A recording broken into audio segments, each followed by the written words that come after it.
today, from Ford Field in Detroit, this is Madden Football on EA Sports.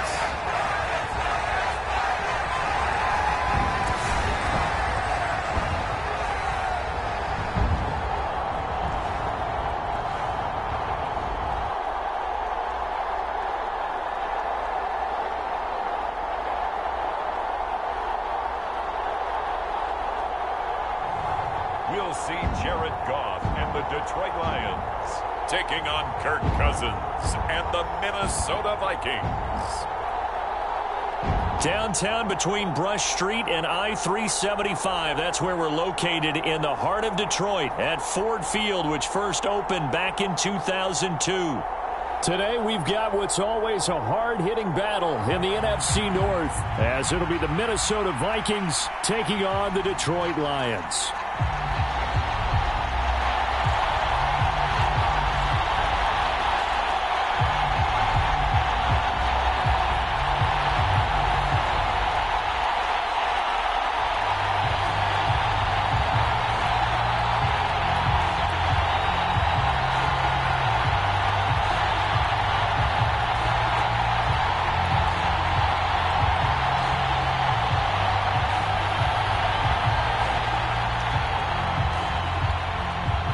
The punter, Jack Fox, has us ready to go, and we are underway here at Ford Field. And they'll start this drive just across the 30. Pretty nice work on the return. Minnesota's offense and QB Kirk Cousins set to go here. And one nice thing you can always say about Kirk Cousins is that he's consistent. Always puts up nice numbers each and every year. If there is a downside to his game, it's been the lack of playoff success. All in all, though, a formidable starting quarterback at a time in the league where it's tough to find your franchise guy.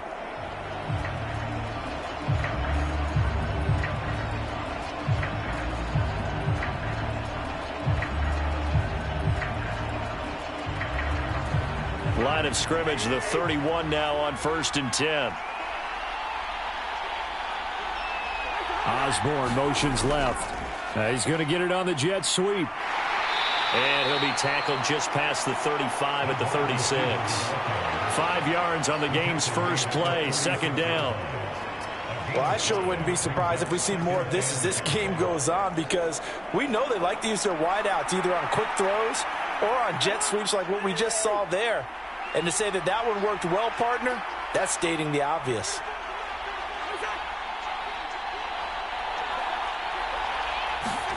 Now an end around as Cousins will just pop this forward. And he is met at the line of scrimmage, and he goes down right there.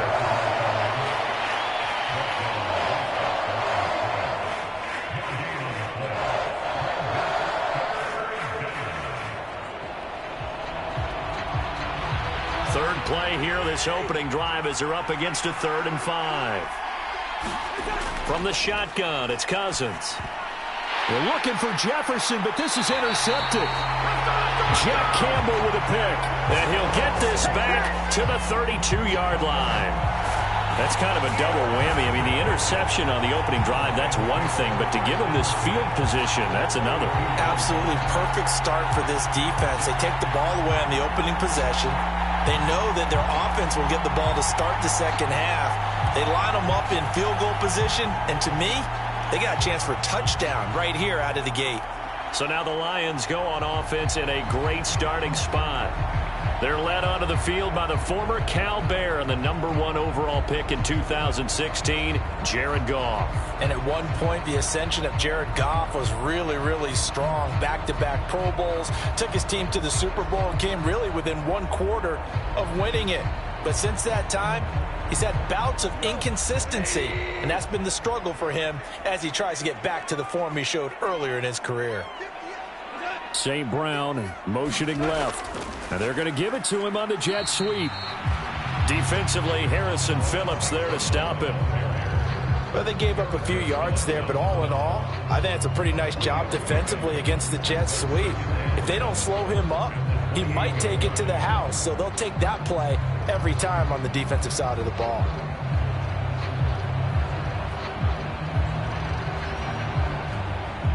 Ball on the 28-yard line. Here's second down and 7. Here's Goff. That's caught. It's Sam Laporta. That one a first down pickup of 8. Many different ways to create space, but on that play, he did it with that big, wide body of his. Didn't get a whole lot of yardage on the play, but it did what it was supposed to. Pick up a first down.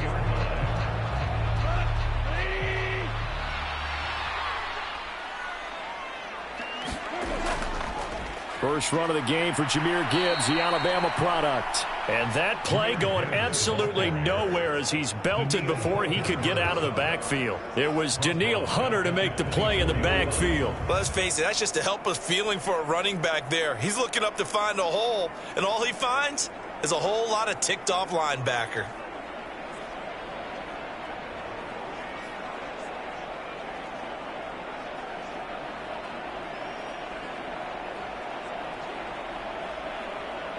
After the loss, they'll come up 2nd and 13.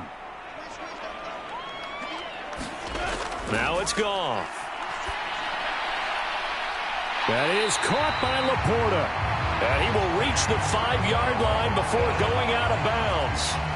Second catch for him today, and it'll wind up a first down. And remember, this drive started off following the turnover, and they've taken no time working their way down the short field. A nice connection there, and now they're looking at a 1st and goal.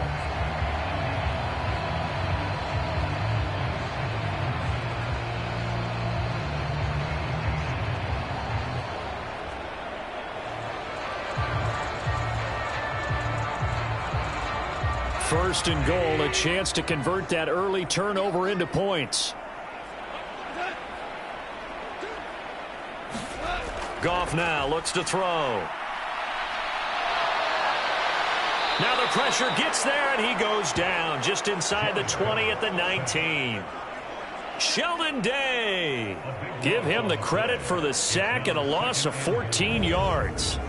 Well, there's still time to rectify this situation because the silver lining, they took a sack on 1st and goal. But that close to the goal line, that still definitely hurts.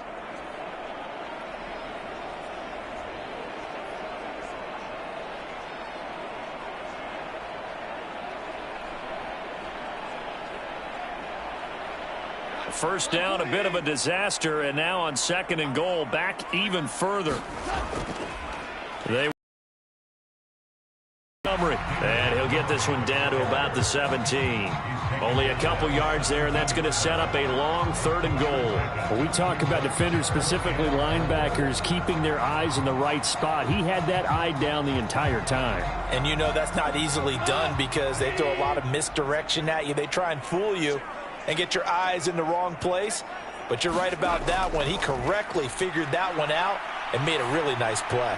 That is caught at the 7-yard line. 10 yards gets him closer, but now it's 4th and goal.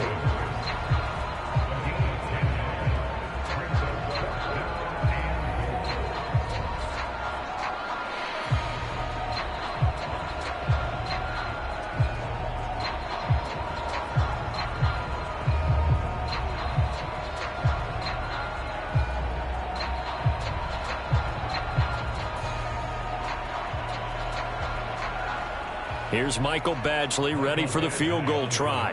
From the left hash, a chip shot here. Badgley's kick is good, and the Lions are going to take a 3-0 lead.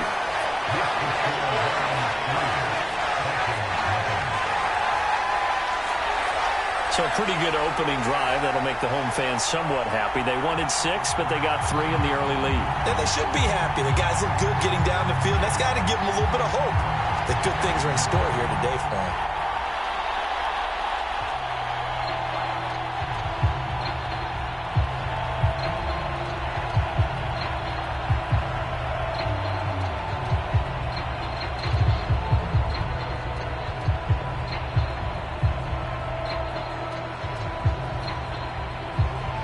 Here are the Lions now as they line up and kick this one away. Taken at the goal line. And he'll take it up past the 25 to the 26-yard line.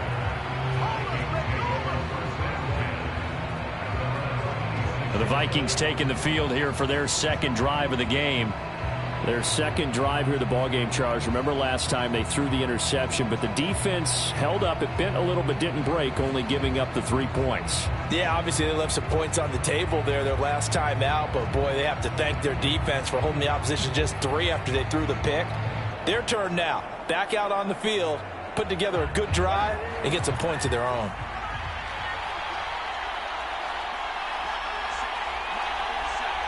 They'll send a receiver in motion left. He'll get it here on the jet sweep.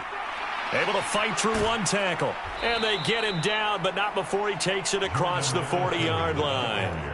They may want to go back to that one. First play of the drive, good for 15 and a first down.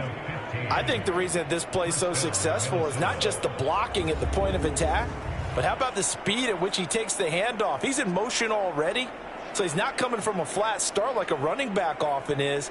He's at a full run by the time he gets the football.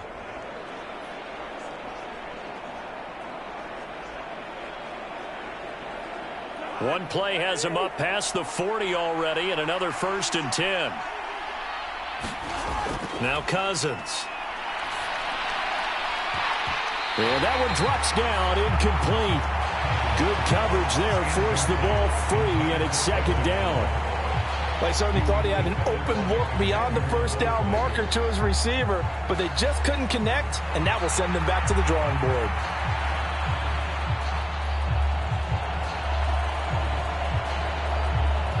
Now a 2nd and 10. Throwing is Cousins. He's going to air one out. That's going to be knocked away and incomplete. Zone coverage there, and they were playing deep. That makes it obviously a little bit harder to run by guys. And that time, there was not much of a window to get the ball in there, and it winds up incomplete.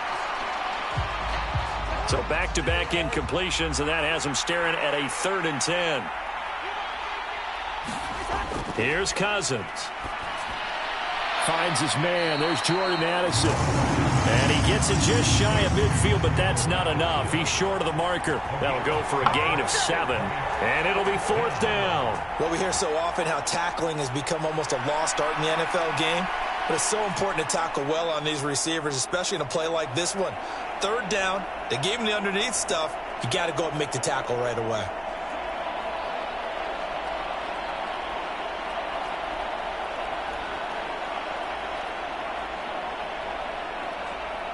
So on 4th down, on is the punter, Ryan Wright. Back deep, Khalif Raymond.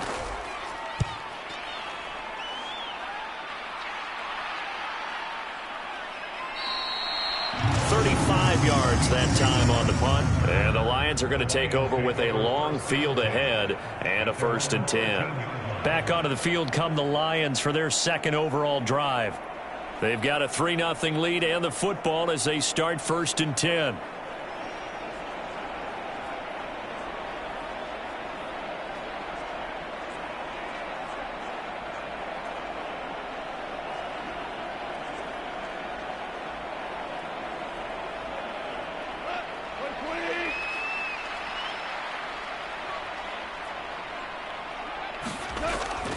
To Montgomery to begin the drive.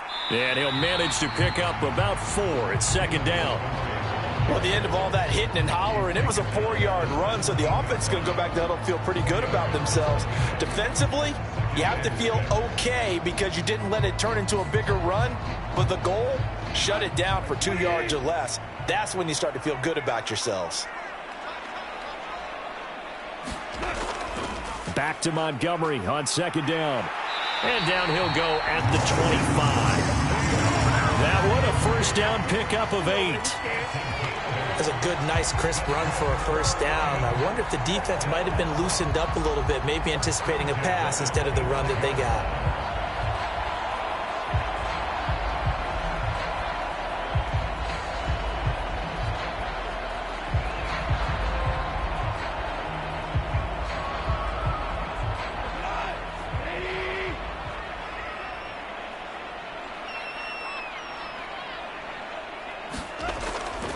first down. Here's the run with Montgomery. And not much to speak of. Call it a 1-yard gain up to the 26. Well, it's hard to have vision as a runner and find a hole when there's nothing but defenders in your way. They stacked that one up really well. But give him credit.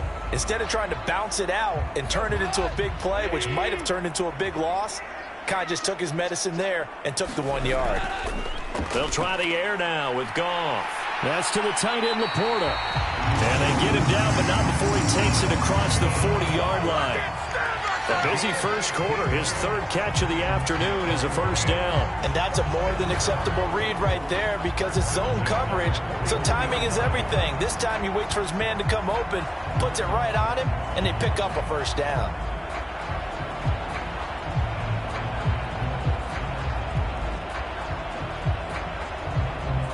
Two first downs have him up to the 41 now for 1st and 10.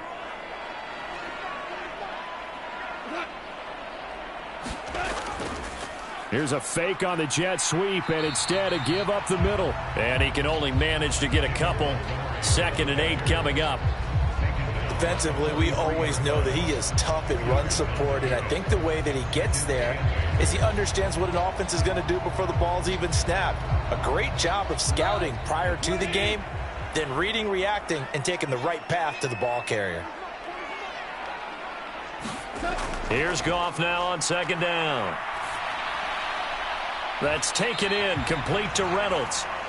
The result, only 4 yards there on the play. And now we've got a 3rd down and 3.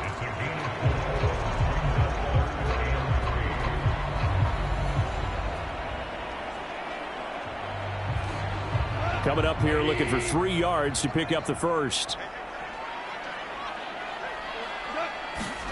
Goff on 3rd down. And that's to Amon-Ra St. Brown. And, oh, he's just going to be short here, barely, maybe by a half a foot. It'll be 4th and inches. Oh, I see you nodding your head along with me, partner, because it's pretty obvious what they were trying to do there on the drag route. With his speed, they're hoping he can turn the corner and maybe take this to the house. But that was excellent work defensively to make sure once he caught it, he wasn't going anywhere.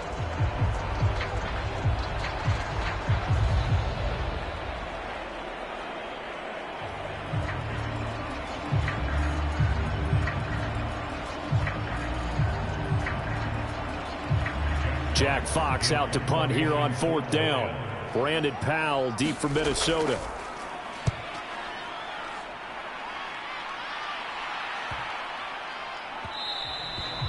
And that one hits at the 7, but bounds into the end zone, and that'll be a touchback. The Vikings ready to go again on offense. And it's been a rocky start for them thus far. They had the turnover and then the punt on those first 2 drives. So there is optimism because they've improved, right? And turnover, you just noted it on the first drive. Punt's better than the turnover. The punt is better on the second one. Now they're hoping to turn it into first downs and hopefully points.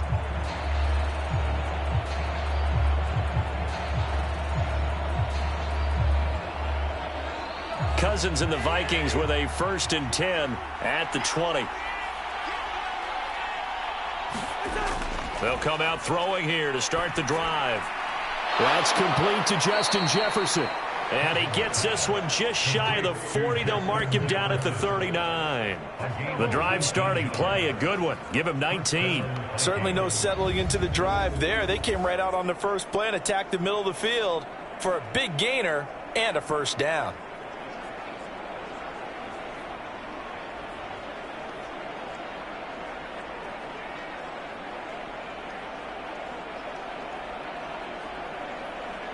From up near the 40 now after the big play to start. Here's another 1st and 10.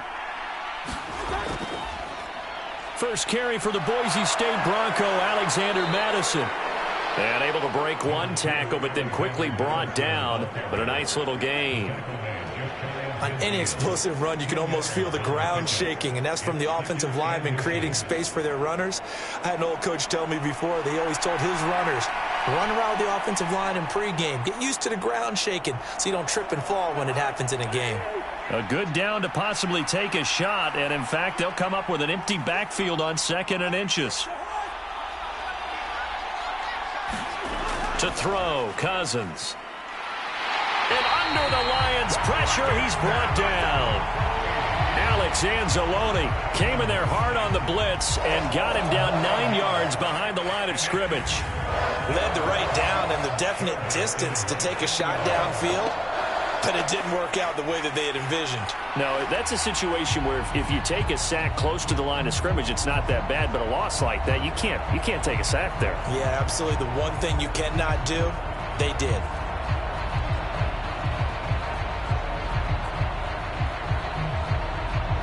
They'll come to the line here needing 9 yards to pick up the first. On third down, Cousins. He had a man open, but he missed him, and it's incomplete. I know this offense was expecting to do big things, but it certainly hasn't turned out that way, at least not through the first 3 drives. They're definitely going to have to put their heads together and start concocting some offense that'll move the ball downfield. And here's Ryan Wright now as he'll punt it away for the second time.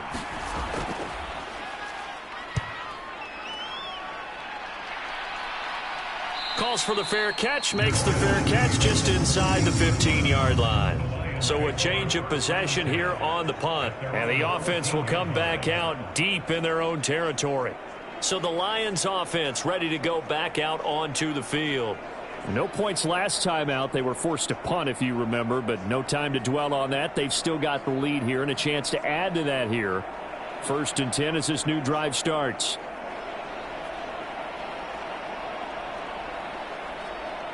Goff and this Lions offense set for a 1st and 10 at their own 14-yard line. He'll begin by dropping it off to Montgomery.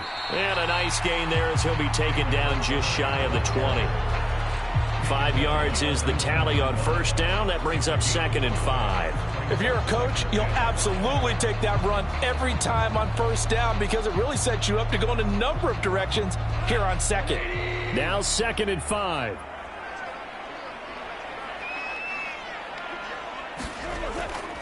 Again, they'll go ground with Montgomery. Fights forward for only about a yard up to the 21. But not much on that run, Charles. No, that's exactly the way to execute a run blitz there. They guessed correctly that they would move the ball on the ground, honed in on it, and stopped them. Mark that down for a win in the defense's column. Back to throw, Goff. Work in the middle of the field, and he's got a man complete. And he won't get to the marker. He's a yard short. A pickup of 3. It leaves him with 4th and 1. Well, it looks like they got what they wanted. They got the completion, but they weren't able to break any tackles or gain nearly enough yardage to pick up the first down. Now to be 4th and short.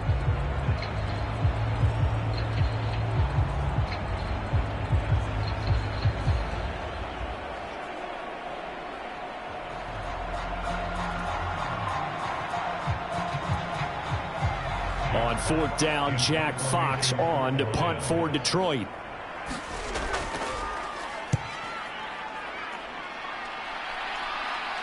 Fair catch called for and taken right near the 30-yard line. A 41-yard punt there with no return. And the Vikings will take over here 1st and 10.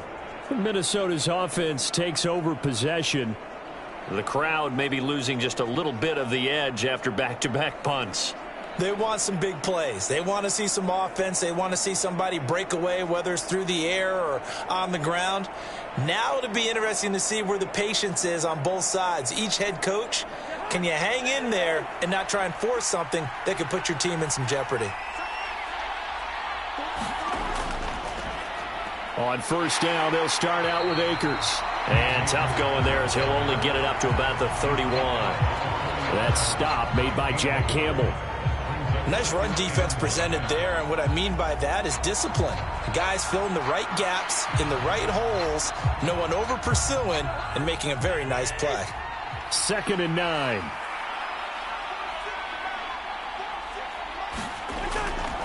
Here's a give to Madison running right. Able to power through. 9 yards to pick up there, and it's a first down. We use the word relentless a lot with guys who are aggressive on the field. In this case, it really fits, doesn't it? How about his ability to break tackles and his feet never stop moving?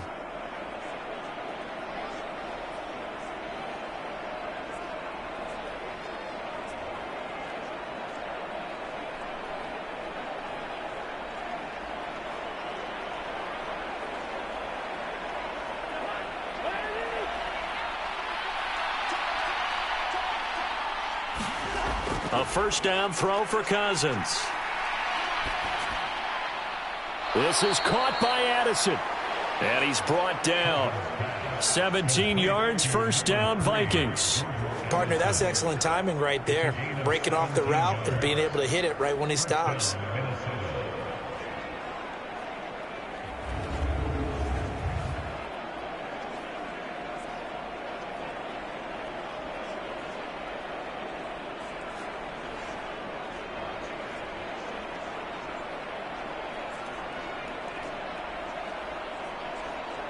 So the ball moves into Lion territory now. Here's 1st and 10 at the 43. Cousins going to bat it forward here on the jet sweep. And he'll take this ahead for about 4. Second down coming up.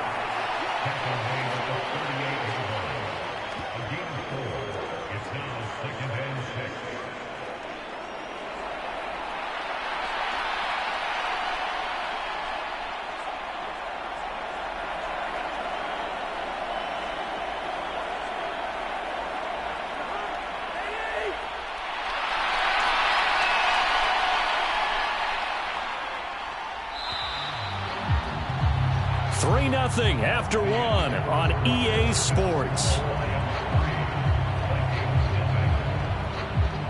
The Vikings with the football here to begin the second quarter as they are looking at a 2nd down and 6 coming up.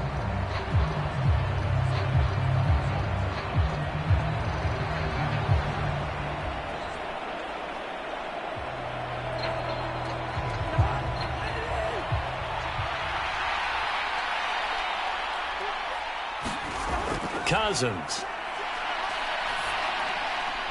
This one caught by Osborne, right side. Only able to gain a couple there. And now we've got a 3rd and 4. Partner, it took a while for him to lock onto a receiver, and he finally found his man coming left to right across the formation. But by the time he got the ball to him, not much of a chance to turn upfield and make anything out of it. This offense so far on 3rd down, 0 for 3 to this point. They could use a conversion. This is 3rd and 4. Again, it's Cousins. And that is incomplete. Oh, he had a defender right there with him to force that to the ground. And 4th down now coming up. My first thought is surprise, because that's one of the better tight ends around, and I've seen him pull in balls like this before. But how about a little credit to the defense forcing that incompletion?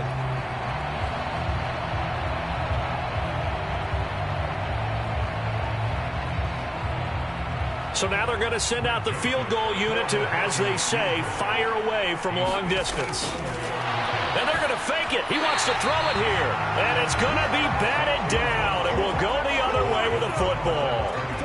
It would have been a long field goal. The fake doesn't work out. And the Lions will take over.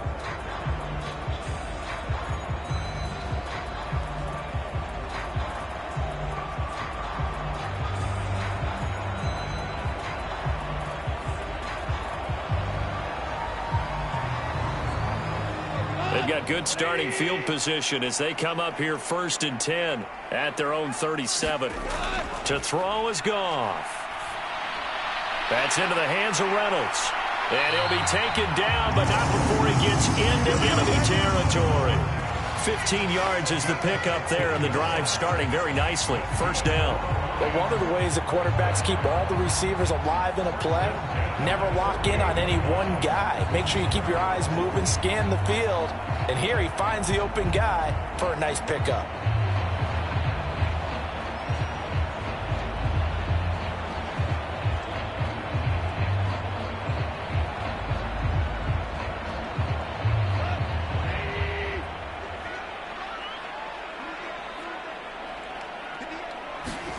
Now a 1st down throw. Goff.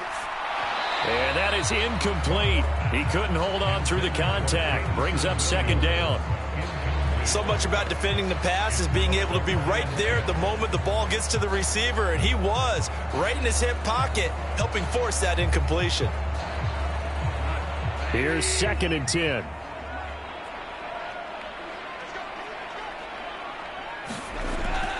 Now a play fake, and it's Goff. That's complete to Laporta.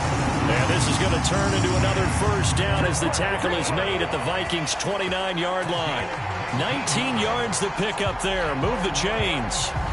Well, a lot of credit to the play caller here. He saw the design in his mind and implemented it. A little zone stretcher here because they started the tight end on the left side of the formation and sent him on a crossing route. And this works really well when you can find that space between levels, and they were able to do so for good yardage. This offense finding its legs now. Here's another 1st and 10. Now gone. And his throw's going to be incomplete.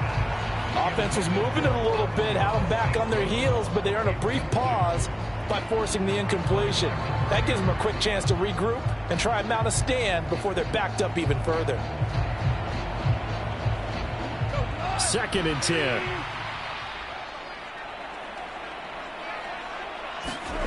Gone.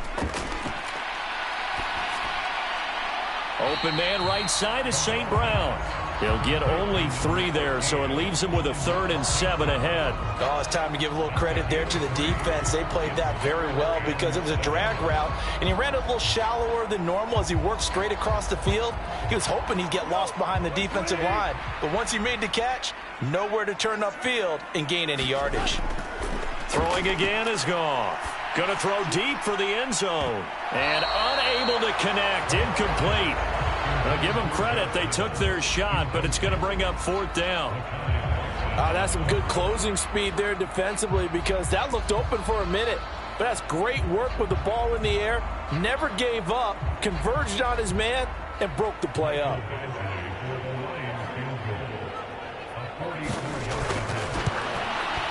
Badgley able to punch this one through. And they're able to double their lead in this first half. It's 6-0.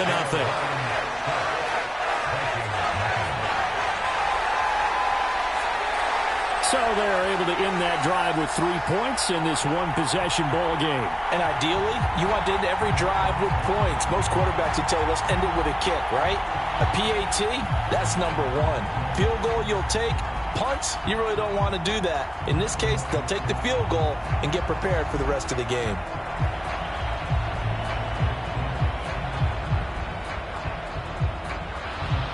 Here are the Lions now as they line up and kick this one away.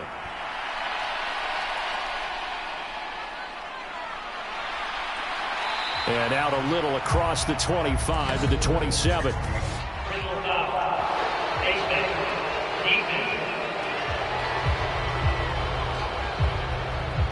They were trying to create some space to run. They created the penalty. And you work on it so much. You work on it so hard. But it's tough to simulate game speed in practice. And that often runs you into a penalty.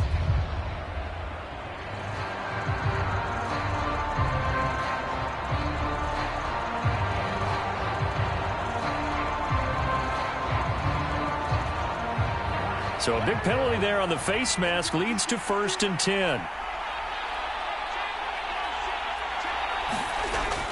Off the play fake, Cousins. He's going to find Jefferson open downfield. And he's going to get this down to the 35-yard line. 23 yards, the final tally. The goal for any offense versus a zone defense, find the holes where guys are available and put the ball on the receiver before any defender can step up and fill it. They did it well there. Perfectly executed crossing route.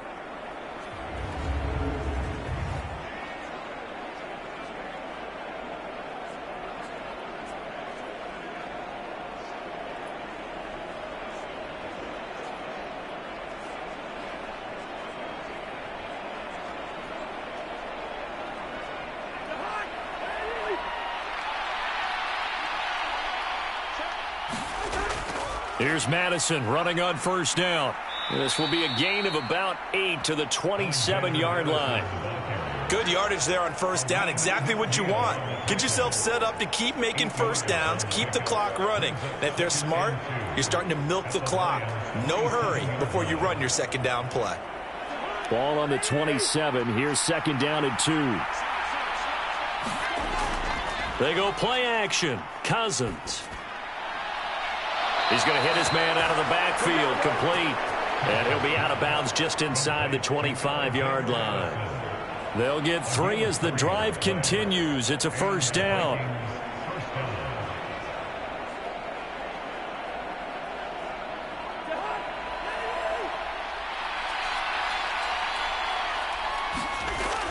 They'll run out of the gun with Akers. And he'll manage to pick up about 4. It's second down. Not a run that you're going to write home about, but still a good first down run. That's what an offense calls staying on schedule.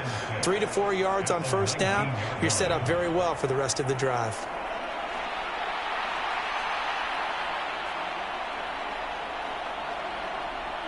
Now a 2nd and 6.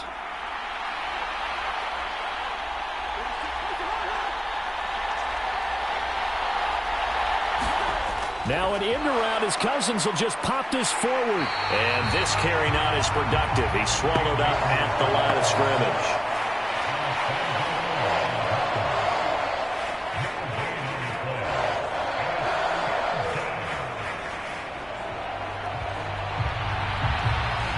The Vikings on third down. Not good. 0 for 4 thus far. This will be 3rd and 6. Now Cousins. Touchdown! K.J. Osborne, a 20-yard touchdown. And the Vikings are an extra point away now from moving out in front. A nice connection there, finding his target, and that'll put 6 up on the board. Just like they drew it up in their playbook and reiterated it on the sidelines, right? Perfect route, a good throw, and the defense, they had no answer for that right there.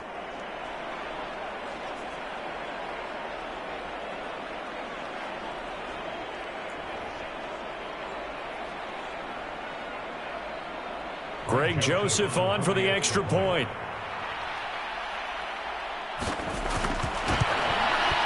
He's got it, and they take the lead at 7-6. So the drive there took 6 plays, and it all culminates in a touchdown for Minnesota.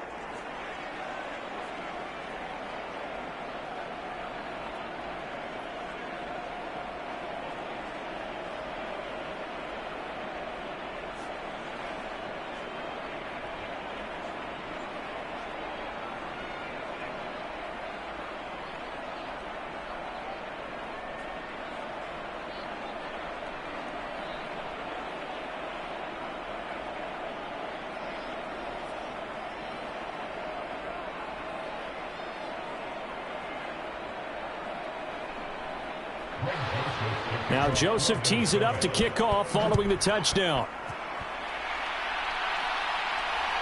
Here comes Khalif Raymond from his end zone. And ultimately cannot get this out to the 25-yard line as he's dropped at the 23. Detroit's offense ready to take over. And last time able to get 3. It's not what they wanted. They wanted 6, but they got at least something. They mustered something out of the drive. They'll take it. I like the way you've described it. Not ideal, but they'll take it. Anything to put some points on the board. But this time on offense, they don't even want to see the field goal kicker trot on the field. They want that ball in the end zone. Yeah, they'll be going for 6. Goff and this Lions offense set for a 1st and 10 at their own 23. They'll start things off with a give to Gibbs. And running room scarce here. He's going to be stopped in his tracks at the line of scrimmage. Marcus Davenport there to take him down. Well done to sniff that out defensively. He had it diagnosed pretty quickly. I love that description because diagnosed is perfect on that one. Read his keys, made the play, and he couldn't even get going moving the football. To throw on 2nd down is Goff. And that is incomplete. A lot of force bearing down on him there. He could not hang on. It's 3rd down. One thing you hope to see out of a rookie tight end is a real concentration when the ball's in the air, and I'm not sure that he didn't, but he has to be prepared for people making a play on it when that ball's up for grabs.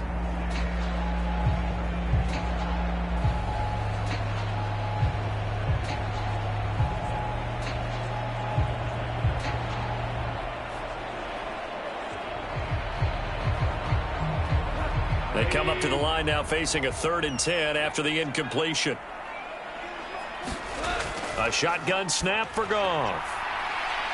High throw, but he makes the catch. And he'll be touched down here, but not before he does pick up the 1st. Great way to convert on 3rd down there. for 21 yards the play. That's a play that will likely be forgotten when you talk about big moments in this game. But plays like this are critical to keep drives going. And if points result, we'll call this play significant.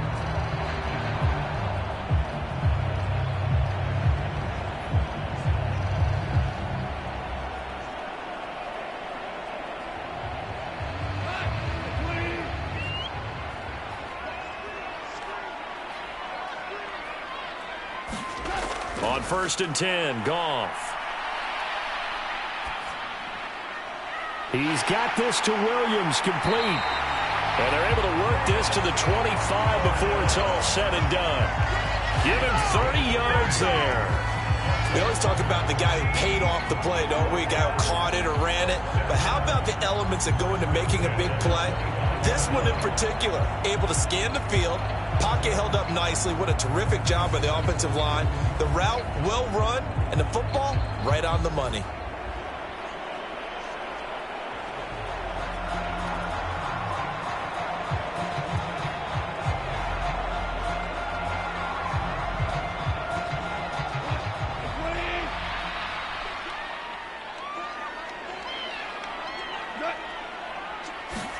Again, Goff.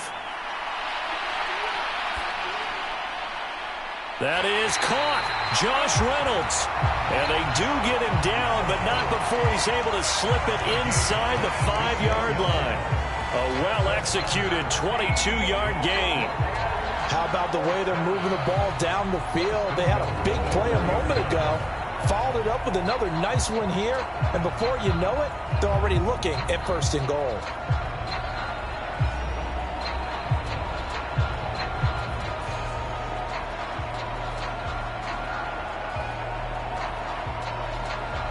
Two big plays in succession. Not sure this D knows what hit him, but now they got to get ready. It's 1st and goal.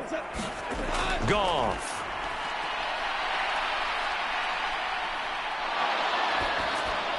Nothing open downfield, so he'll throw it away. Not only did he have a chance to scan the field there, it felt like he had a chance to scan it twice. The protection was that good. Unfortunately for him, the coverage downfield, equally good. Line of scrimmage, again the 4-yard line, 2nd and goal. From the gun, here's Goff.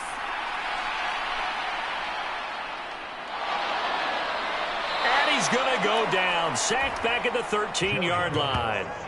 Marcus Davenport, the first rounder out of UTSA, with a sack. 2nd goal, last thing you need to do is get pushed backwards to take a sack. But he couldn't find anywhere to go with the football, had to eat it, and ended up on the ground.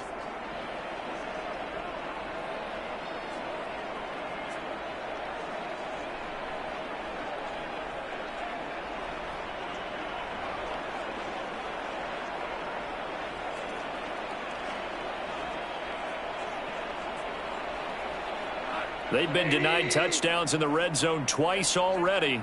Here comes 3rd and goal. Goff now to throw. He gets this out wide to Gibbs. And he's able to get this down to the 5-yard line before he's out of bounds.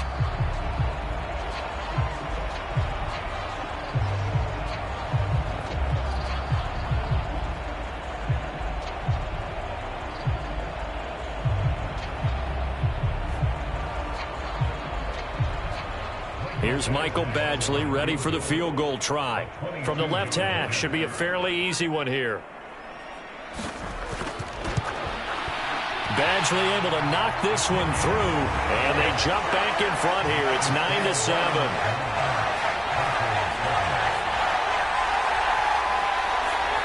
So a long drive gets them down inside the 5, but ultimately they settle for just the field goal. And I have to think that if maybe they were a yard closer, that would have made their decision tougher, and I think they likely would have gone for it. But in this situation, they just decided to take the 3, and I think it was a smart move.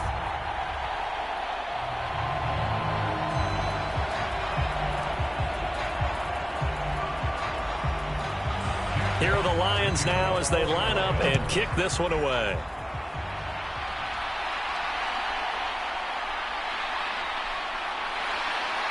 And able to get this out to the 25.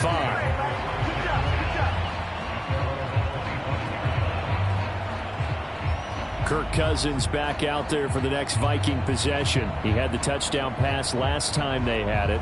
And they'll start here with a 1st and 10.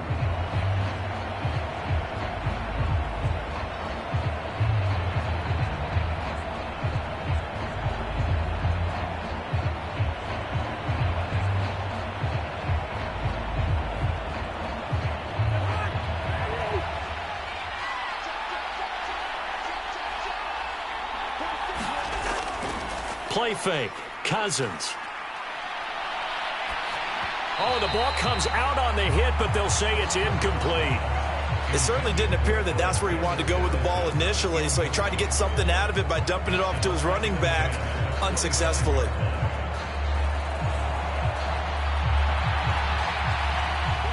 So following the incompletion, here's 2nd and 10 from the 25. Cousins to throw it. And the Lions pressure too strong. Down he goes. Levi Onwuzurike charging in and finishing off the sack. Now that was a passer's nightmare. The front door totally shut down by the defense, so he kept going backwards, hoping to find another avenue of escape. It didn't exist.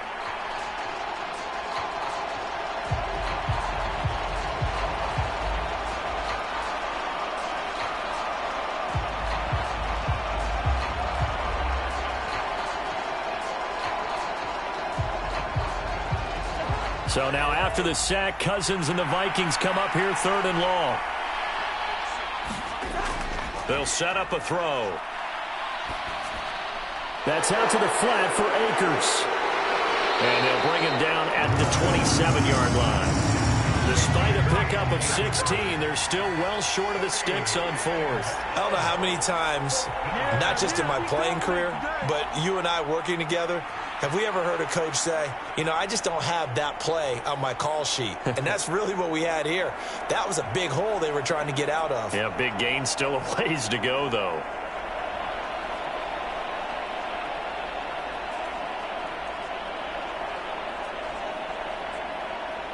And here's Ryan Wright now as he's on to punt for Minnesota. He's been a busy man here in this first half as he gets it away.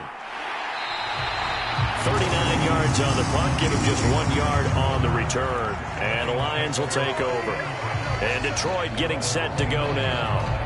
Their drive last time, it stalled out. They were forced to take the short field goal. And the key phrase, you nailed it. Forced to, because you know coaches look at these short field goals as a last resort, right? To them, that's not how drives are supposed to end. You're supposed to put 6 on the board. That's a consolation prize. Like going to the county fair, you don't get the big stuffed animal on that one, do you? No, you don't go top shelf. That's bottom shelf material. They'll start on the ground with Montgomery.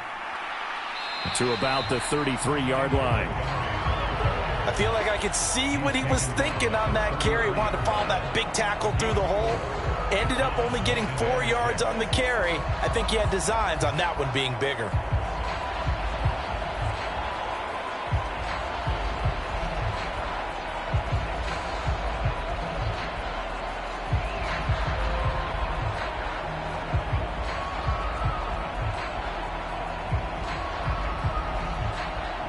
From the 33, here's 2nd and 6.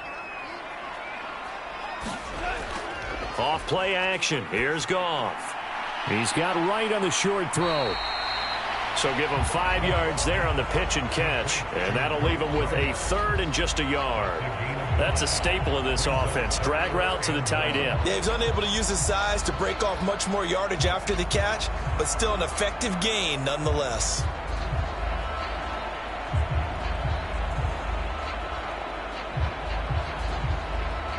The Lions on 3rd down. They've had their troubles, just 1 for 6. They're up against a 3rd and 1 situation.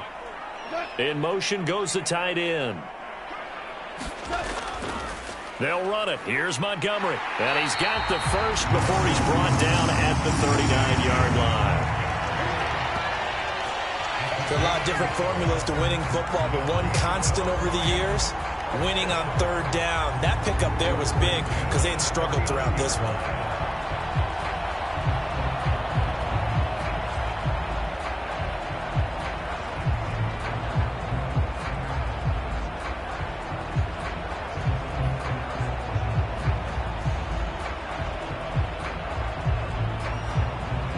So from the 39 now, they'll come up on a 1st and 10. Here's Goff. Throwing the out route incomplete. That's Reynolds. And they'll get him down after a pickup of 8, 2nd and 2. Well, that's what you're looking for when you want to throw the ball downfield. You want one of those guys who can play out on the perimeter, can play out wide, who can not only get open, but when they're covered, can uncover themselves downfield and create catches. 2nd and a couple.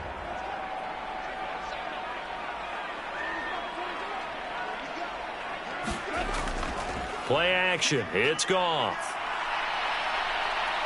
And he wants Reynolds way downfield. And that is caught. Touchdown, Detroit. Josh Reynolds, 53 yards. And the Lions are able to extend their lead. And, partner, they found a gap there on the post pattern, and it was in the middle third of the field. And that's really difficult to do because ordinarily the safeties are back there to prevent that happening. But they found the opening and exploited it.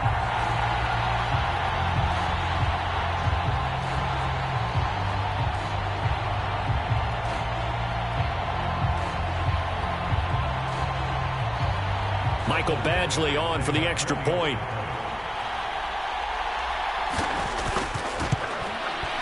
And that makes it a 9-point game. So that drive spanned 5 plays. And the end result, a Detroit touchdown.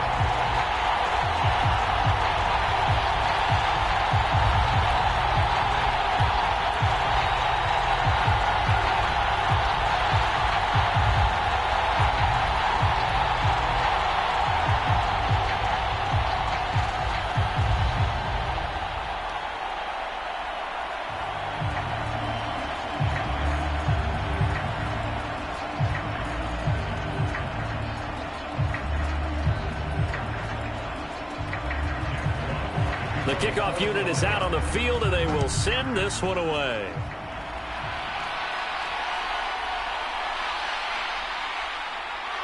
And up to about the 26-yard line, just across the 25. Now the Minnesota offense set to take over again. Charles, a very uninspired effort. The last time we saw them out there was a quick 3-and-out, then they punted the football. Yeah, and you never want to get stopped so soundly during a series, but what would be even worse now is letting it happen again right here. They've got to get going.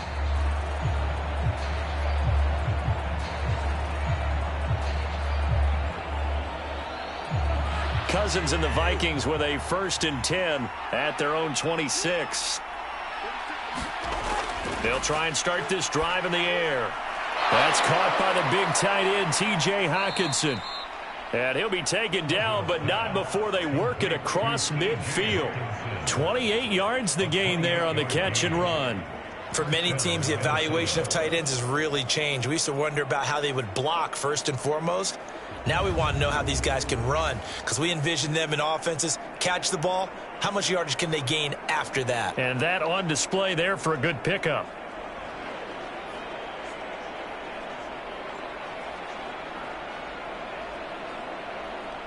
So the ball moves into Lion territory now. Here's 1st and 10 at the 46. Here's Cousins. Looks again for T.J. Hockenson, and he's got him again. That's good. The completion there for 7 yards, and it'll be 2nd down. Now that's staying ahead of the chains. Really good pickup on 1st down, hitting the tight end there. Now it brings up a 2nd and manageable. Just found a hole in that zone. 2nd down and 3.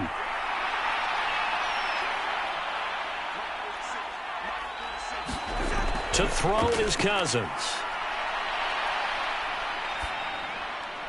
Throw left side, taken in by Jefferson. And he is out of bounds, but not before he's inside the 30. Cousins in step with Jefferson that time. 1st down, Vikings. Well, that certainly has to feel good. And it's not all the time that the play caller should get all the credit.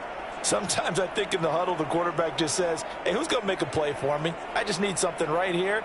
And the end result there, nice 1st down. Drive keeps moving. They'll go Madison up the middle. And they've got it in the red zone now, down at about the 19. 7 yards on the pickup there, and it'll leave them with a 2nd and 3. Well, no matter how they phrase it, staying on schedule, staying ahead of the sticks, whatever you want to call it, 7 yards on first down, that fits the bill. And we've hit the 2-minute mark in this first half of action.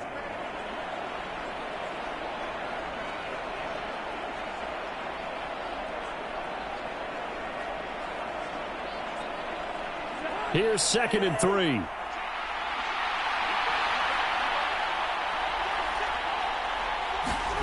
Now Cousins. Open man, he's got Jefferson across the formation. 7 yards there and a first down. Brandon, so many times we see the crossing route start as a quick hitter, but in this play, he had time in the pocket and waited for him to clear going across.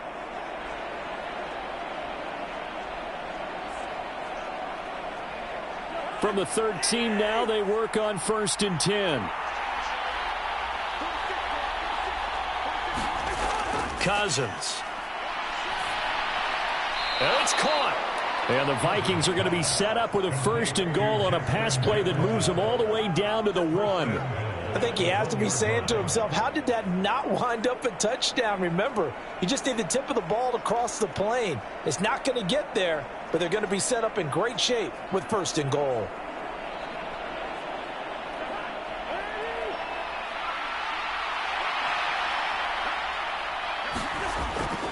Madison will take this into the end zone for a Viking touchdown. Sometimes offensive can get too cute down near the goal line, but there's nothing fancy about this one. As Coach Lombardi would say, we get a seal here, and we get a seal here, and we run this play in the alley. And that's good work to hit the hole hard and finish in the end zone.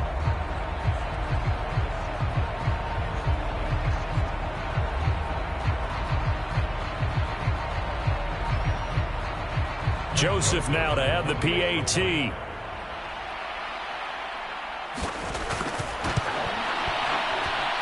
And it's good. It cuts it to 2. 16-14 our score. So that winds up a 7-play drive all told. And it was capped off by a touchdown scamper from Alexander Madison.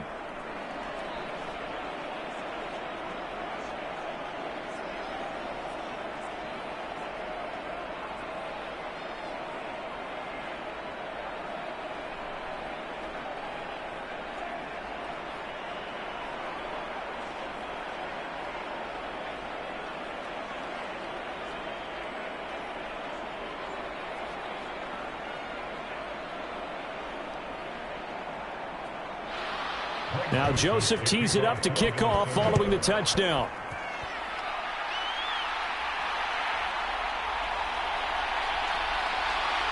And the tackle going to be made right there at the 25-yard line.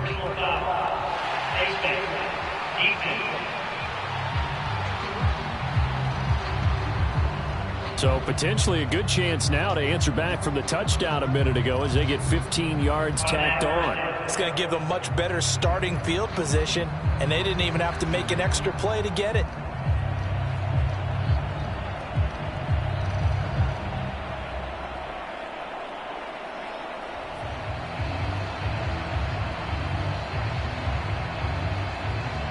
So the face mask gets him a free 15 to start the drive. Out of the gun, Goff. Now that'll be caught by St. Brown. And he'll work it across midfield inside the 45. That's a good way to start the drive. 17 yards and a first down. Good strong throw and catch right there. And so far in this game, the alleys have been open for them to get completions, and they're taking advantage of it.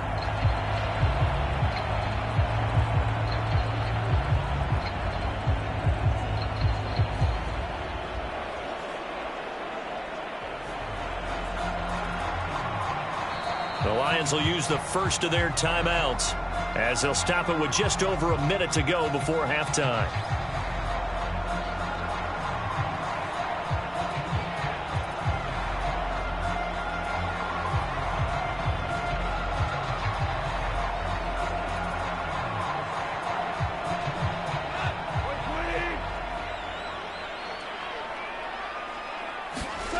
On first down, Goff. And an incomplete pass. That'll stop the clock here with just under a minute to play in half number 1. I see the surprise in your face there, partner. That is a rare incompletion from him. He's been on point this entire game. He has percentage completion-wise way up, not that time. So second down, still 10 yards to go. Ball on the 43. Goff now looking to throw. A little short pass here taken in by Laporta. The Lions now going to use the second of their timeouts as they get the stoppage with a little over 50 seconds to go in the first half.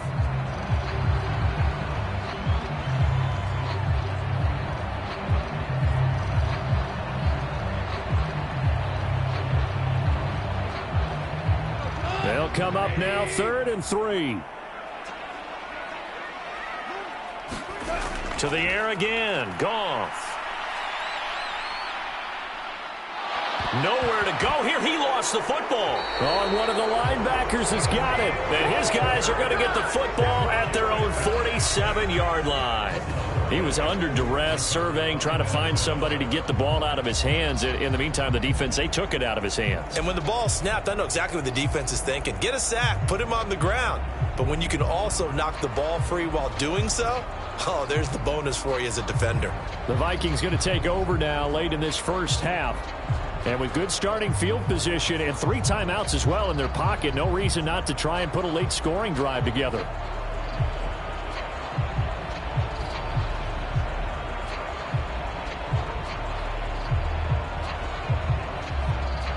Good starting field position for the Vikings as they have it 1st and 10 on their side of midfield at the 47. Meanwhile, Cousins' throw pulled in by Jefferson. The Vikings going to signal for the first of their timeouts as they stop it here with just under 40 ticks to go in this first half.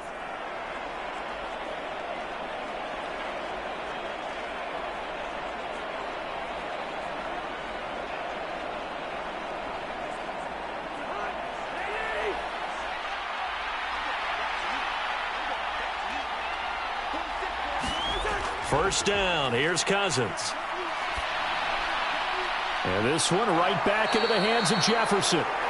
Now the Vikings will use the second of their timeouts as the clock will stop with 33 seconds to go in the first half.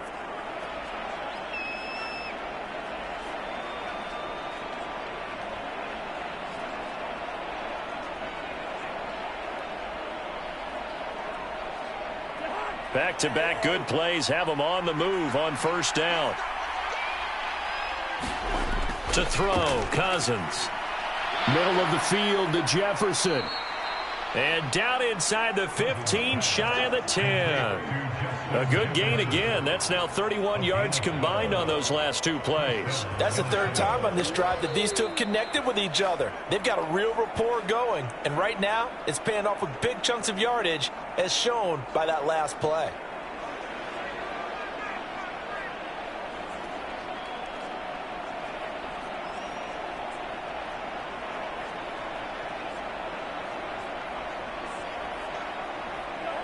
Now a 1st and 10 at the 11.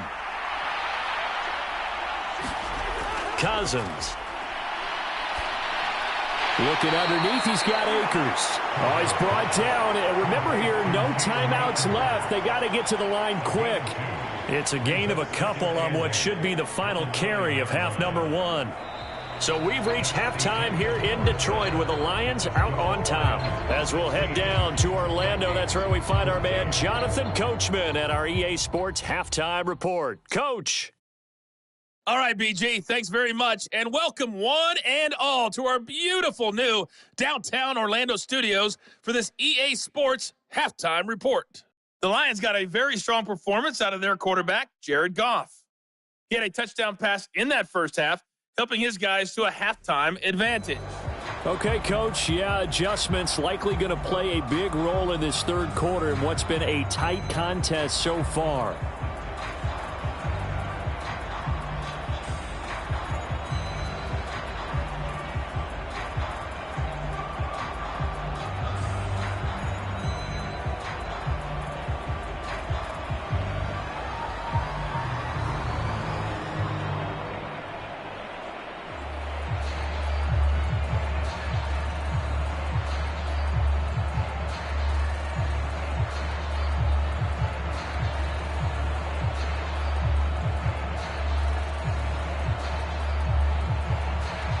Lions in the lead, and they're going to get the football first as well as the second half is underway.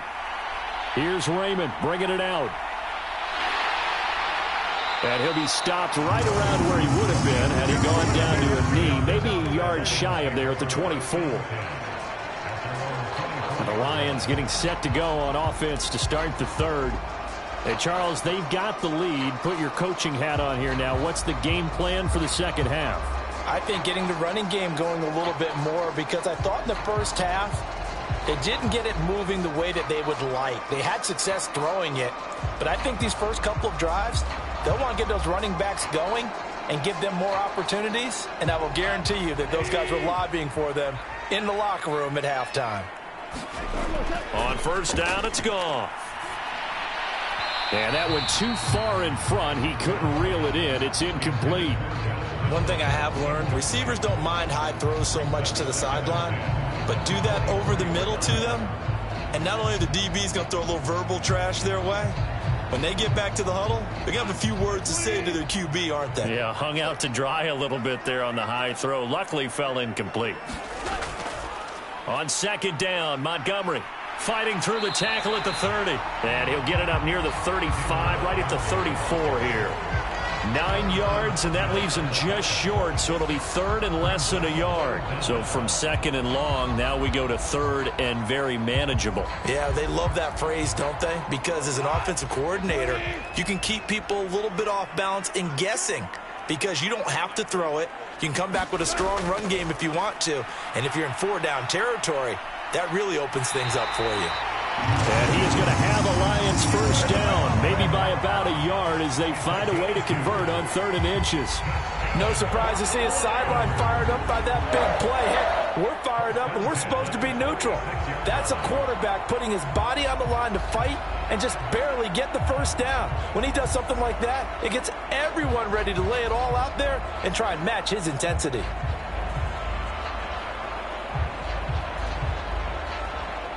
So from the 36 now, 1st and 10.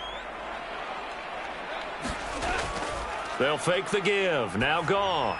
He's airing it out for Williams. Oh, and that is incomplete.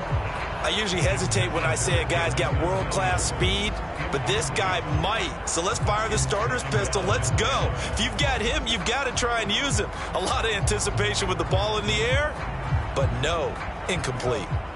After the incomplete pass, here now is 2nd and 10. Up the middle, it's Montgomery. And this winds up a gain of 4 to the 41. That second down play call was not to pick up the first down. It was to accomplish what they did, to get them into a manageable 3rd down, because they had incompletion on 1st down, so they were behind the sticks, so to speak. They needed to make up some ground, and they did. 3rd down and 6.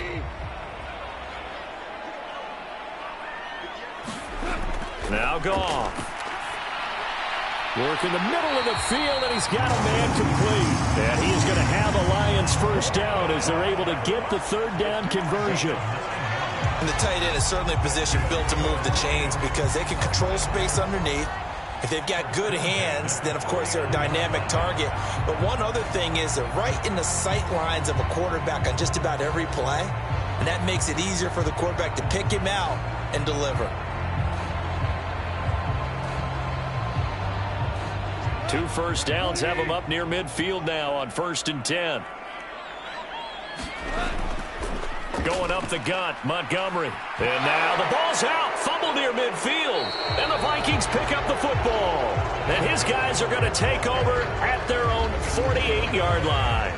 Whenever I see a team turn it over on back-to-back drives, fumbles on their last 2, I know one person's blood pressure who is starting to rise, and that's the head coach. Absolutely. And when's it going to go down? When they stop fumbling? When they stop fumbling and after he's assessed the game film, and only if they manage to win the game.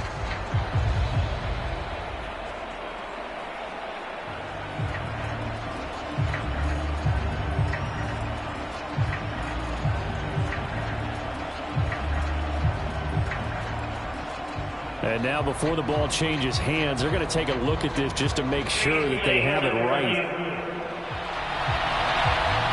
And the question, was the knee in fact down before this ball comes loose? And is the video convincing enough to overturn it? A lot of factors here. Remember, you also need clear possession of the football afterwards. This is a tough one to overturn.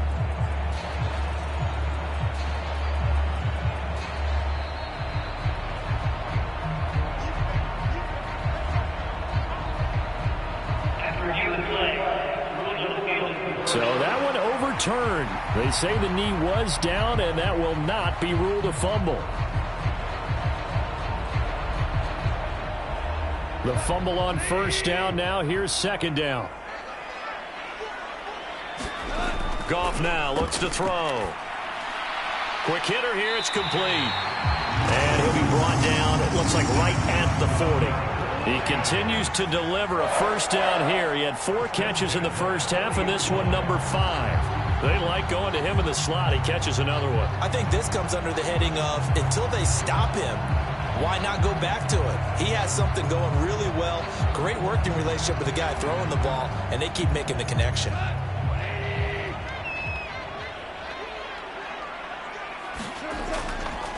They'll try the middle with Montgomery.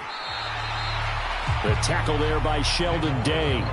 Looks to me like maybe there's a little attrition setting in with this drive, because when you see that type of a run, I get the feeling the defense gets a little bit tired. And that's the last thing they need, especially when they look up at the scoreboard.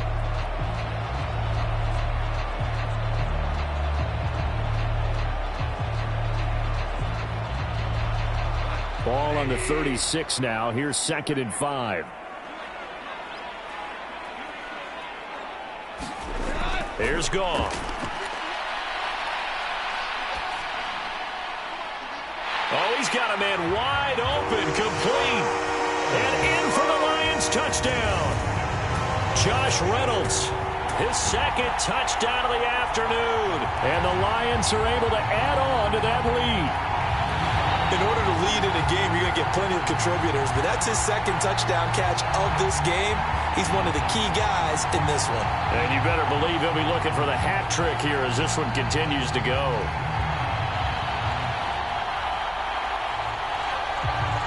Badgley on for the extra point.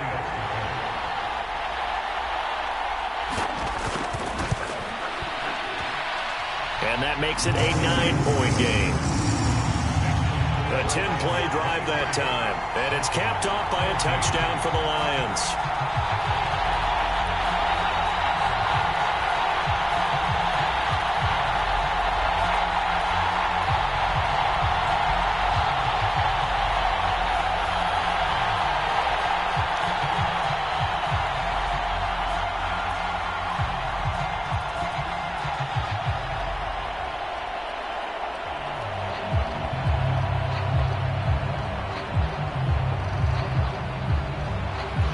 The kickoff unit as they run up and send this one away. Nwangu now from his end zone.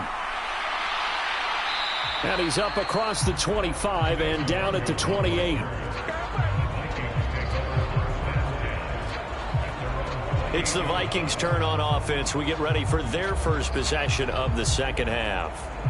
And their deficit a little wider than it was at halftime. Does that touchdown a minute ago change the thinking here at all? I think it does, at least a little bit, because now urgency has to start setting in. You can't go out there and go 3 and out and run the risk of falling behind substantially, but you have to do it without pressing, because pressing, that'll lead you into bigger errors. On play action, Cousins.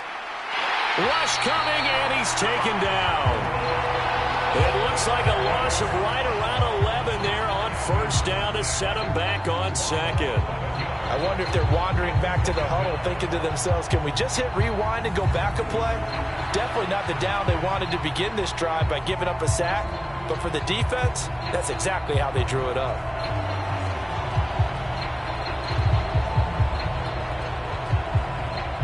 Well, they're in some hot water now. After that sack, it's 2nd and 21.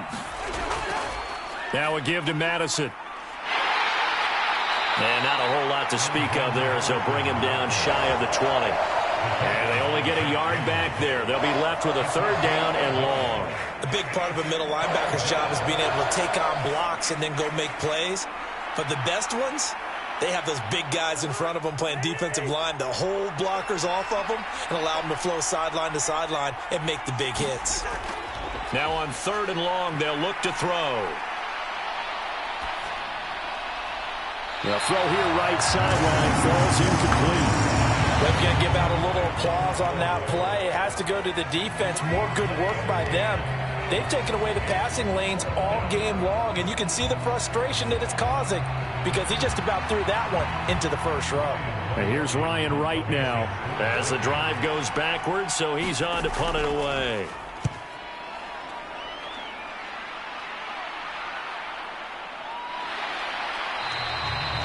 It's a 43-yard punt, a return of 5, and out will come the offense as they take over. Detroit's offense ready to take over. A long drive last time out for this offense, Charles. If you remember, they started basically in the shadows of their own end zone, marched it down the field, and a lot of that was through the passing game. And partner, as a former defensive back, I'm having almost a physical reaction watching what's happening right now, but let's give credit where it's due because they've done an excellent job moving the ball through the air. Secondary getting picked apart pass by pass. Obviously, they need to make some adjustments there on the back end. Yeah, because offensively, we know that they're not going to be shy about throwing that football. And meanwhile, Goff's throw complete there to St. Brown. And he's able to get this one out closer to midfield across the 45. And that's good for a gain of 6, and that'll make it 2nd down. Timing is everything, and they work on this cut all the time. They work on all the timing patterns, and this time it paid off for them. Worked him to the center of the field, cut it to the outside, ball's delivered, gets both feet down for the completion. From the 46, here's a 2nd and 4. Back to throw, Goff. Pressure coming from the Vikings, and they get there and bring him down. Give that sack to Harrison Phillips, the big man. A CD, a little bit of feast or famine for him. He's had some success throwing the football, but also now he's been sacked 4 times. Yeah, you just mentioned the 4 sacks, but you're right. He has managed to hang in there and make plays at times. His offensive line, they've got to figure it out and pick things up and give him more opportunities, and he has to help them by getting rid of the ball a little bit quicker as well.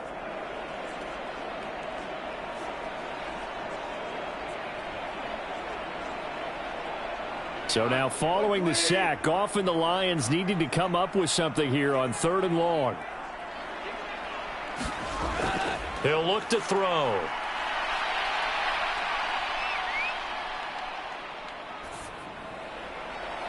He's got a man complete. And they've got it well across midfield down to the 40 before it's all said and done. How about that? They weather the storm of a 3rd and 17 to pick up the first. That's a big gainer on that play, and from experience, I can tell you, that's where defensive backs will come into the huddle and say, guys, how about some pass rush? But you're going to say it nicely because those big guys up front, they don't like being criticized very much. Quarterbacks in this league, you know they'll pick you apart if you give them time like that to find receivers downfield. From Viking territory now, they'll come up 1st and 10, right at the 40. To throw is Goff. Over the middle, complete. It's Reynolds.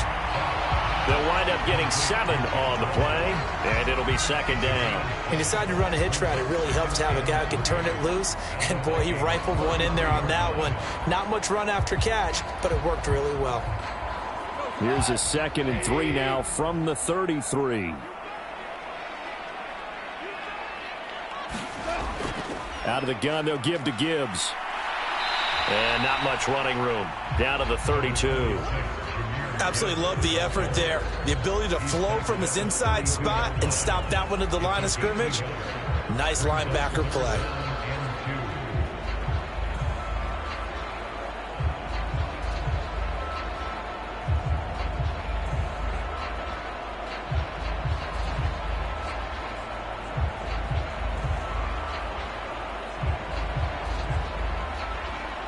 Two yards still to go. 3rd down now.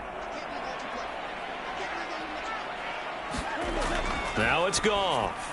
Oh, he had him. He was open, but he couldn't get it to him. It's incomplete. Not his best throw there, but where we sit right now in the third quarter, he's had a pretty good game throwing the football. He certainly has, and it's not exactly at the point where we're doing 4-minute offense yet, but they've got to think about, I'm not going to say milking the clock, but understanding clock management here on out.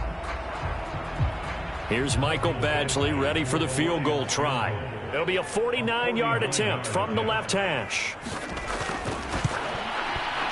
Badgley's kick is good, and that will extend their lead even further.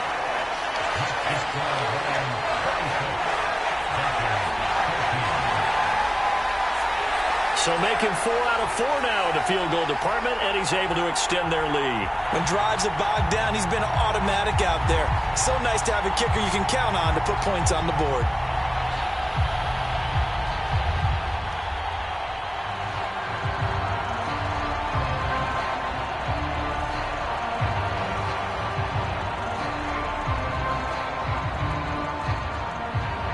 Here are the Lions now as they line up and kick this one away. This fielded right at the goal line. And he takes this near the 25. Just a little pass there. Call it the 26. Now the Vikings offense gets set to take over here.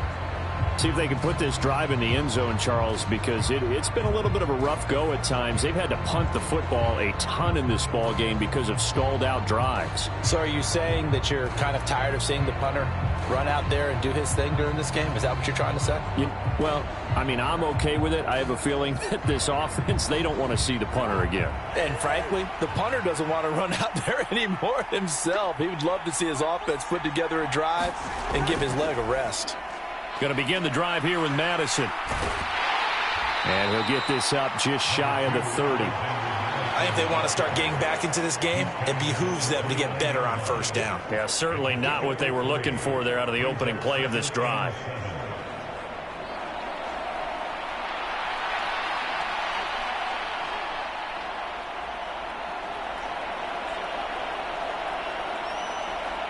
And they'll come up 2nd and 7.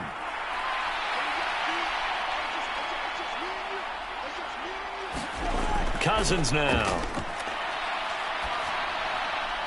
And he's got this to Jefferson. And he'll be taken down, but not before they work it across midfield. A gain there of 21 yards.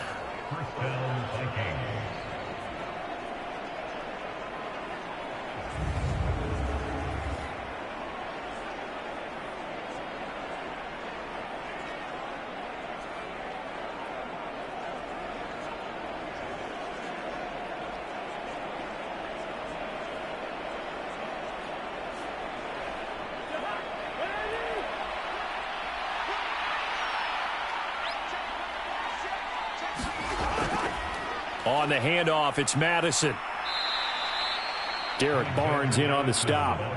Oh, that's a real nice job there by the defensive front. They just engaged and held their ground.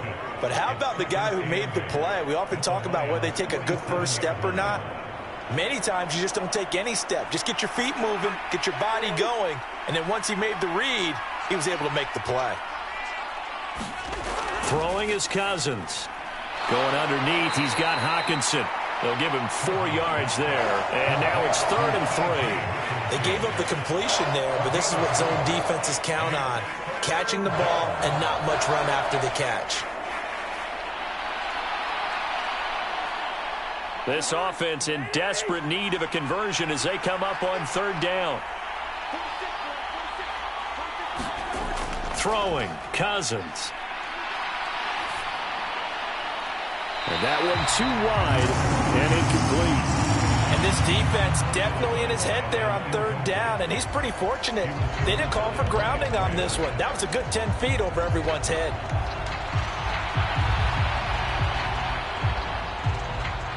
So on trots the field goal unit, and wow, this is going to be a challenge here.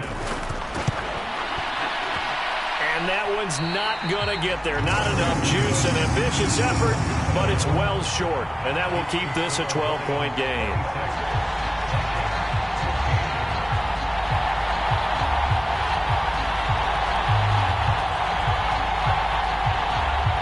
And Detroit getting set to go now. And they're not going to play this conservative, I don't think. They had the field goal last time, and they're up, but they're looking to put a drive in the end zone. Oh, I agree with you totally. No one goes out on the field and says, all right, let's just settle for 3, except in certain situations, trying to ice a game, that sort of deal.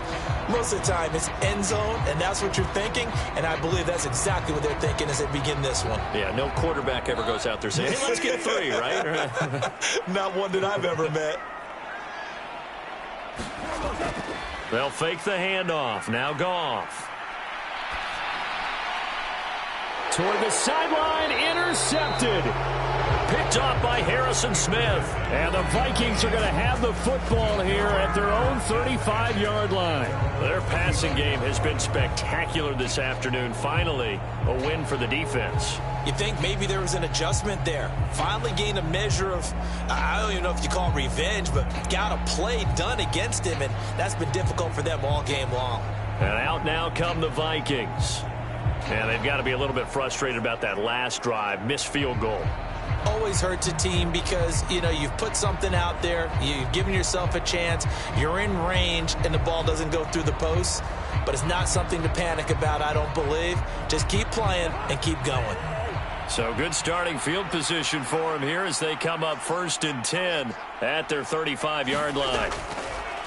They'll start on the ground with Madison. And he's going to be met at the line of scrimmage and taken down. No gain on the play there, 2nd down. As usual, the hallmark of a good run defense, linebackers making plays near the line of scrimmage. Absolutely nowhere to run there. So after the run for no gain, here's 2nd and 10. Going to run with Madison again. And he'll take this one for about 4 up to the 40. Some of the most unselfish players on any football team, defensive tackles, because we ask them to just eat up blocks and allow other people to make tackles. But when he can make a play himself, as we just saw there, that's a big day. This offense in desperate need of a conversion as they come up on 3rd down. Now Cousins. Yeah, this pass broken up. Excellent coverage there on 3rd down, as that was not an easy one to hold on to. That's an excellent job right there on 3rd down. Like any defense, you never want to let them get anything started, and that would have been a 1st down. Instead, you saw the contact on time, no penalty, and before this drive could get wings, it's 4th down.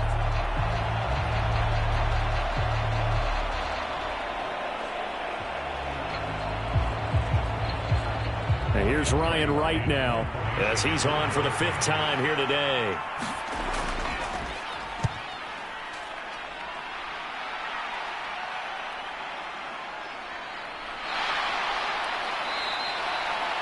Call that a punt of 38 yards officially. And they will take over 1st and 10. Detroit's offense ready to take over.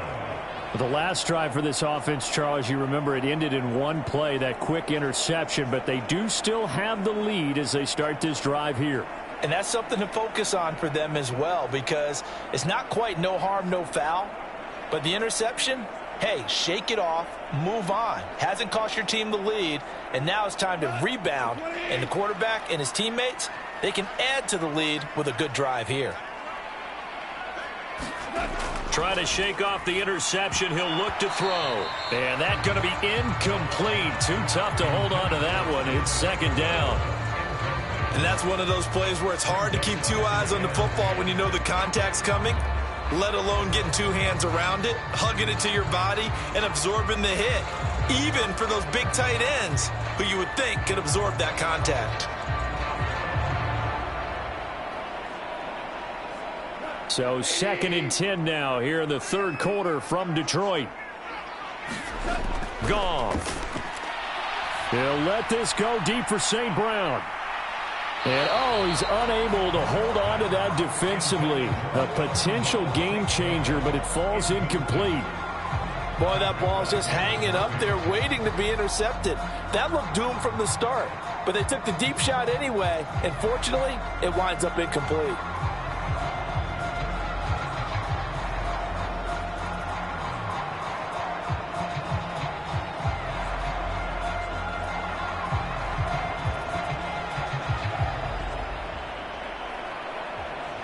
Now they face a 3rd and 10 after back-to-back incompletions. From the gun, here's Goff. Over the middle and taken in by Laporta. And he will be very close to a first down, but I see the closed fist of the referee, and that means 4th down. There's another example what defensive coaches constantly preach, not allowing any run after the catch. They gave up a few more yards than they wanted to, but they were able to get him down quickly and force a 4th down.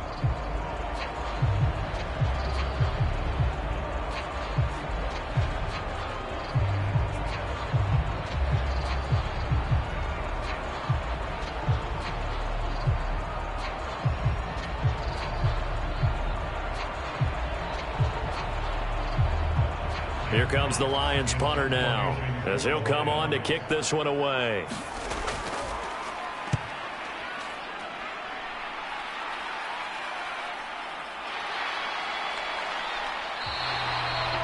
So possession goes over here on the punt. And it will be Vikings ball, 1st and 10. And now out comes Minnesota.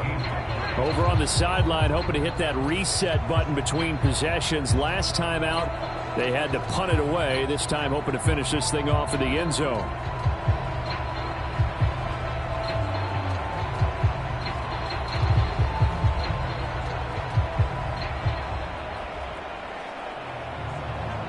Cousins and the Vikings with a 1st and 10 at their own 18. They'll start this drive out on the ground. Just a yard on the pickup there, and it'll bring up a 2nd and 9. Defenses always talk about earning the right to rush the passer on 3rd down. And you know what offenses want? Win 1st down so they can set things up for themselves better. And that wasn't helpful there. Not a big impact on 1st down. Now 2nd and 9.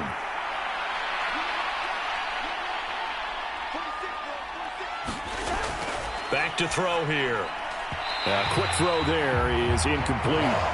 Basically, you're not going to outwork 2 guys very often. Double coverage. I thought he was going to go somewhere else with the football. I get it. That's a stud wide receiver. You want to try to get him the football. Yeah, sometimes you rely on him a bit too much. You forget the other options that are out there. These guys have punted 4 times already, and they're staring at a 5th, barring a conversion here on 3rd down. Cousins to throw it. Throwing quickly there, but it's incomplete. Looks like another empty possession offensively. And you're at that point of the game where you can't afford too many more of these. So this is going to require some heavy thinking on the sideline to figure out what they can do to crack this defense. And here's Ryan Wright now, as they're forced to kick for the 6th time today.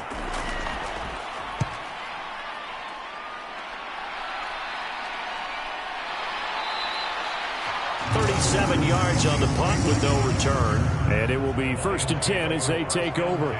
Another shot now for this Lions offense.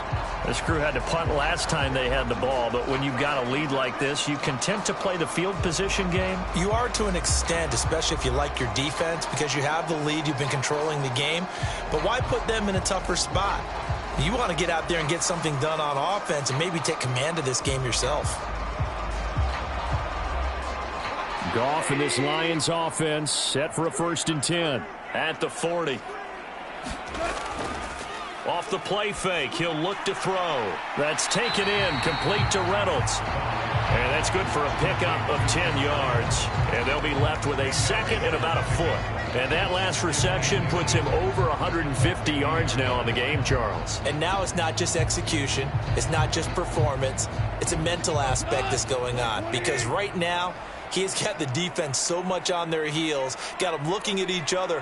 Who's going to cover this guy, and what type of coverage can we put out there to try and slow him down? That'll put him at 95 receiving yards now as he's got a 1st down. That was a route run not just with dexterity, but with intelligence. Found the hole in the zone, made sure the quarterback saw him, and was able to make the sure catch and flip the down marker back to 1. Back-to-back good plays have him on the move on 1st down.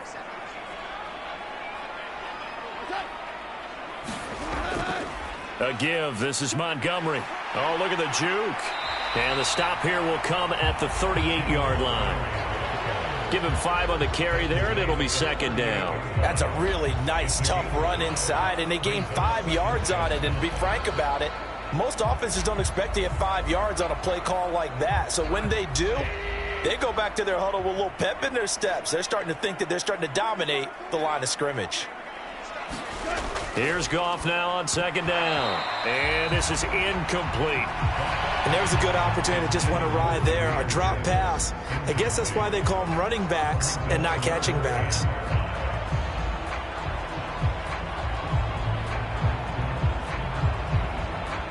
They come up now 3rd and 5 following the incomplete pass. Here's Goff. And that is incomplete. That is certainly one way to frustrate a quarterback. Run those extra defenders on the field. Dime package, lots of speed, no space to fit in the football.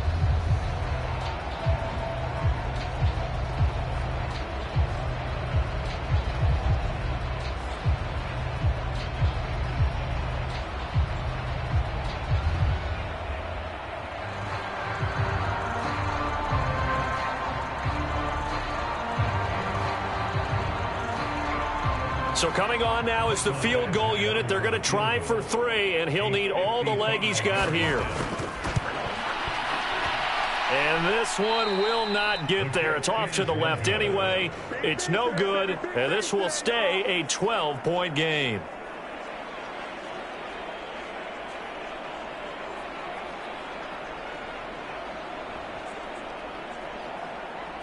The Vikings offense now heading out to take over. These guys definitely hoping for a better showing than their last appearance. They couldn't really even move the football much beyond the shadows of their own goalpost, Charles. We'll see if they can get a better, more sustained drive going here. Yeah, and every team that we ever talk to says the exact same thing. When you start a drive from that deep in your own territory, the goal is a minimum of at least 2 first downs, because even if you have to punt then, you change the field position, right? You flip the field a little bit. They didn't get that done. This time they want to string together a nice drive and help themselves out.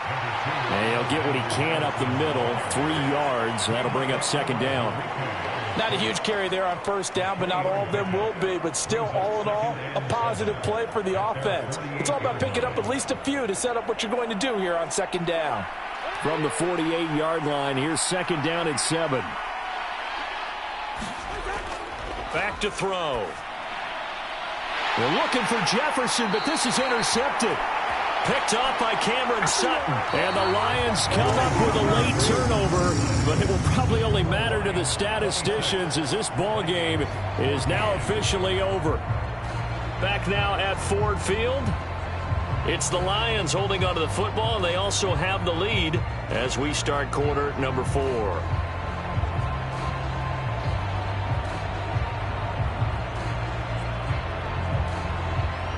The Lions offense ready to kick off their next drive. They have to like the position that they are in. 4th quarter, 2-score lead, and now the ball back after the INT. And not much there at all. Maybe a yard up to the 43. Brandon, I've got to think this offensive line has got some smiles on its faces. And I know it sounds crazy, but they practiced for this back in training camp. They knew they'd be in situations where it'd be extra defenders in the box coming after them, trying to keep them from locking down a game. Right now, they want to show the world they're up to the challenge. They work now on 2nd and 9. Gone.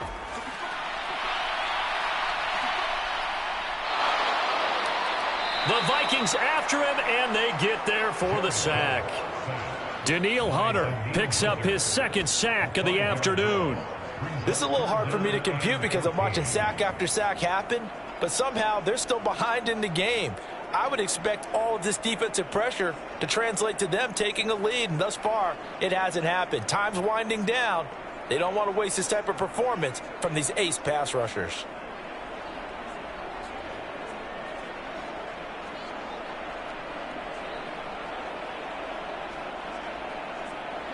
So now following the sack, Goff and the Lions needing to come up with something here on 3rd and long. They'll set up a throw. Under pressure, they got him again. The corner Another blitz gets there as he goes down for a loss of 7. Well, collectively as a defense, Charles, I think if you get 4 sacks a game, you're feeling really good. Now they have 6 as a unit. And that type of a number, it's just staggering because there's so many ways to try and counteract it. But in this case, they've got no answers for this unrelenting pressure coming at their quarterback. Here comes the Lions punter now, as he'll punt it away for the 4th time today.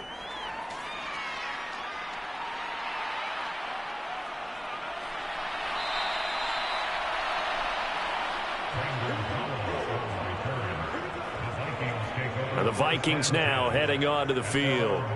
Their defense was able to force the punt. That's the good news. But this is still a 2-score game, and they need points on this drive and in a relatively quick manner.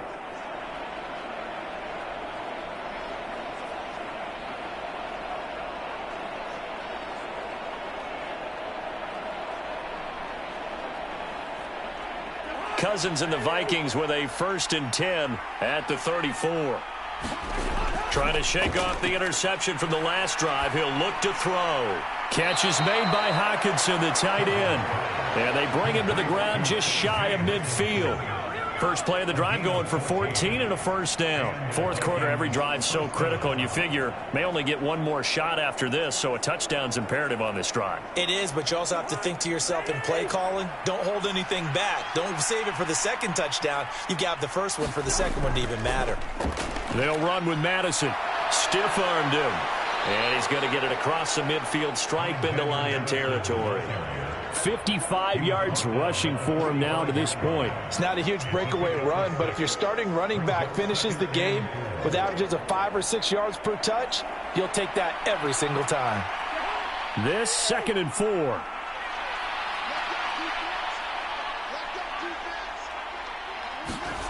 Here's Cousins. Going underneath, he's got Hockenson. No gain there, and it's going to bring up a 3rd down. Let's just make this one simple. Could he be any more open than he was on that play? And they lost him going to the outside. Hard to believe because you go through your accounting on each and every defensive snap. Who's got who, what defense you're in. That was totally a blown coverage. Cousins from the gun on 3rd. High throw, but the catch is made. And it's going to be another 1st down as they'll get him to the ground at the Lions' 33. The 3rd down conversion is successful. Give them 12 yards that time. And in a 2-score game, obviously, every play, every 3rd down, like we saw there, magnified. Big pickup. It was a huge pickup. What they really want, though, is to not even get to 3rd down. They've got to maximize time and conserve as much as possible.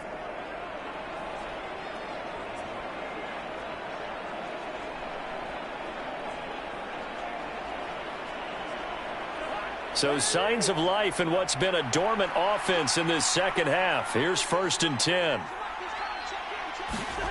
To throw is Cousins. Going underneath, he's got Hockenson. And brought down, but not before they're inside the 25. 10 more there and another 1st down. Good yardage on the completion there. And when they look at the scoreboard, they do understand a field goal.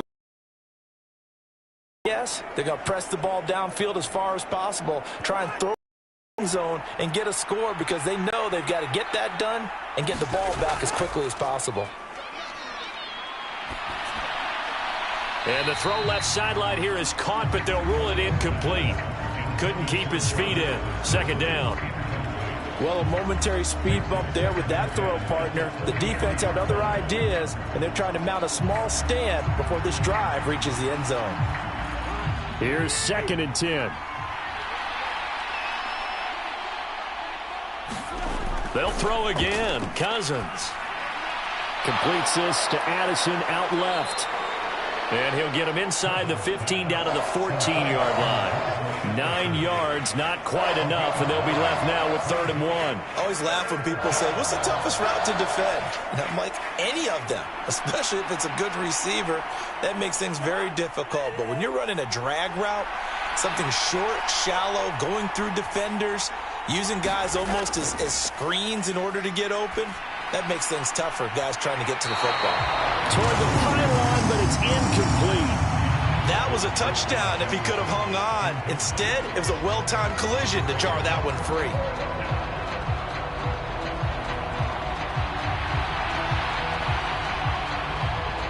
Okay, so thought they might go for it here, down late. Instead, they trot out the field goal unit. From the left hash, a 31-yard attempt. Joseph's got it, and that lead is back down to 9 now.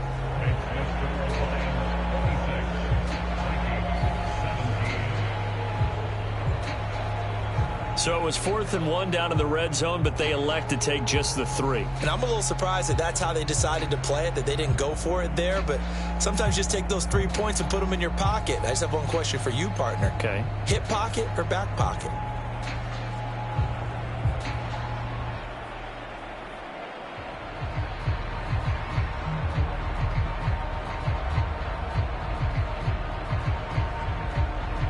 Joseph now to kick this one away.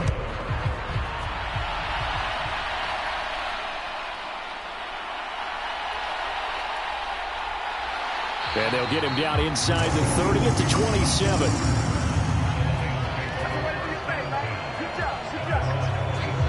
And Detroit back in possession of the football. Well, there are 2 scores on the plus side. Still time here in this 4th quarter, but maybe you start thinking about playing keep away? Yeah, I think here's the situation. You're not thinking touchdowns anymore. You're just thinking first downs. To keep up with your theme there, playing keep away, first downs, they can't touch the ball. Goff and this Lions offense set for a 1st and 10 at their own 27. He'll begin by dropping it off to Montgomery. And he'll take this up near the 35, maybe the 34. 60 yards rushing for him now in the ball game. If you can keep getting gains like that, Charles, with the lead here in the 4th quarter, I mean, keep running it, right? No doubt about it, but what the offense coordinator has to do is understand they're going to continue to stack the line of scrimmage. What runs do you have in your arsenal that'll work against a stacked box and continue to move the ball? Now they show jet sweep, but instead a run up the middle here. And this won't be enough to pick up the first. A gain of 2, 3rd and 1. If they're going to get a first down out of this, they're going to have to earn it because there's been tough going in the interior there. And here we are on 3rd and 1. Be prepared. Brace yourself. Going to be some contact going on. Here now, 3rd and a yard. They'll keep pounding here with Montgomery. And he's got the first before he's brought down at the 39-yard line.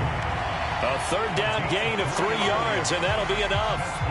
Well, it is our business to analyze what we saw out there. And on that play, I saw defense staying in base, not taking a chance, not blitzing in a situation where they absolutely need the football back. That's either a case of overthinking it or not thinking it through. If you do blitz, do you have to be careful about where you're coming from, or are you just coming from all angles? You have to be careful about where you're coming from, obviously. But at this stage, you have to take a few chances as well. On 1st and 10, here's Gibbs. And nothing doing. He's immediately taken down at the line of scrimmage. No gain on the play. It'll be 2nd down. Run blitz there defensively, something we might see more of here in the 4th quarter. I think we'll see a lot of it, and the difference between that and a pass blitz, you're just trying to get to the quarterback. You're trying to scheme someone open who will get to the QB and make sure he gets on the ground. In a run blitz, you're actually trying to cover up gaps, trying to cover up holes so they can't run the football. That helps the completion percentage, but not much else, and now it's 3rd and 10. That's a nice job defensively to make sure everyone was accounted for, because ordinarily you pick up the guys downfield and sometimes you forget about the running back. In this case, they did not and dropped him for no gain. Here's 3rd and 10.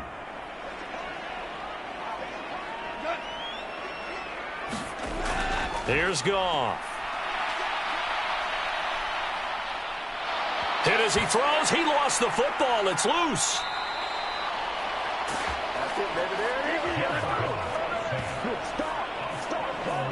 Second time in this game, Charles, the ball has squirted out from his hands. Luckily, his teammate was there to pounce on it. You're right. Got the lucky bounce, able to retain possession.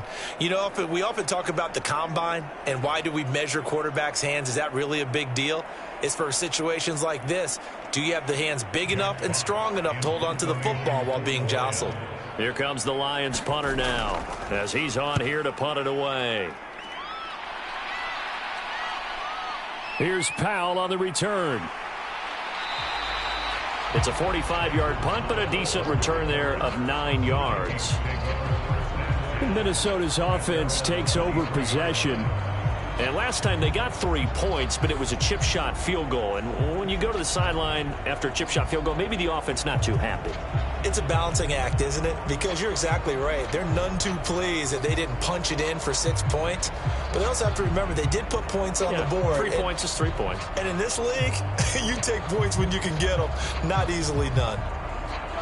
Cousins and the Vikings with a 1st and 10 at their own 23. Here's Madison running on 1st down. And he'll work this forward for about 3 at 2nd down. Well, from an offensive perspective, that was a tough run because he only picked up 3 yards. Well, let's flip it over to the defensive side. They now have the advantage. 3 3-yard gains. That means they're punting the ball likely on 4th down. That's what you're looking for when you're playing defense. Cousins now on 2nd down. Complete. Jefferson the target. And brought down, but not before reaching the 45-yard line. That'll put him up over 160 yards receiving now for the game. They can't seem to stop it. Well, every drive from here out is definitely crucial and critical. They know that they need to get at least 3 here to get it back to a 1-score game. But I can't imagine that in their huddle that they're thinking at all about getting a field goal. They want to get into the end zone and then try and get the ball back again.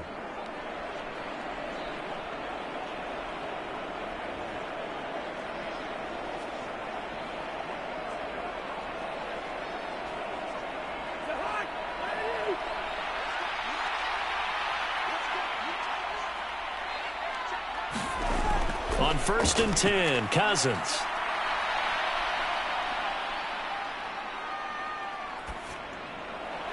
He's going to find Jefferson open downfield. And he'll get this one down near the 20-yard line, just shy of the 20. The catch and run going to wind up netting him 33 yards. Well, as my dad would say sometimes, I'm just scratching my head here trying to figure out what was going on there defensively. How did you lose him in the middle of the field? If you're going to lose a receiver, make sure it's someone on the short side of things, not deep downfield, that can hurt your defense. Cousins on 1st down. And this will be incomplete. Physical play on the football there, and it's 2nd down. Well, with a dime look on defense, 2 extra defensive backs on the field and covered up essentially every blade of grass. That allowed them to disrupt the play. Now a 2nd and 10. Cousins. This is caught. And they corral him just a couple yards shy of the end zone. 19 yards on the pickup there, and now they'll have it 1st and goal. Now, correct me if I'm wrong. You're down 2 scores. I don't think you need to rush just yet, but you can't take your time either. Yeah, even if you don't want to commit to full 2-minute offense, you have to up the tempo, up the urgency. Maybe you're starting to call 2 plays in a huddle each time you snap the ball.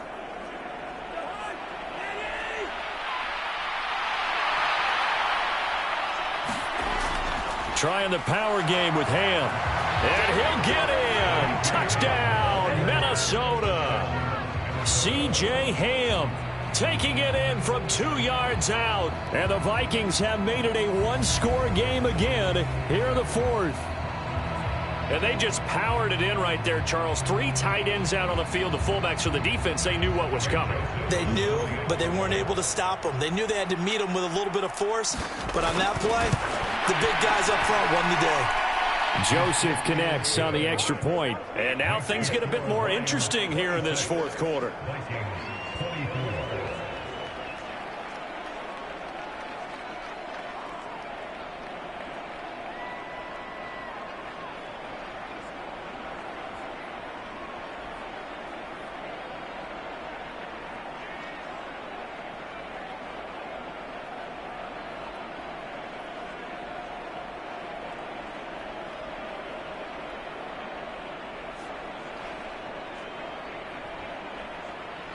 Now Joseph tees it up to kick off following the touchdown.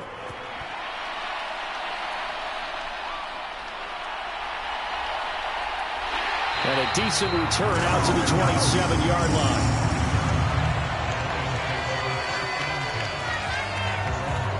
Here's the Detroit offense now as they head back out onto the field.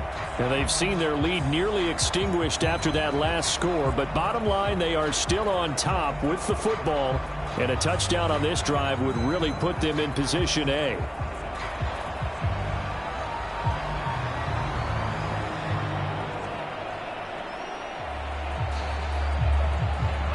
Goff and this Lions offense set for a 1st and 10 at their own 27. They'll start on the ground with Montgomery. And he's going to take this ahead for right around 3 yards, but no more than that. 2nd down. Brandon, you know how many times we've done games, and at the start of the 4th quarter, we see both teams hold up the 4 fingers, 4th quarter is ours. Well, how about this drive? You saw the 4 fingers for 4-minute offense, and this offensive line has really hunkered down and established themselves. Now, this is where they say, put the game on our shoulders, we'll lead the way, right? No doubt about it, and let me tell you, if you're a running back, all you want to do is get behind those big fellas, have a little vision, and find some space. And a solid way to do that on the first play of the drive there. That's it. That's what you want. Straight ahead, positive gain. Just keep that clock ticking.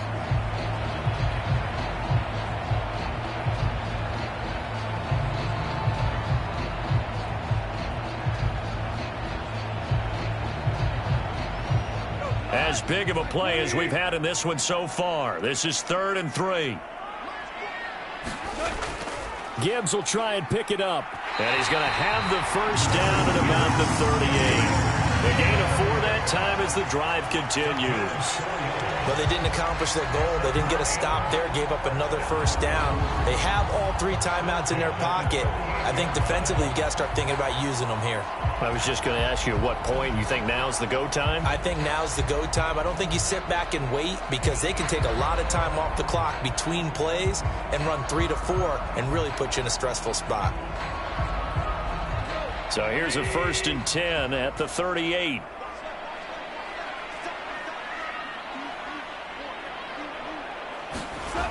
Now Goff.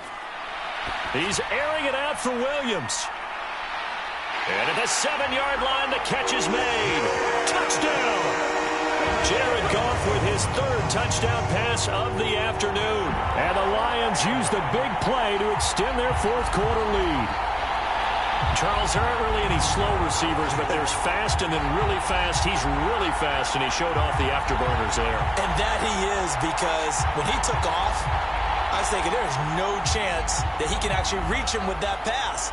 Yet he did, and he's still sprinting. And just think about what that does for everyone else on his team, because his ability to stretch a field opens things up for the rest of the receivers on the team.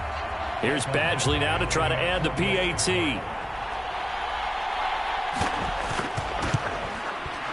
And that makes it a 9-point game. A drive there of just 4 plays. And it was Jamison Williams wrapping things up with a touchdown.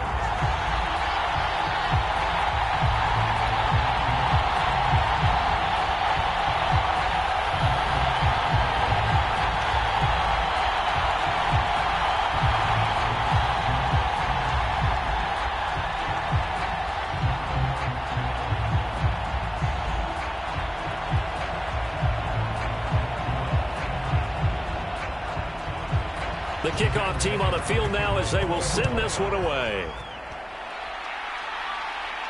This taken in at the goal line. And not much happening on the return as he'll get this to about the 23. And now out comes Minnesota.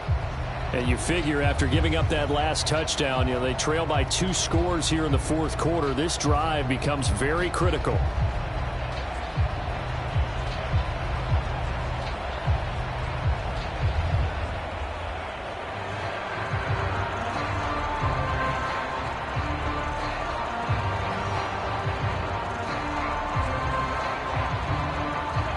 Cousins and the Vikings with a 1st and 10 at their own 23.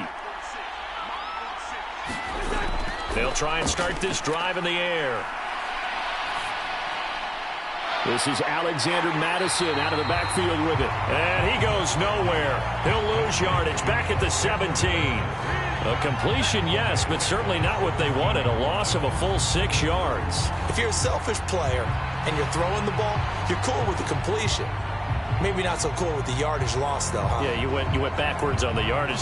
Hey, it kind of works like a sack for the defense there. Yeah, it's a really big play for them, right? Able to figure it out, sniff it out, and finish it off. They'll come up now. This is 2nd and long. Now Cousins. They'll get this underneath to Madison.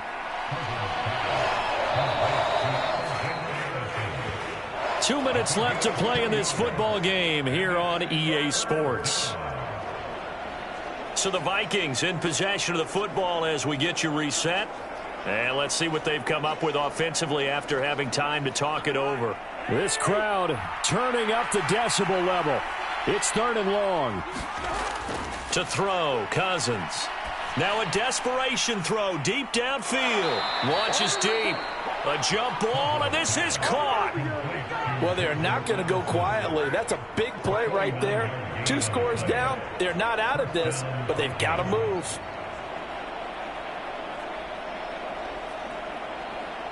All 3 timeouts remain, but they've got to score quick.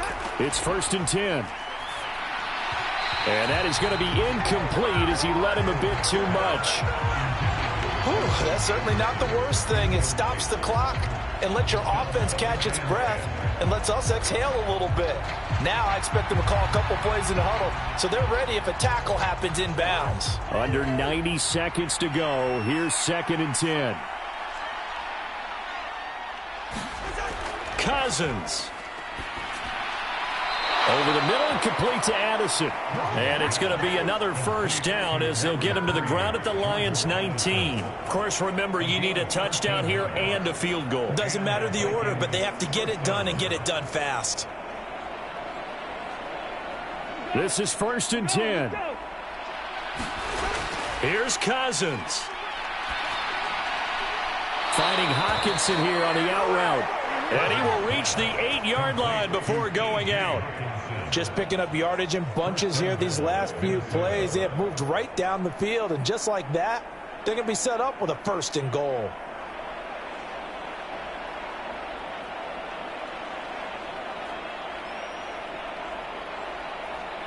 Here we go, 1st and goal.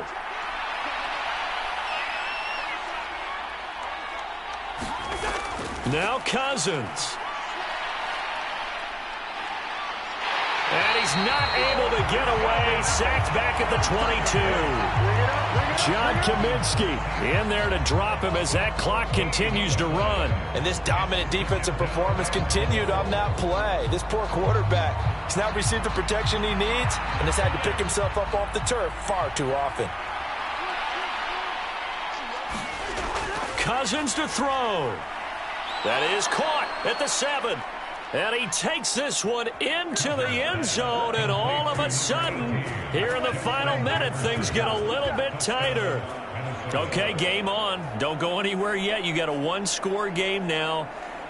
Probably going to rely on the onside kick coming up. Yeah, they have to. It's not a high percentage play, but it's better than not having a chance at all. And that's when you put your leapers and your flyers on one side, get that high hop, and hope that one of the guys can come up with it. And on the other side, get that hands team ready. No doubt about it. Joseph on for the extra point.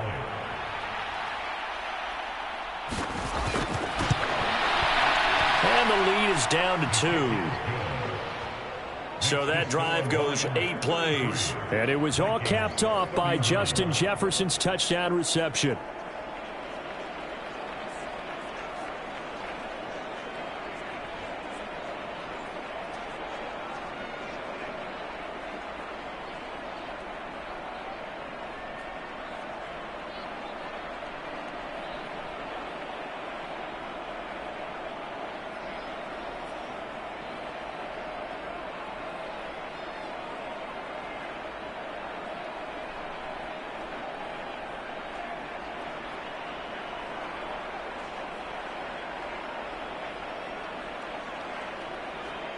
So with under 30 seconds to play, this is the game right here. And this will be covered up by the Lions, and that might just about seal the deal. The fourth quarter, they felt like they needed the football back. Unfortunately, they couldn't get it. And I know we've brought analytics into the game, and someone has said here that the data says that when a team's expecting an onside kick, 80% of the time, the team expecting it, they do actually recover the ball, which is what we saw here. I just wonder if that number is much more of a anecdotal type of a number. Kind of like when the coaches tell us, well, when you score on special teams, 93% of the time you win the game. I'm still waiting to see that number is empirical.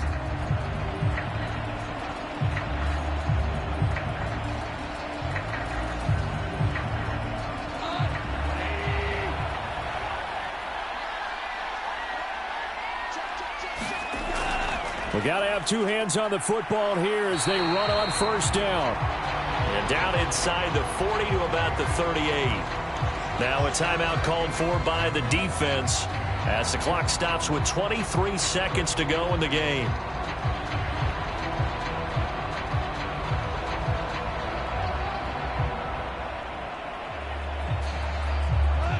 Second down and 3.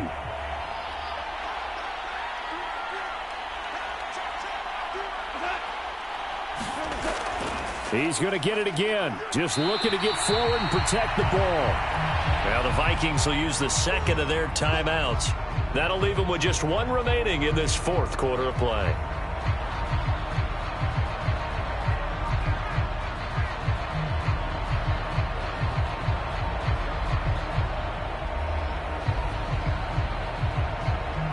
With a heavy set out there, 3 tight ends in the formation for 3rd and 3. They'll run it. Here's Montgomery. And I don't think he got there. No. He's short by maybe a foot. Maybe. Call it 4th and inches.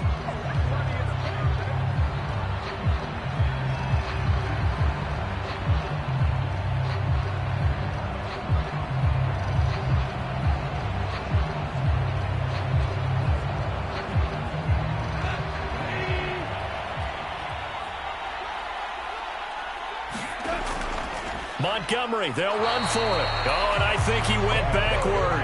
He did. The Lions turned away on 4th down. And the Vikings defense is going to get the football back. And defensively, they were ready for that, a full-on blitz on 4th down, and they stop them short of the marker. Oh, someone's got to feel really good about that, and that's the defensive coordinator. He dialed up a great run blitz defense, and they hit it just right. Stack that thing up. They're going to feel awesome going to the bench after that big play.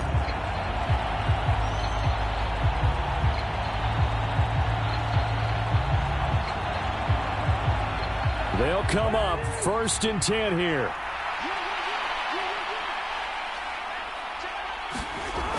He's back to throw. Pass complete. It's Madison. And he slips up past the 45 before being tackled. What a ball game this was. What an atmosphere this was. And the home team getting the late touchdown, getting the victory, and now everybody in this building can file away with smiles on their faces. And what do real estate people tell us all the time? It's location, location, location. So being at home, that can be a big deal because remember, they were down to their final chance to retake the lead. That home field advantage, I think it helped fuel all of what happened for them down the stretch. A huge win.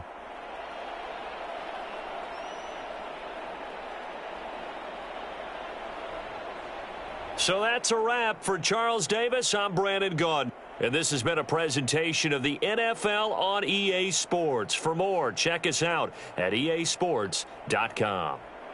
It's a win for the Lions as we say so long from Ford Field.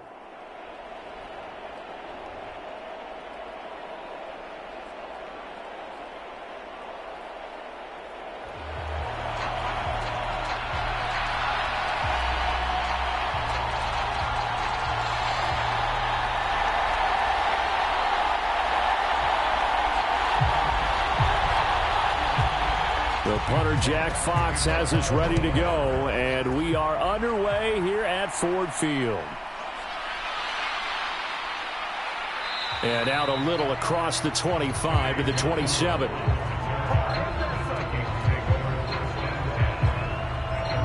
Under center for the Vikings, out comes the former Michigan State Spartan and longtime veteran Kirk Cousins. Not bad for a fourth-round draft pick. Well over 100 career starts now. And the chemistry with his top targets, really on point. They spend a lot of time in practice and after practice making sure the routes are run well, and he knows exactly where they're going to be on the field. And when they get open, he delivers.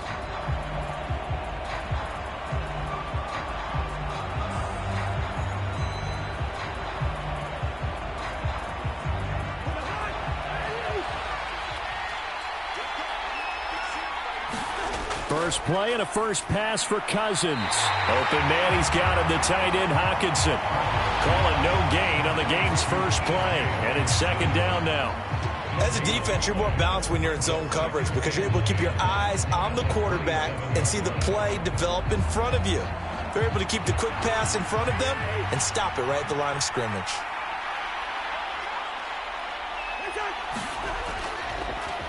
First carry now for Alexander Madison.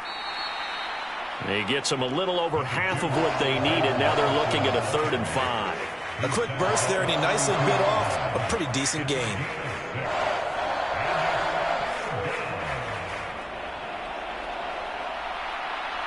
Third play here, this opening drive as they're up against a 3rd and 5.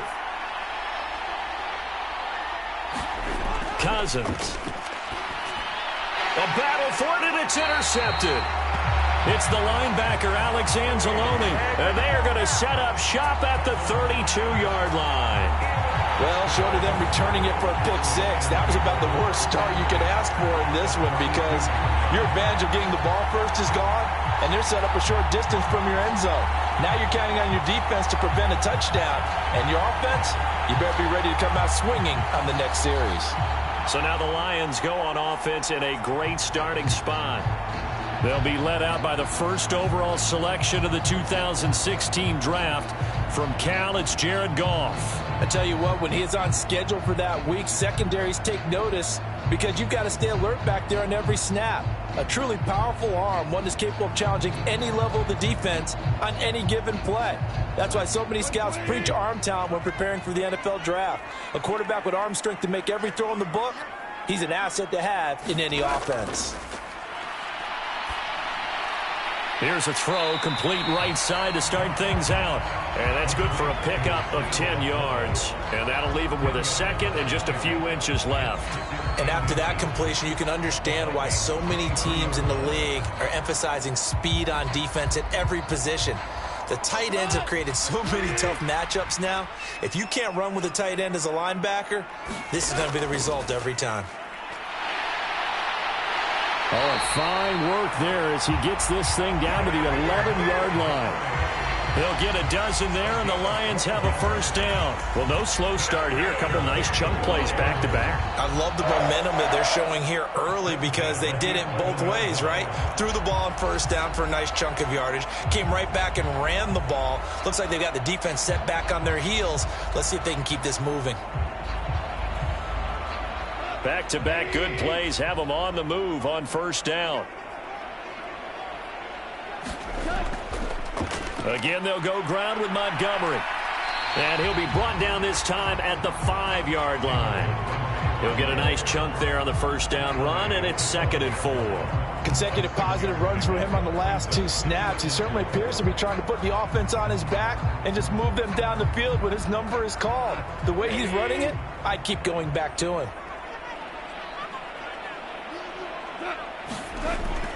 A carry here for the big tight end. And he's going to take it in for a Lion touchdown. Brock Wright, a 5-yard touchdown run. And the Lions take the early turnover and convert it into an opening touchdown.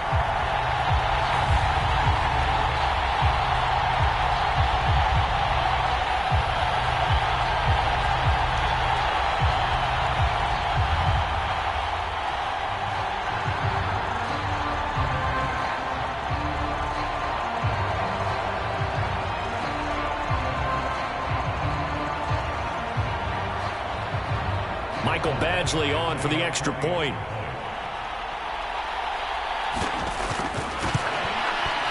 It's up, it's good, and the Lions lead 7-0. So that drive, 4 plays, and it's finished off with a 5-yard touchdown run.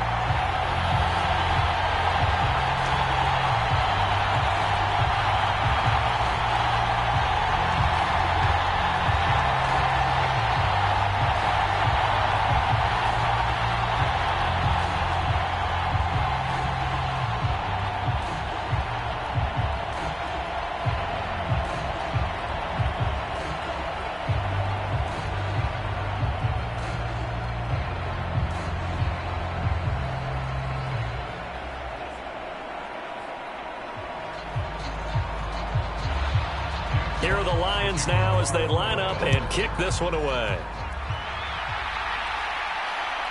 Kene Nwangwu now out of his end zone. And he's able to get this across the 20, but not by much as he's marked down officially at the 21. And the Vikings taking the field here for their second drive of the game. They threw an interception the first time they had the football, wound up leading to a touchdown the other way. How do you approach drive number 2? Going back to your game plan coming in, everyone has matchups that they like better than others. Where they think they have an advantage, dial up some of those plays. Try and go to those spots and get your offense moving.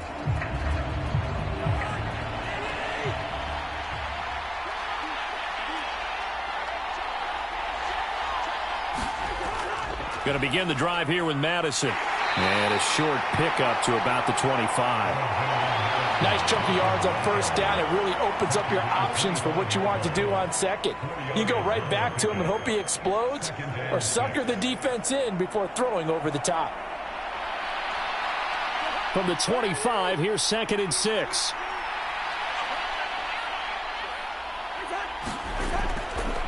Now the first carry for Cam Akers. 9 yards to pick up there, and it's a first down. For a lot of guys playing this game, there's no better feeling than running right through a tackle. He's able to lower his center of gravity and churn his legs for a really nice pickup.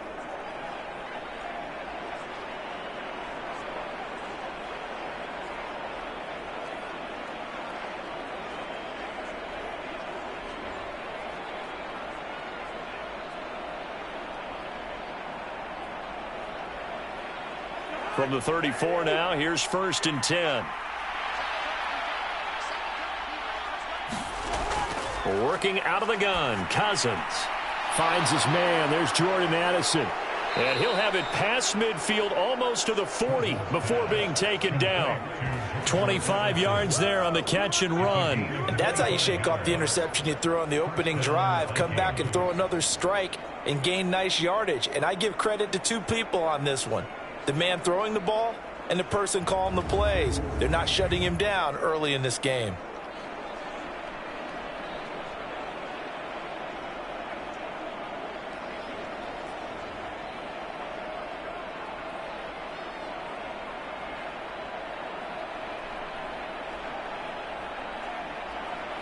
So the ball moves into Lion territory now. Here's 1st and 10 at the 42-yard line. Off the play fake, Cousins. Looking for Addison again, and he's got him again. And he'll get this one down near the 20-yard line, just shy of the 20. They go right back to him for 20 and a first. And this has been a nice answer to the touchdown drive against them a few minutes ago because they've come out and reestablished the tempo. A nice throw there, and they're putting together a very strong drive as a response.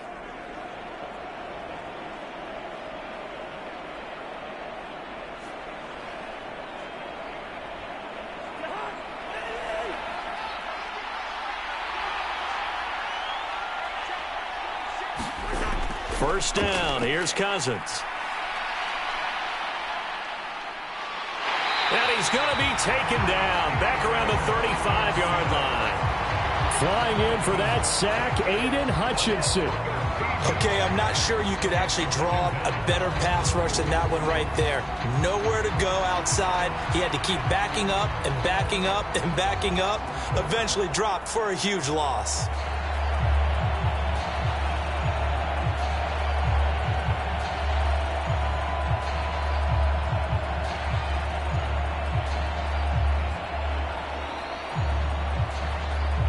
So second and long, and got to be careful not to fall out of field goal range.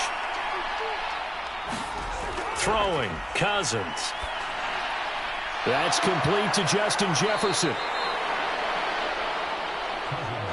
They were in zone defensively, went with a crossing route. It's always interesting to watch that chess match. Yeah, and I think safeties don't mind crossing routes against zone because eventually you're going to run into their territory, and that's when they lick their chops in order to get the big hit or a play on the ball. Offensively, nice execution to find a hole, make the catch. On third down, Cousins. And this one dropped in the end zone. Looked like a touchdown, but not to be, and now it's fourth down. That's a good job there creating the contact to force the incompletion. And now since it's fourth down, that should set up a field goal situation. And a nice sigh of relief defensively to be able to hold them to 3.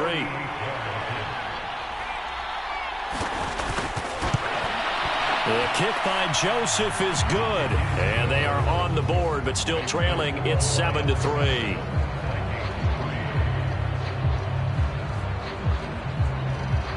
Well, in a close game like this, obviously you want the touchdown, but certainly they will take the 3. And they'll be okay with that, but let's throw a little credit to the defense as well. And I'm just glad this doesn't come down to a debate, right? Which side won, partner? Because the defense, hey, we didn't give up a touchdown. The offense, hey, we put 3 on the board.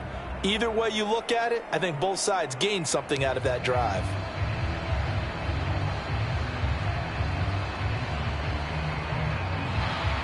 Joseph now to kick this one away.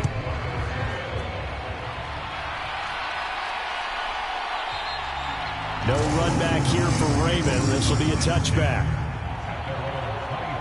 Back onto the field come the Lions for their second overall drive. This drive here beginning probably with a pair of motivated groups. Remember, the offense scored a touchdown on their last time out, looking to repeat that in Charles's defense. They were very frustrated after giving up 6 the last time on the field. And frankly, it's just a battle of wills in a lot of ways because you know they're both motivated. They both game plan for this drive, and they both have specific outcomes in mind. To me, it just comes down to who can execute better and which side can step up and assert its will over the other. On 1st and 10, Goff. He's got right on the short throw. This will be stopped about 2 yards shy of the marker. 8-yard gain, 2nd and 2. Nice rhythm throw there on 1st down. He located his tight end, made it a nice easy pitch and catch. Hoping he could break a tackle or two. Wasn't able to do that there, but still good yardage. Here's a 2nd and 2 now from the 33. Going up the gut, Montgomery. And they get him down, but not before he takes it across the 40-yard line. 11 yards there and a Lion 1st down. Interior of that line blocked really well on that run, but also the 2 tight ends, they blocked well too. Not only have they scouted the line of scrimmage, with their agility, they can get upfield and hit moving targets like linebackers, defensive backs. They do a really good job helping out the running game.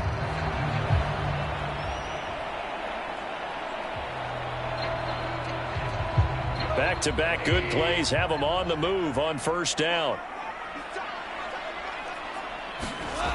Goff. There's Laporta with quite a catch. A good pickup there, 26 yards. That was good protection there. No, that was great protection there because it allowed him to lock in on his receiver. Although I think he was looking for his tight end on the corner route all the way. Nice connection there for a really nice gain.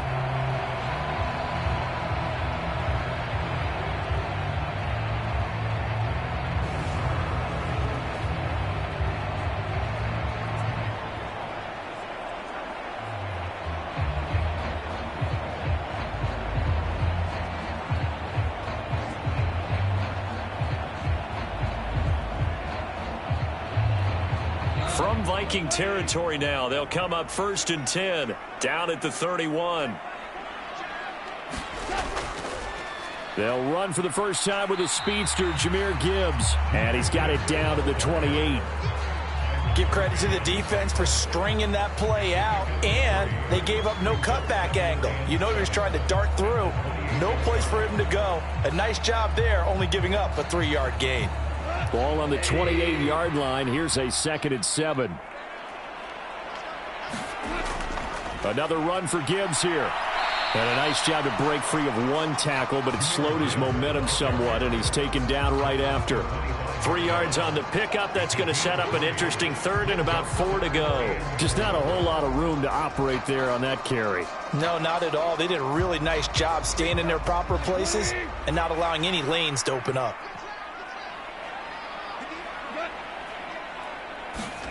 Back to throw. Goff. That ball nearly intercepted, but he could not hang on. Oh, pick there certainly would have been nice. Instead, at least, it'll be 4th down. I know ultimately that feels like a good defensive play, but I know it's really not. They had a chance to keep points off the board. Now they have a chance to kick a field goal by missing that shot. Yeah, especially at this spot in the field. He's got to be upset he couldn't come up with that INT. Badgley able to punch this one through. And they push the lead up to a touchdown now at 10-3.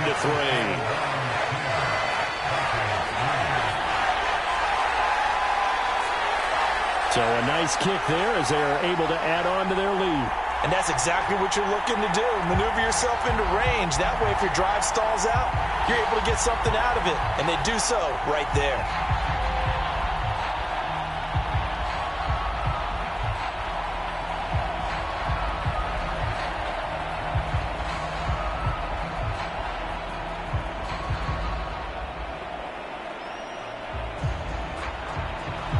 Set now to kick this one away, and off it goes.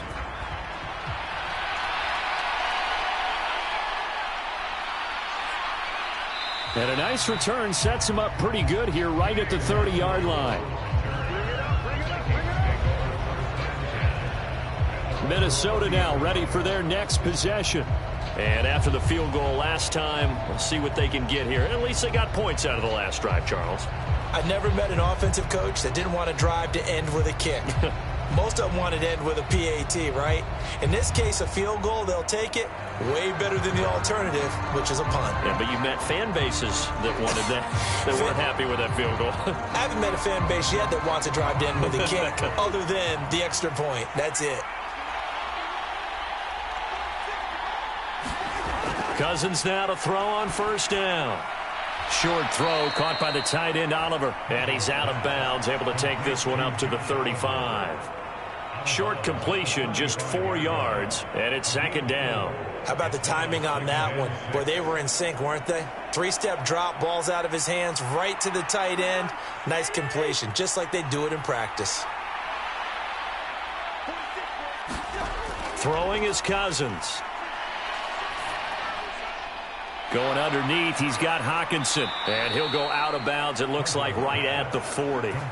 Second catch for him today, and it'll wind up a 1st down. And there's a completion to the tight end. And look at the size of these players nowadays. At that spot, 6'4", 6'5", and up. A lot of guys used to be basketball players, somehow came back to football. And that's really good for the game of football. You're getting better athleticism, great hand-eye coordination, guys who know how to control their bodies when they run their routes. And he'll be taken down, but not before he works it past the 50. Back-to-back receptions for him, and it's another 1st down. A lot of tight ends just use their size and their strength, try to occupy some space and kind of body people away and catch the football. But not this guy. He's a refined route runner. Makes me wonder if he took some dance classes in his background with his footwork. Now Cousins here on the bootleg. And he's got this to Jefferson. And he'll go down, but not before getting this inside the 30. A good pickup there, a 22. Boy, everything clicking on this drive. He's 4 for 4 now, and that throw, maybe the best of the bunch. This offense is really humming, and they pick up another 1st down.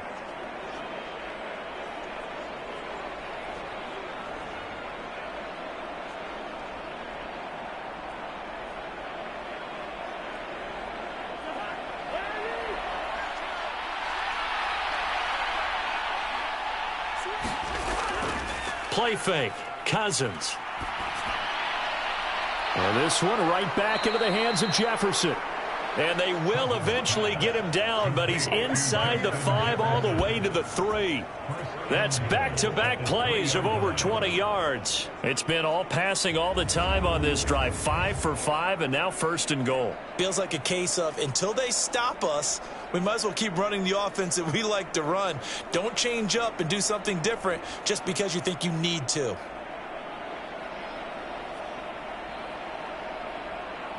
Two big plays in succession. Not sure this D knows what hit him, but now they got to get ready. It's 1st and goal. Cousins again toward the end zone, but that's going to wind up incomplete. Down this close to the goal line, 1st down. Surprised that wasn't a run? I am, and you know I'm old school. I want to run the ball on 1st down in this situation because 2nd down, that gives me an option of running play action and maybe throwing it. They'll go again from the 3 here on 2nd and goal. They'll let the fullback try and take him home. And he will score. Touchdown, Vikings. C.J. Ham, a 3-yard touchdown run. And the Vikings are an extra point away from evening this one up. And, boy, that was a heavy set. I think they had 3 tight ends out there. The fullback, you knew what they were going to do. Yeah, they weren't trying to fool anybody at all, were they? There was none of this show you heavy set, bootleg it out. Nah. Big guys up front, hand it to the big guy in the backfield. Greg Joseph on for the extra point.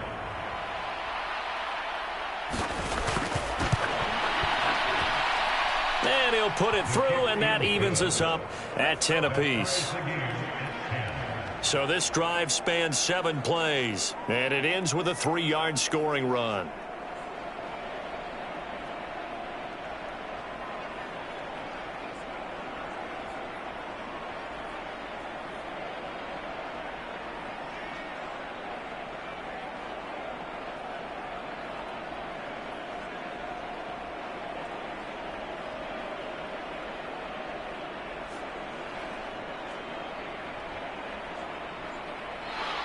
All level now at 10 apiece as the kick's away.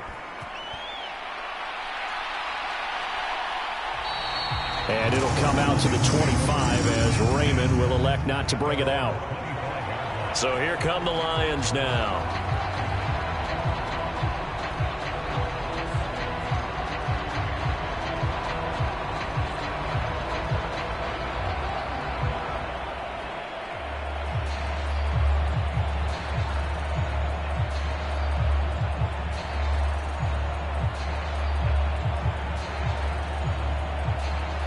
Goff and this Lions offense set for a 1st and 10. At their own 25-yard line. Here's a play fake as they set up to throw.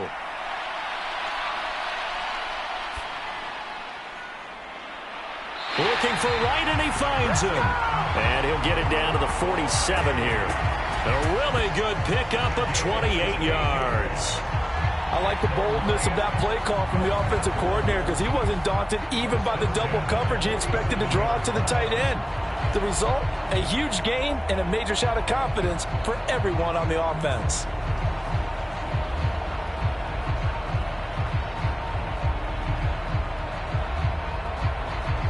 From Viking territory now, they'll come up 1st and 10 at the 47. From the gun, Gibbs will get it. And he's going to get this one down near the 45-yard line. Just a yard on the 1st down carry, so it's 2nd and 9. No doubt about it. A really nice job there by the defense, not allowing him to get to the perimeter. But that means your defensive ends, your outside linebackers, the guys that you pay big money to sack the quarterback, they also have to have interest in the running game as well. And they did a nice job there of holding the point of attack and not giving ground.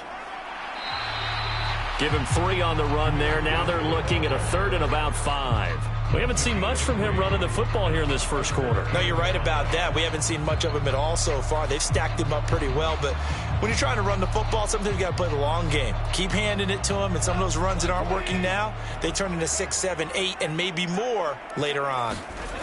To throw is Goff. Setting up the screen, this is Gibbs. And past the 35, he'll be dropped a yard or 2 shy of the 30. The Lions passing game in sync now. They've got another 1st down. As an unbiased observer, I think it would have been interesting to see what they would have done if they hadn't gotten the first down there. But since they did, I guess the point is moot. And they were right there in that middle ground, field goal range, punt, go for it. But as you said, they picked it up.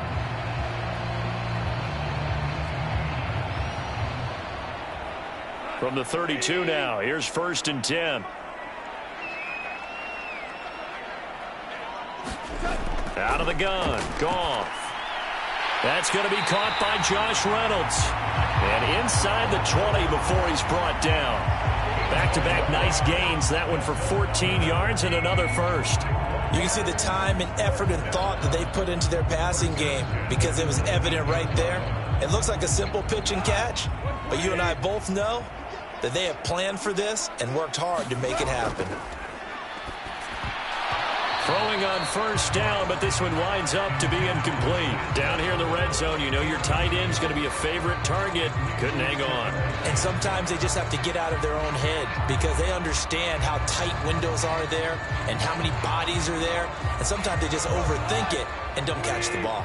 2nd and 10. We're all knotted up at 10, but it appears that may change soon. Only question is, will they have to settle for 3? Now, a quick throw there, but it's going to be incomplete. They haven't been able to stop them so far this series, but getting a nice little stand from their defense now.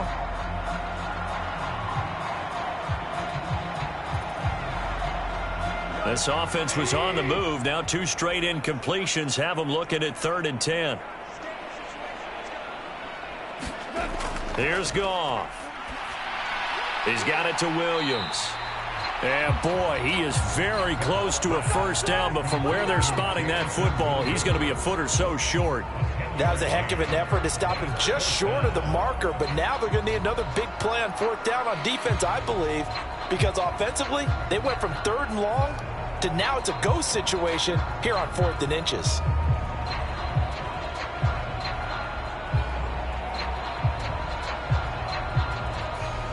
The offense here not budging. They're going to fight for it on 4th and inches. They go ahead and snap it. Goff.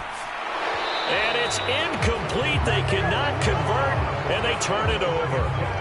The Lions turned away on 4th down. And the Vikings defense is going to get the football back. He'll have a tough time living that one down. It's one thing, Charles, to drop a pass. It's quite another to drop it on 4th down. And so many teams work on that in terms of locking in on those key downs. You know, you and I have both been to practices where we've seen, hey, 3rd down situation, big 3rd down alert, lock in here, 4th down play, make sure you focus just a little bit extra. It didn't pay off in that situation.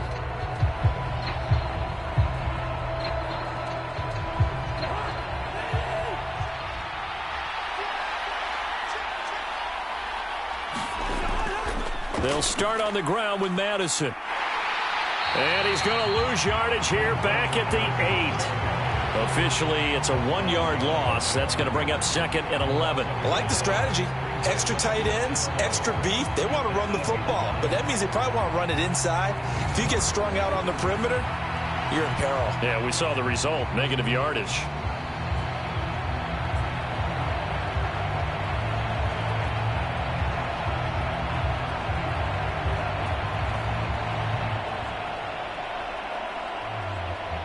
A loss of a yard there to start out. That leads to a 2nd and 11.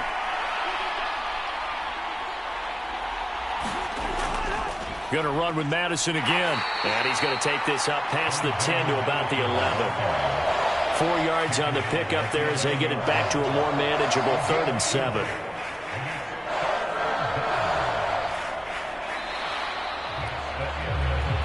(10-10) our score after 1 on EA Sports. The Vikings with the football here to begin the 2nd quarter as they've got it with a 3rd down coming up.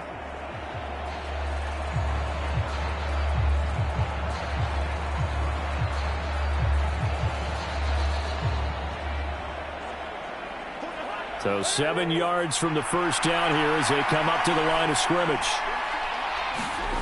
Here's Cousins. Completes this to Addison out left. And he's brought down, but not before they get it across the 20-yard line. Third catch of this first half for him, and this one is a first down. Did you see that route the way that I did? I thought he was trying to get deep. Yeah, that first. wasn't the first option. No, it came off of that guy, the deep guy, and came underneath on the drag, completed it very well.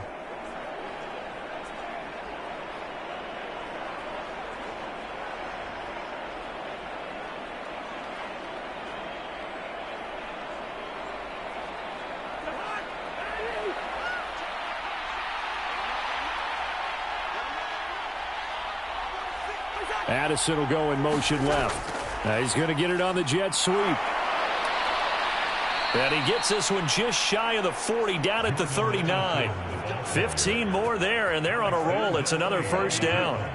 An excellent run there coming from out wide. And we used to consider these jet sweeps to be gadget plays or something a little bit unusual, right? But now most teams have some version of this play in their playbook. And I think it's a lot because of the receivers that are being developed nowadays. These guys look like running backs even though they're playing out on the perimeter. So from the 39 now, they'll come up on a 1st and 10. They'll go Madison up the middle. And he's going to get a solid gain of 9 before being brought down. 2nd and right at a yard. This drive is turning into an extended one, and the guy carrying the ball, he's becoming more like a body blows guy. Every carry is putting some damage on the defense. So after a while, I'm not too sure how many guys are going to want to run up and tackle him.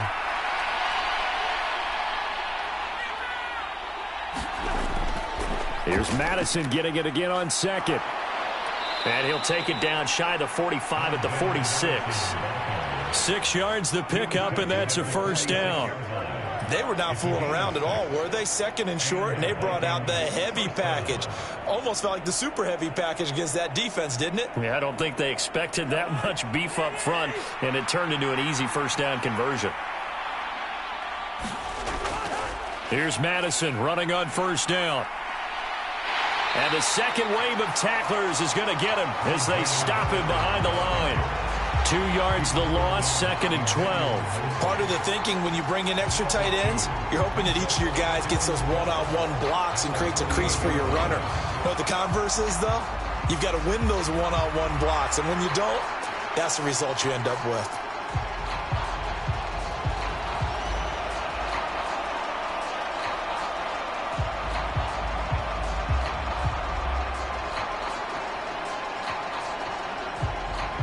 A rare misstep on that last play because the drive has been strong, but now it's 2nd and 12. From the shotgun, it's Cousins. He's got his tight end over the middle, T.J. Hockenson. And it's going to be another first down as they'll get him to the ground at the Lions' 36. They pick up 12 on the play there, and they move the chains. It certainly feels like there are more stars at the tight end position than there were even 10 years ago. And I think it's become more of a glamour position because of the ways it can hurt a defense, and guys want to be involved.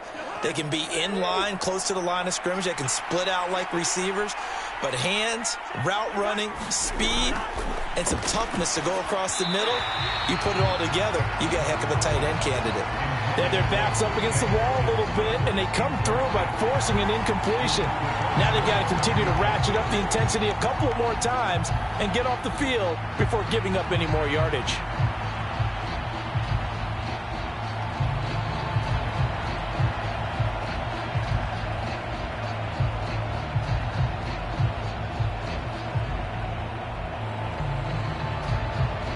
Second and 10. To throw is Cousins. Right side, it's the tight end, Hockenson. And it's going to be another first down as they'll get him to the ground at the Lions' 24-yard line. 12 yards there as they move the chains. 5th catch of the game for him there. Yeah, and the tight end position is now becoming a volume pass catcher. It used to be occasional, right? Safety valve. Throw one to him every so often, but mainly they want him out there to block. Nowadays, an integral part of the passing game, and they create such great mismatches that they often become the leading receiver. And he's brought down, but he has it down to the 12 on a pickup of 12. 1st and 10. Partner, if you want more carries, I think we saw how you get them.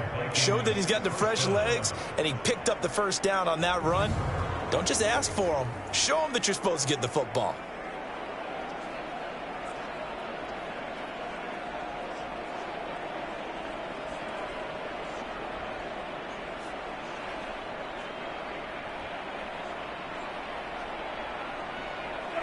From down at the 12, it's 1st and 10. Cousins now. This will be caught just inside the 10. So the completion good for 7 there, and it'll be 2nd down. One thing you're hoping for when you run drag routes, you're able to hit a receiver in stride, and he can pick up a lot of yardage after the catch. But in this situation, the defense was effective, able to stop him before he could get a good head of steam going. 2nd down, ball on the 3. 1st down marker at the 1-yard line. On the handoff, it's Madison. And this won't be enough to pick up the first. A gain of 2, 3rd and 1. Ladies and gentlemen, that is a force of nature in the defensive tackle position. Yes, he's as big as they come, but still plenty agile. He's able to make a nice play there to swallow up the ball carrier. The offense on 3rd down, just 1 for 3 thus far. They need just a yard here. It's 3rd and 1. And they'll let their fullback try and push the pile. And he will take this one into the end zone for a Viking touchdown. C.J. Ham with his 2nd touchdown here in this first half. And the Vikings go nearly the length of the field and finish it off with 6 points. Well, nothing complicated about that. That's old school power football. And effective. And that's the key to everything, right? Sometimes we try and do too many things. Just hand it to the big guy and let him go forward.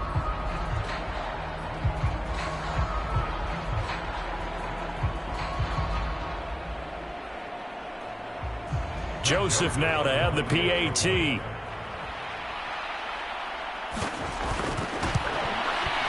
He's got it as they go up by a total of 17-10. That one was an extended drive, 14 plays all told. And it ends with a 3-yard scoring run.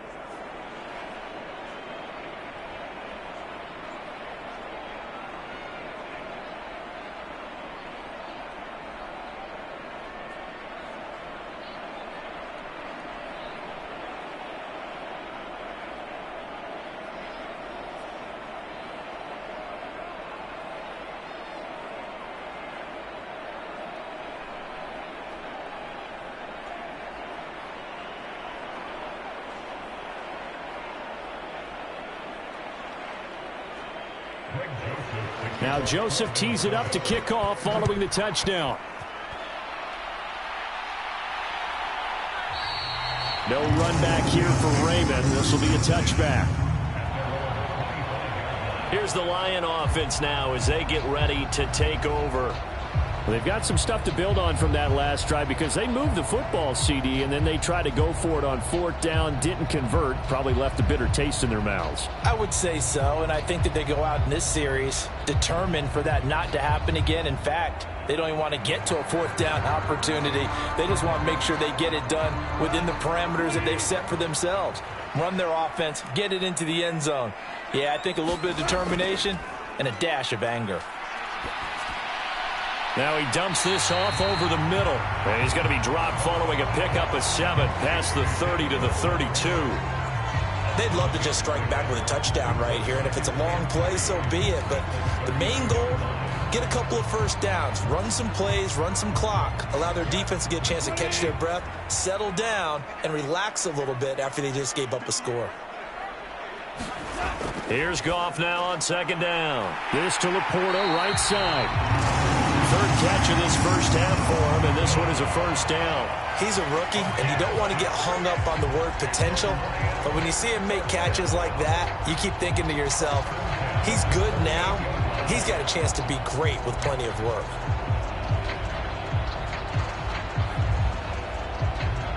So here's a 1st and 10 at the 38. Up the middle, it's Montgomery. And he's going to be stopped up quickly here. Just a yard up to the 39. Oh, there's plenty of traffic waiting for him up the middle. but give him credit. He tried barreling through anyway. They're fortunate to get a yard out of that one. Here now, 2nd and 9 from the 39-yard line. Here's Goff. And that'll be incomplete. Took a pretty good shot as he tried to pull that one in. Couldn't hang on, 3rd down. As his old brain remembers, when I see 5 wide receivers on the field as a defender, I know the ball's coming out hot. They expected it and got there and popped it free. After an incomplete pass on 2nd down, that'll leave him trying to convert on 3rd and 9. Now Goff.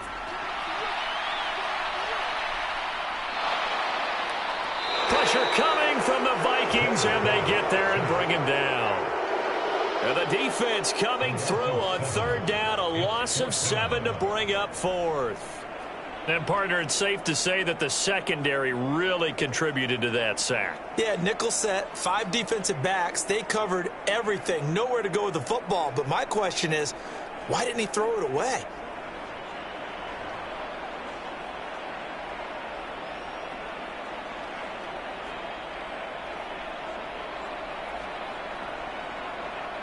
Jack Fox out to punt here on 4th down. Brandon Powell deep for Minnesota.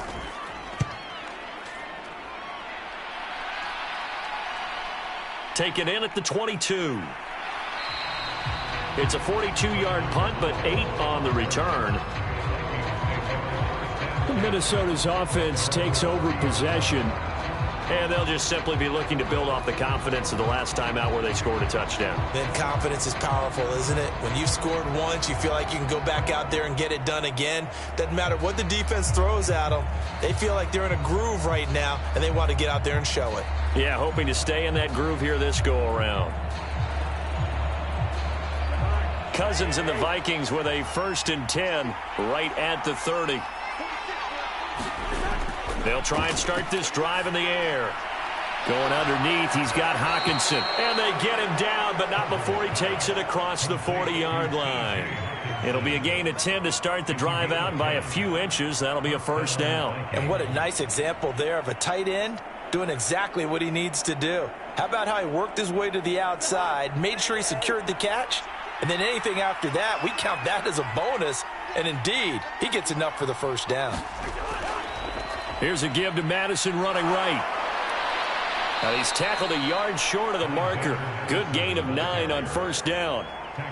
So much of the game today, we're looking for hybrid players, guys who can do a combination of jobs. And anyone who plays a strong safety position, now more than ever, is a hybrid type player. Half defensive back that covers passes and half linebacker that makes tackles. We just saw the linebacker make that play. Cousins now from the 50. Going underneath, he's got Hockenson. And Hockenson going to have the Vikings 1st down as the tackle made at the 42. It's a gain of 8, and it'll wind up moving the chains. Such a tough position to defend near the line, even when you add a 2nd defender, but the big man shrugged off the extra body and made the play call a success.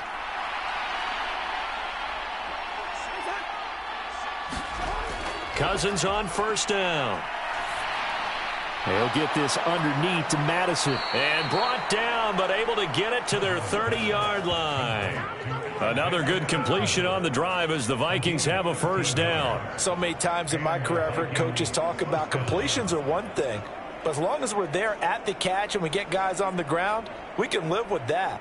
But if you're going to give up 10, 12, 15 yards after the catch, then your defense is going to be in a lot of trouble. So 1st and 10 now from the 30. Now Cousins to Jefferson on the slant. And down inside the 15 he goes. Another nice gain, 16 yards there and a 1st down again. It's likely going to leave you in man coverage with this guy, and that is less than ideal. It is, because just about any offense that has an elite receiver, if you blitz and have him in man coverage, you're going to him, even if he has an elite defender on him, because he usually knows where the ball is before the defender does.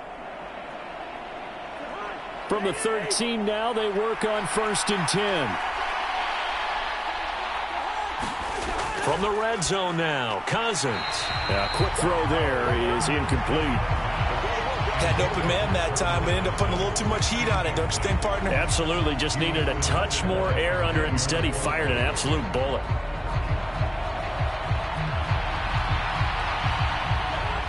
An incomplete pass on first down. That leads to a 2nd and 10.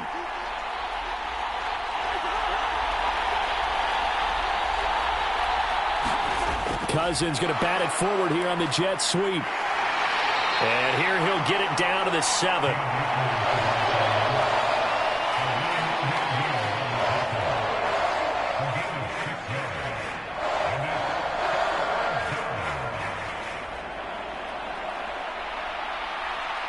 This will be the 8th play of the drive here. 3rd and 4.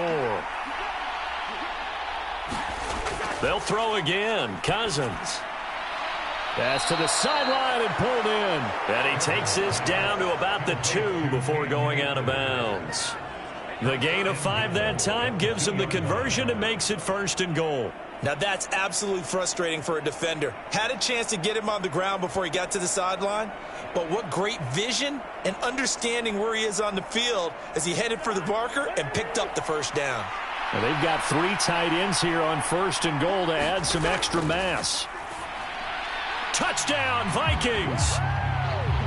T.J. Hockenson, a 2-yard touchdown grab. And the Vikings have taken a 2-touchdown lead now.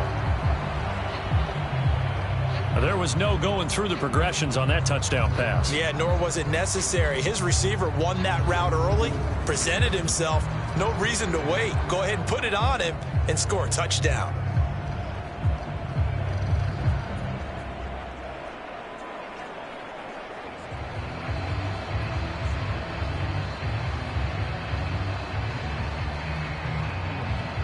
Joseph on for the extra point.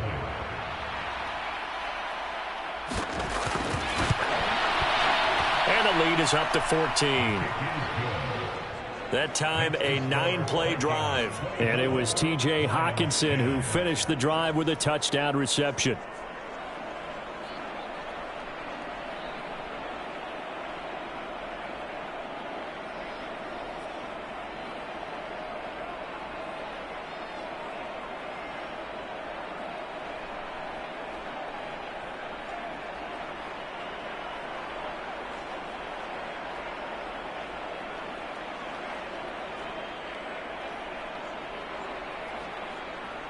Now Joseph tees it up to kick off following the touchdown.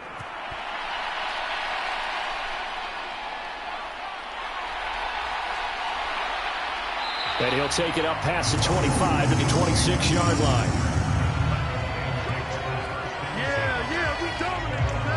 The Lions offense, they get ready to head back onto the field. The last series for him, a little disappointing, forced a punt. And now they'll try to do better here and come away with some points as they begin this drive. 1st and 10.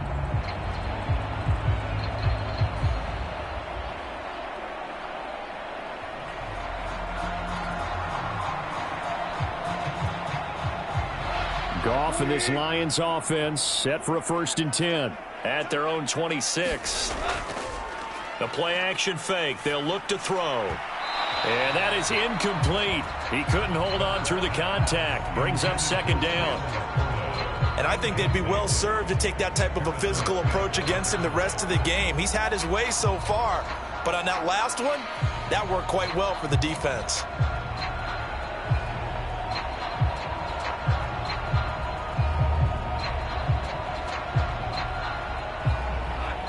Once again, they'll come up on the 26-yard line, 2nd and 10. Out of the gun, they'll give to Gibbs. And not a whole lot there, maybe a yard to the 27. Well, that's a good start to this drive on the defensive side of the ball. And force the incompletion on 1st down. Then you're able to shut down the running play on 2nd. Yeah, I wouldn't be surprised now. A little bit of pressure going at the quarterback in an expected passing situation. The Lions on 3rd down. They've only converted once in 4 tries. This is 3rd and 9. Goff now to throw. Able to find the open man. That's complete. And he is going to have a Lions first down as they're able to get the third down conversion. Yeah, these are the types of plays they're going to need to hit on if they're going to get back into this game. It hasn't been the greatest of first halves, but this is a nice throw here on third down, and they keep the drive going.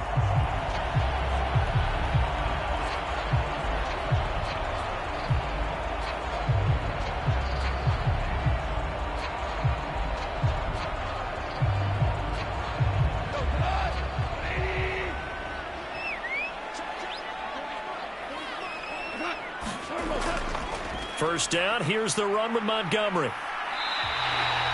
A solid run on first down, gain of 7, leaves him with a 2nd and 3. And after that type of a run, there's some talking going on down on the field, but it's not trash talking.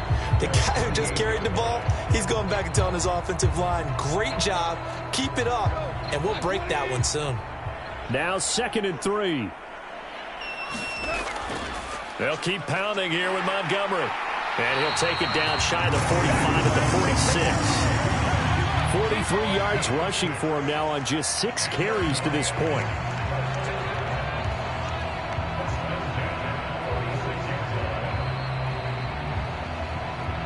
Two minutes remaining in this first half of football.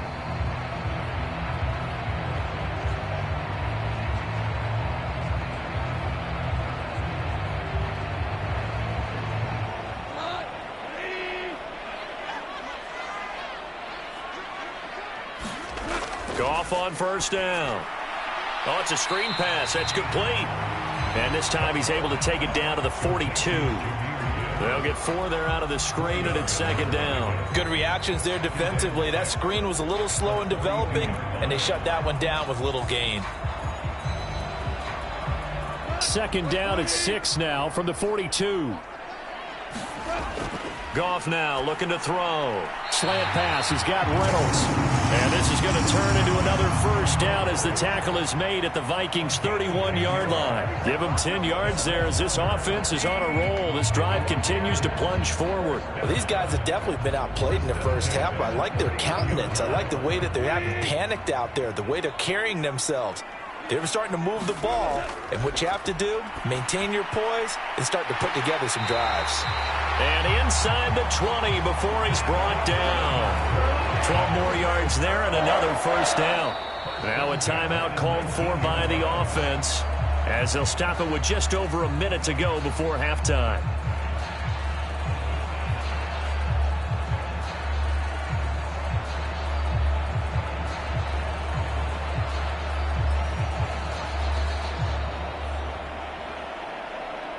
So here's a 1st and 10 now down inside the 20. Gone.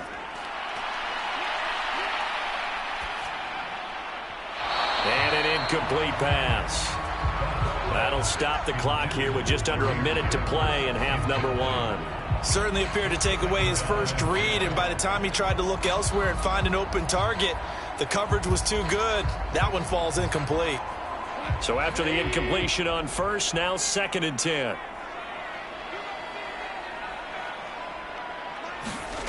Throwing again is Goff. He'll find Reynolds over the middle. The Lions now going to use the 2nd of their timeouts as they get the stoppage with a little over 50 seconds to go in the first half.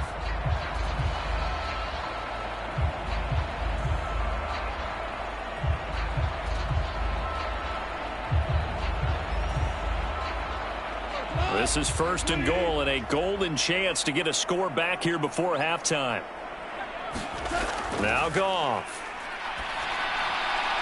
There's Laporta. He's got it. Touchdown Lions. A 7-yard touchdown grab. And the Lions get a late score here in the final minute of the first half. I think everyone in the league talks about finishing, don't they? Doesn't matter whether it's a quarter, a half, a game, a series, whatever. But they're finishing the first half in fine style, putting that one in the end zone. They did, and they didn't leave much time on the clock either. Well done. Badgley on for the extra point.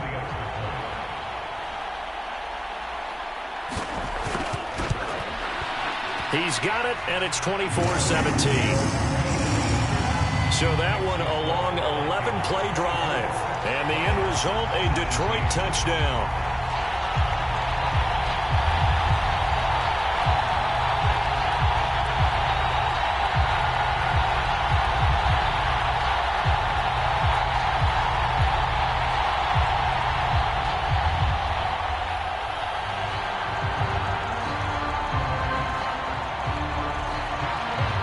The kickoff unit is out on the field, and they will send this one away. Nwangu now from his end zone. And he returns this to the 22.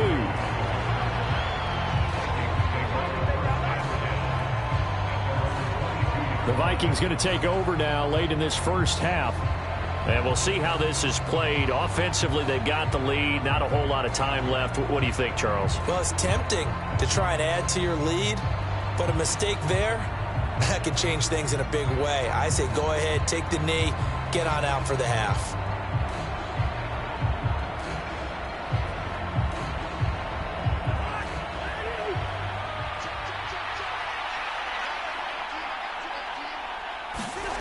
A first down throw for Cousins. Catch is made by Hockenson, the tight end.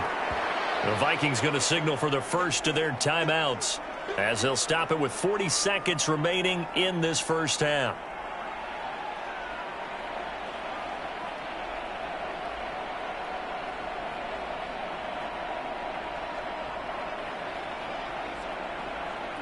Options galore here. Second and a few inches. Cousins. This is Alexander Madison out of the backfield with it. And they get him down, but not before he takes it across the 40-yard line. Now the Vikings will use the second of their timeouts. So that means they're down to one remaining here as we head toward halftime.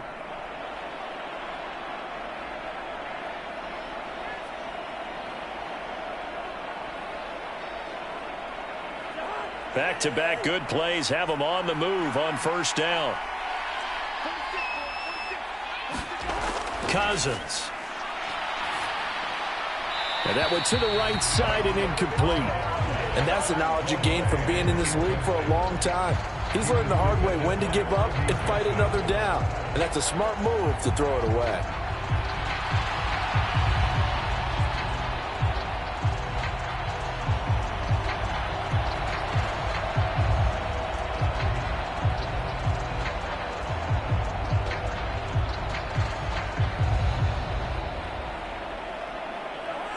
Ball on the 42 as they come up 2nd and 10. Now Cousins. Throw caught there by Osborne.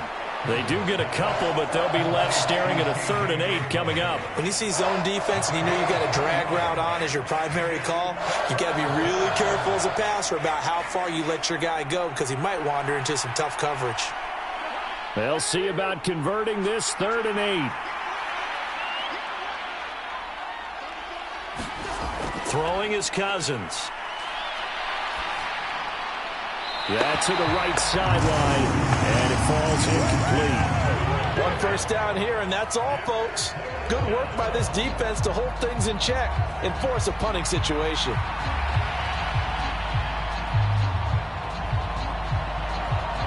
So on 4th down, on is the punter, Ryan Wright. Back deep, Khalif Raymond.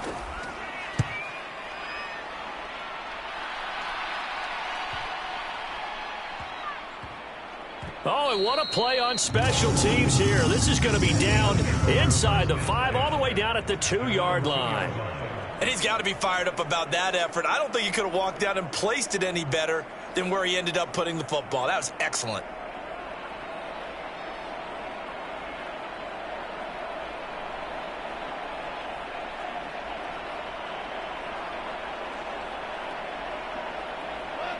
The Detroit offense ready to begin their drive.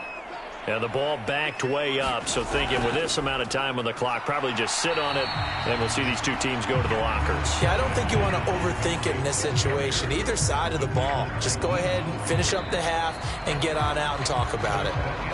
So we hit halftime with our visitors, the Vikings, taking the lead to the locker room. As we send you down to Orlando, where Jonathan Coachman has our EA Sports Halftime Report. Coach. All right, Brandon, thanks very much. Welcome, everyone, to our brand new studios here in downtown Orlando in the EA Sports Halftime Report. Back and forth, we win in that first half. This has certainly been an entertaining one to watch thus far. So let's get right back out to it as we'll rejoin our commentators, Brandon Godden and Charles Davis. Okay, Coach, thanks as always. This one's still anyone's game as we welcome you back for quarter number 3.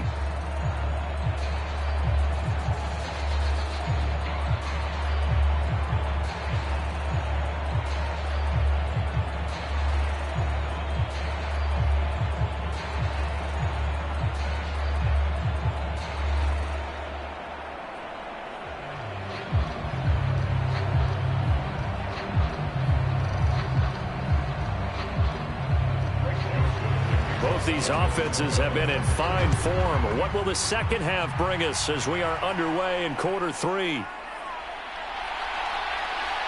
And makes it across the 20 as his guys will set up shop at the 23-yard line. The Lions offense now with a football first here to begin quarter number 3. Well, Charles, in that first half, we saw a fair amount of offense on both sides of the football, and now the team trailing here will start with it in the third quarter. And we both know this coach pretty darn well, don't we? Because his game planning is always on point. And now that he's getting the ball to start the second half, how about all the offense that you already referenced in the first half? He'll put that all together and come out with something really strong, I believe, to get things going here in the third quarter. Now a first down throw. Goff. It's caught on the right side, Williams. And he'll get this up past the 25 before he's out of bounds. That time they hit him out of the slot on the drag. And that route takes some fortitude from the guy running it because he knows he's going through the briar patch, as I like to call it, right? He's trying to work his way through all that traffic and people wanting to put a little contact on him. Really well done. On second down, here's Goff. And that's to Amon-Ra St. Brown. And they'll get it up just short of the 45 at the 44. That his first catch so far. They've held him under wraps, but he's got a first down there. But whenever you call and run the hitch route, a lot of times that ball's got to be in the air before the receiver even turns around. That's the result of throwing it so many times in practice. Is really a timing route. Make sure that ball's out of your hands, and oftentimes the receiver turns around, and there's the ball. Nice completion there.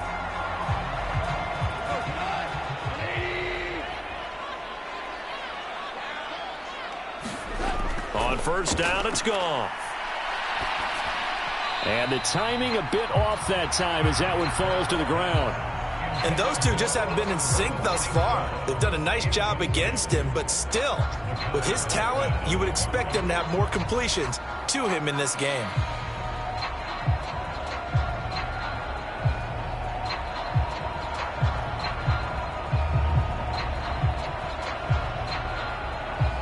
So now 2nd and 10 after the incompletion on first down. Back to throw, Goff. That is caught. Josh Reynolds.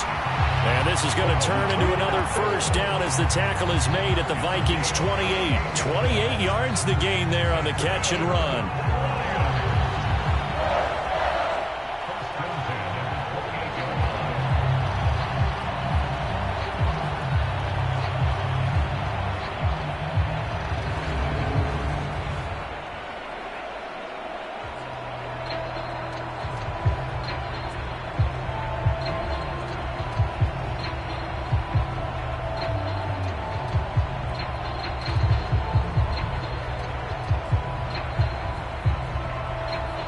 From Viking territory now, they'll come up 1st and 10 as they've got it to the 28-yard line. Straight ahead with Gibbs here. And he sneaks his way forward only for a couple here. 2nd down. They suspected that it was a power play up the middle coming at them, and boy, were they right. That defense got downhill in a hurry and limited them to just a couple on first down.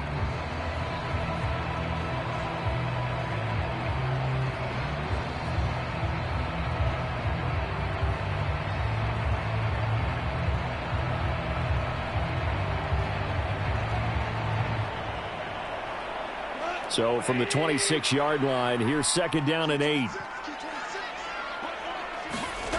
To throw is Goff.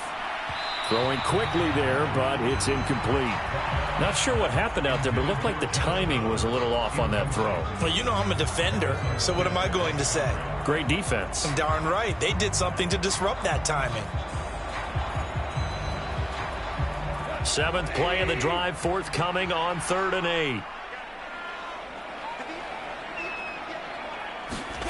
Out of the gun, Goff. Work in the middle of the field, and he's got a man complete. And this is going to turn into another 1st down as the tackle is made at the Vikings 14. Give him 12 yards on that one. It earns him a fresh set of downs. But they certainly had success throughout this contest, getting him the ball in the passing game, and there he picks up another 1st down. Whatever they saw going into this one, they've been able to capitalize on it, and no adjustment has been made to take it away. Here's a 1st and 10 at the 14-yard line. St. Brown in motion right. Now they show jet sweep, but instead a run up the middle here. And he'll fight his way down right around the 12. 2 yards on the carry there, and it'll be 2nd down. Not a big run, not an explosive run, but they've held the ball for plenty of plays on this drive. They're just trying to impose their will on the defense right now. 2nd down and 8.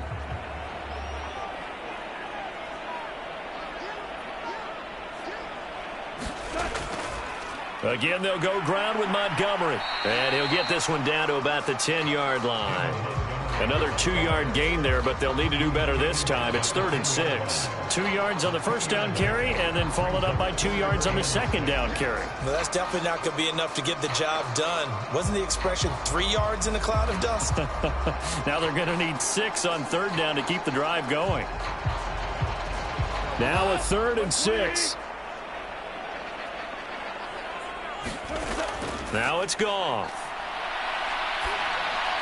He had a man open, but he missed him, and it's incomplete. But that was certainly an aggressive call and an aggressive play. Instead of just going for the 1st down, took the shot in the end zone, went for the touchdown. And on 3rd down, they said, forget about the sticks. We want 6. Here's Michael Badgley ready for the field goal try. This a 27-yard attempt here. Badgley able to knock this one through, and that'll bring him back within 4.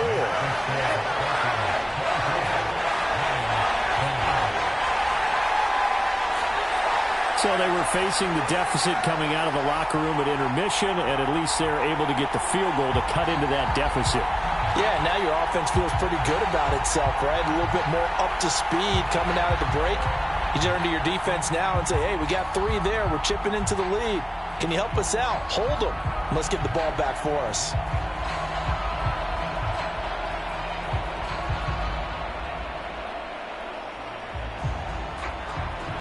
Here are the Lions now as they line up and kick this one away. This taken in right around the goal line. And able to take it past the 25 and up to the 28-yard line.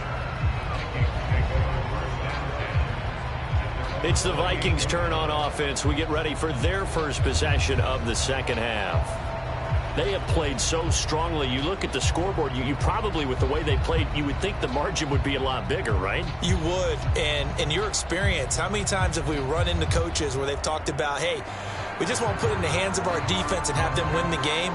In this case, yeah, not the case. Not at all. You want to put it in the hands of your offense, but you always feel better about saying defense because you think defense is a constant and offense kind of comes and goes. Today, this game, no, they need their offense to stay on a really hot level. They've been hot so far. Cousins' throw taken in by Hockenson here. Well, that tight end position, it just seems to continue to evolve every year in the NFL. Yeah, you're getting really terrific athletes. A lot of them maybe were wide receivers at one point.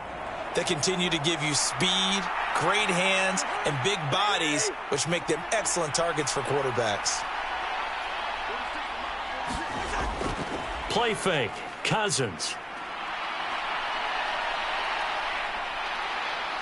And under the Lions' pressure, he's brought down. Lee McNeil, what an effort to get in there and drop him. I'm sure a lot of time was spent in the locker room, Charles, with talking with his defense about setting a tone here in the third quarter when you're down on the scoreboard. A sack like that, maybe that can get them going. Yeah, you have to believe exactly what you just said, that they got together and said, let's be some change agents here. Let's go ahead and turn things around. Let's be the force that gets us going here in the second half and puts us in a position to find a way to win the game. So now after the sack, Cousins and the Vikings come up here 3rd and long. They'll look to throw here. Going underneath, he's got Hawkinson. And he gets this one just shy of the 40. They'll mark him down at the 39. Able to convert on 3rd and 14. A terrific play call. And that's well executed there on 3rd down. And I love the confidence that they had to let their tight end try and find some space in the middle of the field, right in their quarterback's line of vision. And QBs love to make that easy throw, and they hooked up there for a 1st down.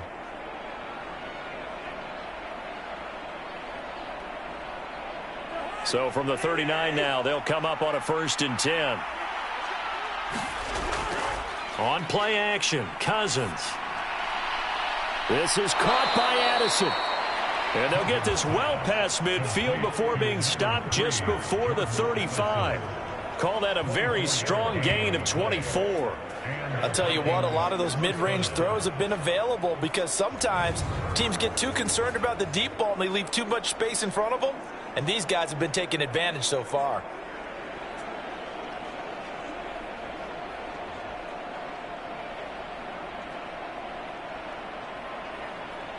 So the ball moves into Lion territory now. Here's 1st and 10 at the 37-yard line. Now a give to Madison. And he's brought down at the 34. Call it a gain of 4.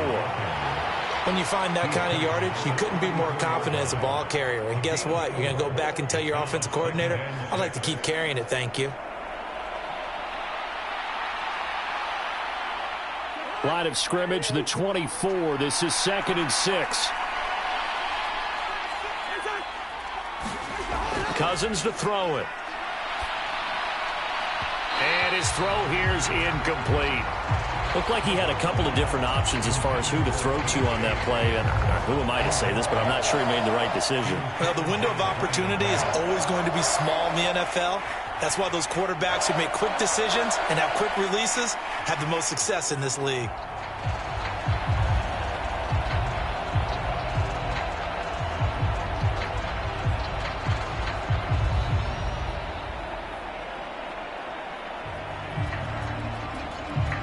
So 3rd down now. They need the 27-yard line for a 1st.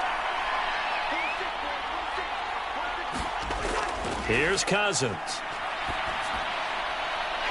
Pass taken in by his big tight end. And he is out of bounds inside the 30. He has a 1st down, and that catch will also put him over 100 yards receiving now on the afternoon.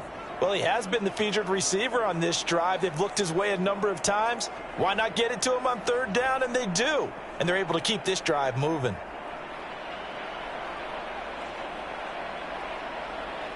Plenty of shouts from this crowd as they watch the replay. They want a challenge, and they're going to get one. Did he keep those feet in bounds? That's the question they've got to decide. And I got to say, watching it in real time, it was awfully close. Yeah, it certainly looked like a heck of a catch because he didn't appear to bobble it, which could complicate things. But even with the benefit of replay, that's pretty tight. Well, here's the call.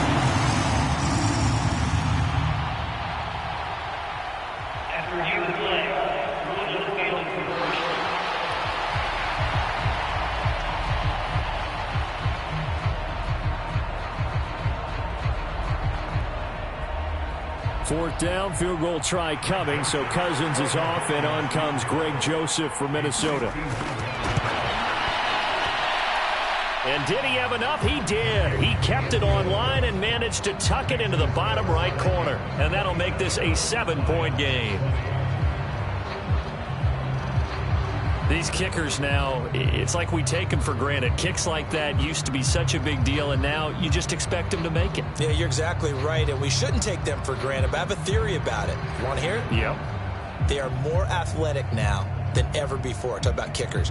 Trace their backgrounds, trace their histories. You'll find that they were big-time athletes all along, but their kicking was so prevalent that we made them specialists. Well, and now those 50-plus yarders seem easy for some reason. Joseph now to kick this one away. Here's Raymond bringing it out. And he'll be stopped right around where he would have been had he gone down to a knee, maybe a yard shy of there at the 24. And Detroit getting set to go now. And a methodical drive last time, but they couldn't get that knockout blow. They had to settle for 3. But you got to like what they've been doing along the way, right? It's almost like the body blows, the setup punch. As you said, they didn't get the knockout blow here, but that doesn't mean it can't come later in the game on another possession. And the defense on the other side, maybe a little gas, yeah, right? A little tired. And if nothing else, they just feel relieved getting upfield, only giving up 3. They don't exactly feel like they've handled the offense. Drive starts with a run from Gibbs. And a short pickup to about the 27. It'll be second down. He continues to struggle to find a crease to break off a big one and might need to just put that aside and just try and ram his way forward and get what he can. And they'll come up on a 2nd and 7 from the 27. Here's Goff. A quick throw there going to be batted away and incomplete. Partner, for once in my life, I'll be succinct. In a one-possession game, every single stop like that could be a difference maker.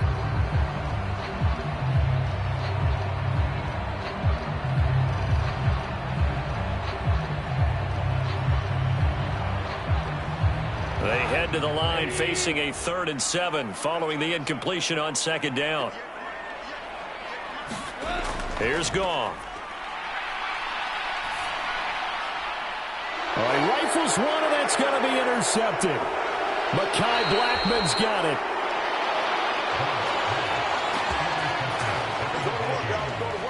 Well, these defensive coaches, they sure like what they've got in this rookie corner, and with good reason, as you saw there. He only cost him a day 2 pick, and a lot of people thought he had first-round ability. But when he was available on draft night, that was one where you didn't need the full time to make the selection. You call that pick in early, and he shows why he was so coveted with that interception there.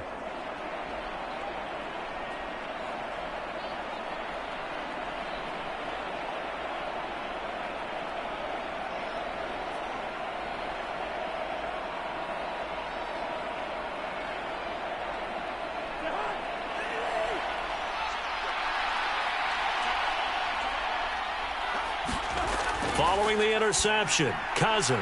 He's got his tight end over the middle, T.J. Hockenson. Calling a gain of 6 on the play, and that's going to bring up 2nd down. Not a big window to throw. Coverage wasn't too bad there. Yeah, they had him under wraps pretty well, but somehow able to muscle his way open and catch the ball.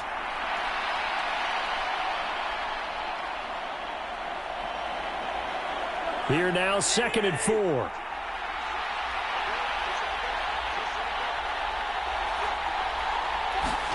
Cousins now. Completes this to Addison out left. And the Vikings are looking at 1st and goal as he's tackled all the way down at the 2-yard line. And with that last play, he's now up over that 300-yard mark. And in today's NFL, it almost feels routine. And I hate that when you talk about a 300-yard passing game. To me, 300 yards still signifies excellence, and he's achieved that in this performance.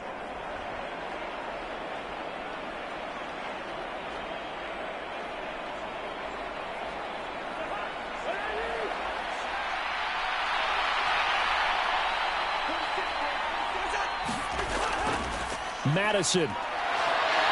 And they'll bring him down after just a short pickup.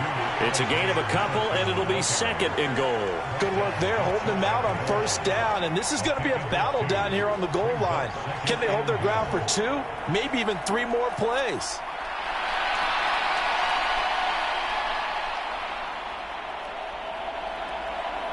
Extra bulk up front for 2nd and inches. 3 tight ends. Again, Madison. But he will not get to the goal line. In fact, he won't get to the line of scrimmage as they push him back to the 2. Officially, it will go as a 1-yard loss, and that's going to lead to a 3rd down. And now 3rd and goal coming up, the loss on 2nd down. That just means this crowd's going to get even louder, and they'll get a little bit of extra help from the defenders as they exhort them to join them in the effort.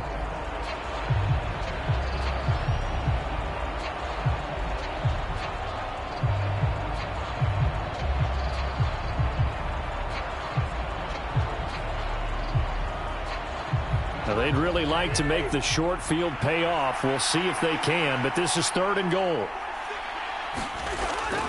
They'll try to run with Madison. Boy, no chance as he was met and dropped behind the line there. A loss of a yard, and it brings up 4th. It's interesting where we are in the game now. The analytics folks, they might tell you to kick the field goal and make it a 2-score game.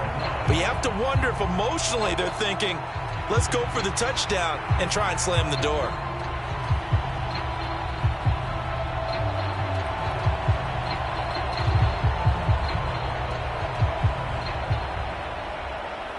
Can this defense hold them out? Here we go now. 4th and goal from the 2. They're going for it. Here's Madison. And not only will he not get in, he's going to lose yardage. They stuff him back at the 4.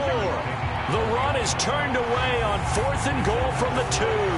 And the Lion defense able to come up there with a goal line stand.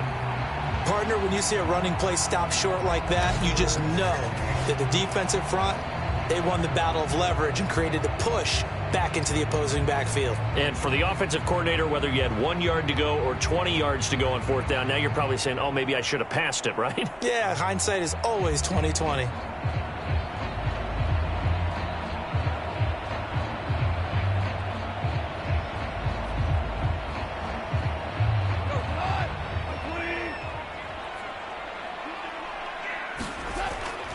They'll start on the ground with Montgomery. And not a whole lot of room to operate there on the 1st down run. He gets maybe 3.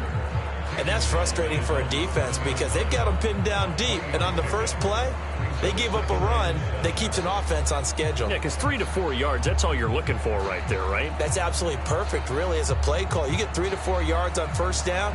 That's what they talk about to us all the time, about being ahead of the chains or on target, ahead of schedule. They were after that run. To throw on 2nd down is gone. And that'll be off the mark, too far out in front, and it's incomplete.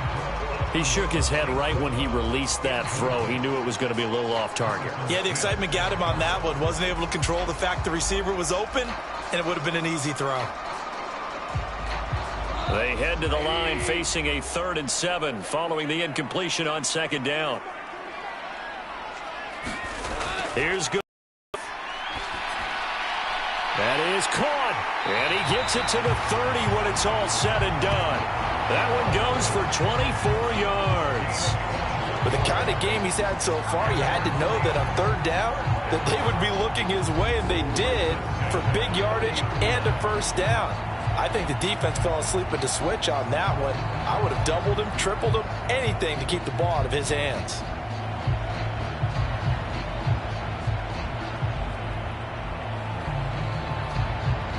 So 1st and 10 now from the 30. Slot man moves right. And they're going to give it to him on the jet sweep. Credit him with a 1-yard gain there to make it 2nd and 9. Let's just make this one succinct. Nice job there. All 11 guys on defense diagnosing the jet sweep and putting it down. 2nd and 9.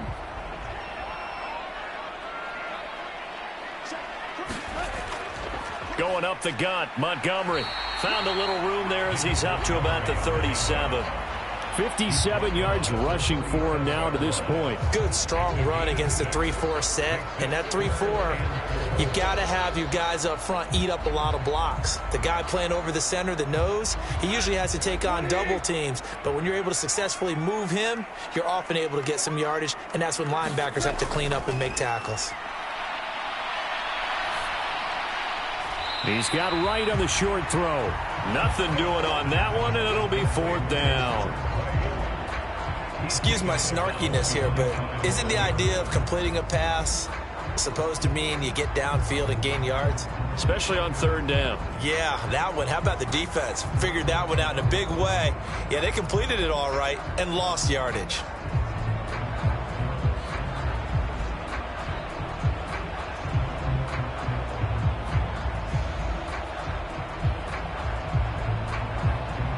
Here comes the Lions punter now, as he'll kick it away for the second time. His first punt, 45 yards. This looks good as well. It's a 45-yard punt, 6 yards on the return. And the Vikings will take over here, 1st and 10. With the football going back to the Vikings offense. And last time, they had it 4th and goal, rolled the dice, didn't get it. Now they've got to put that behind them, try to put together another drive. Hey, a simple tip of the cap, a nod of the head to the defense. Congratulations, you got us last time. But you didn't hold us the whole time. We got down to position. We were able to be in position to score. Let's go ahead and attack again. Continue to have that kind of confidence. Not worry about the one play that didn't allow them to get into the end zone. And this time they'll be trying to get it into the end zone. We'll see what they do. And his throw is incomplete. I think he's got to be careful not to force anything into coverage right there. There weren't really any throwing lanes. But the best part for him, he's got 2nd and 3rd down to fall back on.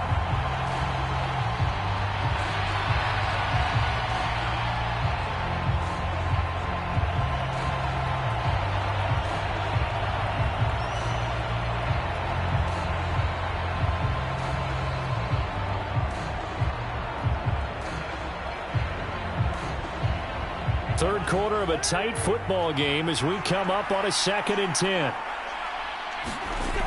Now Cousins. His throw incomplete. A couple of quick incompletions, and now they're just one more away from getting off the field. They've got options now. Could they dial up a blitz here or just drop everyone into coverage to crowd the throwing lanes? So back-to-back incompletions, and that has him staring at a 3rd and 10. To throw, Cousins. Oh, he tries to force it in, and it's intercepted. It's the linebacker, Alex Anzalone, and he will bring it back. An interception return for a Lions touchdown. An excellent play there, CD, on the pick six. And I think were they a nickel? Did they have an extra DB out there? Yeah, Brandon, I think they were in standard nickel, not the Buffalo, as teams like to call it, meaning 3 safeties for big nickel. They just want to take away the quarterback's throwing lanes, and that's exactly what they did and came through with a big-time pick six.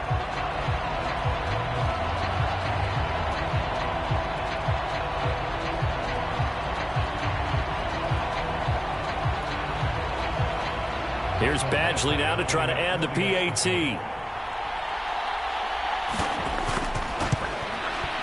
And that will tie our game here in the third quarter. So the defense creating some points, not only getting the interception, but then returning it to the end zone for the pick six.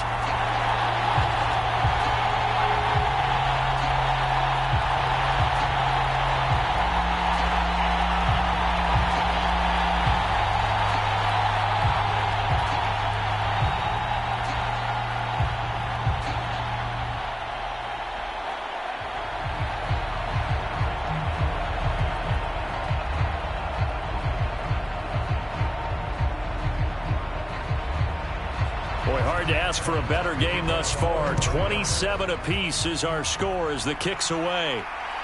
Nwangu now from his end zone. And this return will net positive as he gets past the 25 and up to the 27-yard line.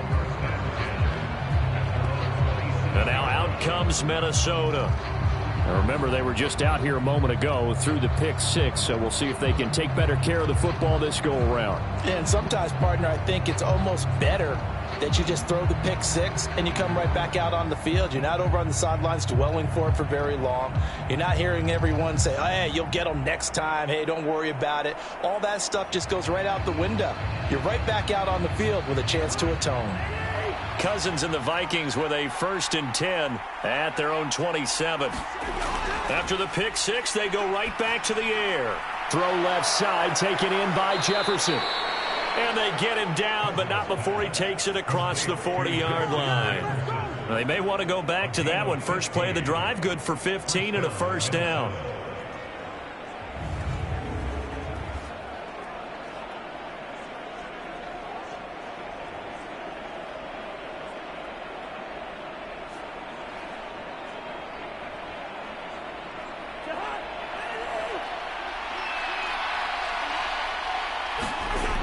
Throwing, Cousins. Going underneath, he's got Hockenson.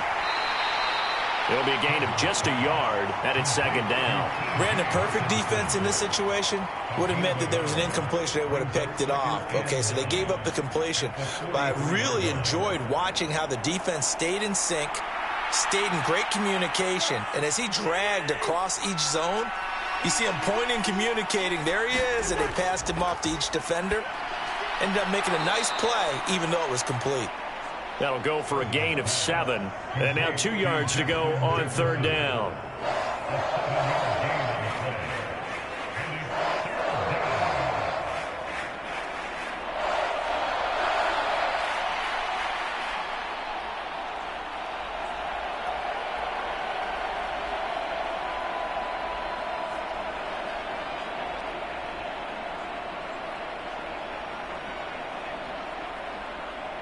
They'll come to the line, needing only 2 yards to gain the first here.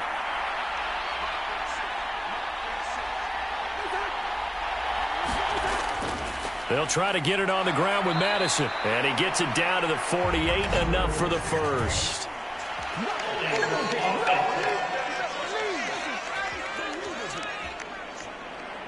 That time, the right guard sending him backwards. And so many different types of guys rotate in on the defensive line now, depending on situations.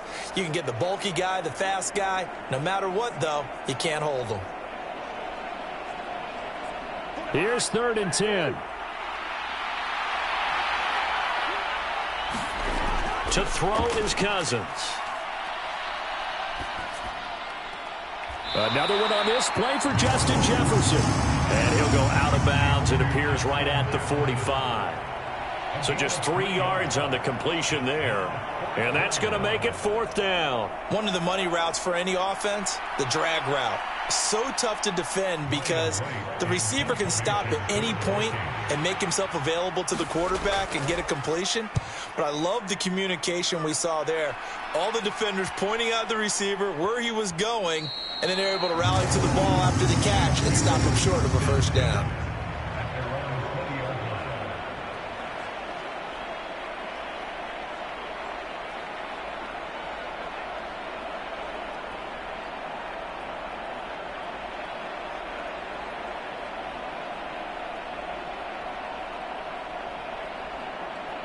The Lions offense ready to kick off their next drive. And our game's hit a little bit of a lull here, a little bit of a snag. Punts on back-to-back drives. And old school coaches don't necessarily mind that. Didn't turn it over, right? Didn't create a big play for the other team. Right now what you're looking for is, can you gain an advantage in field position? And that's what both teams are seeking right now. Yeah, they'll be seeking to gain that advantage here on this drive. 3 quarters have come and gone. You are watching the NFL on EA Sports. Back now at Ford Field. All even as we get ready to start the 4th.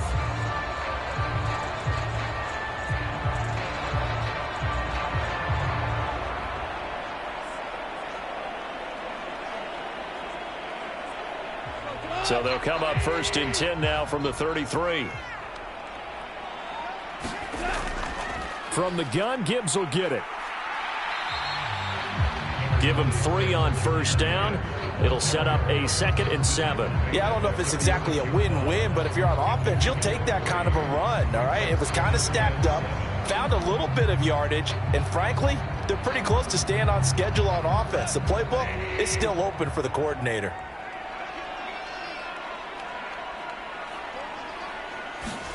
Now Goff.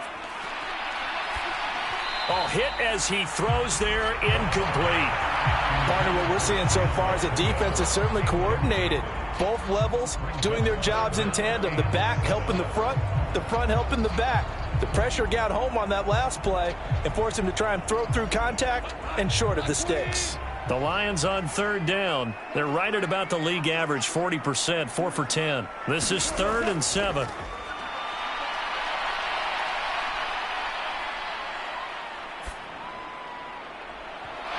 He had him. He was open, but he couldn't get it to him. It's incomplete. Well, we saw the pressure there on third down, and we know that's not unusual, especially if they essentially he's going to pass the ball. But I will guarantee you that when that play call came in, the last instruction wasn't the play. It was, you know they're going to blitz. Make sure everybody's on the same page. Be ready for your hot routes and get rid of it. He did, but that one was incomplete.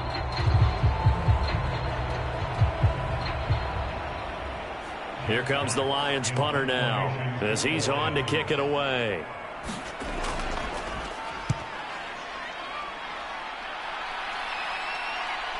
Oh, the return is Powell.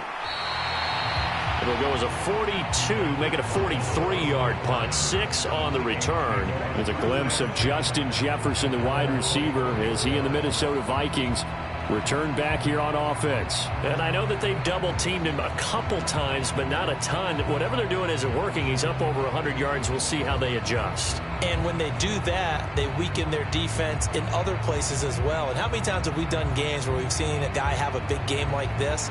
But it's usually not by himself, is it? Right. Usually it opens it up for other people to have big games as well. Cousins and the Vikings with a 1st and 10 at their own 24. They'll try and start this drive in the air. And incomplete on the deep ball.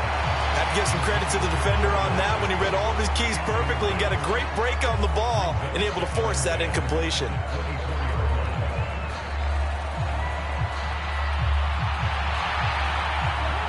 Now a 2nd and 10.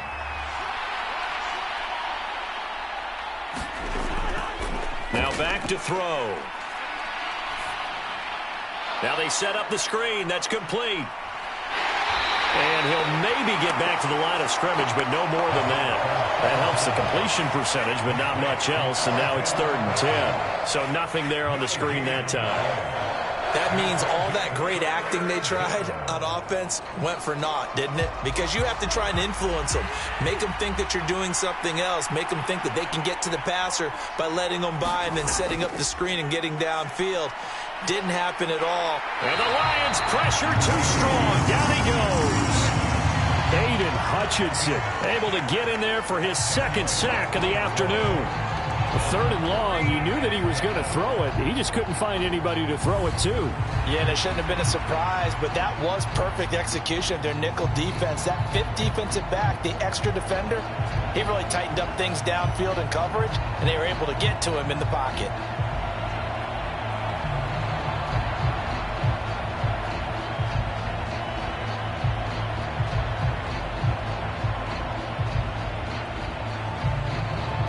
And here's Ryan Wright now. As the drive goes backwards, so he's on to punt it away.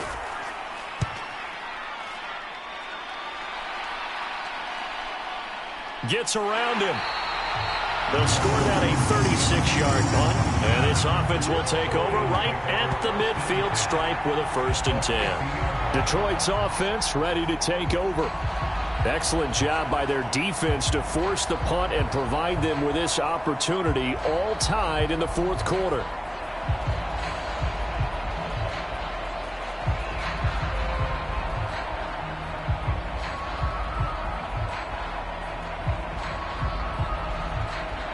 Goff and this Lions offense set for a 1st and 10. Right at the 50-yard line. He'll begin by dropping it off to Montgomery. A good space to operate there as he takes this down inside the 35-yard line. 73 yards on the ground so far for Montgomery. It's a 1st down. Another carry for their leader and a good one. It's crunch time. They'll need him to continue to be productive in both the run and passing game in order for them to try and snatch a victory.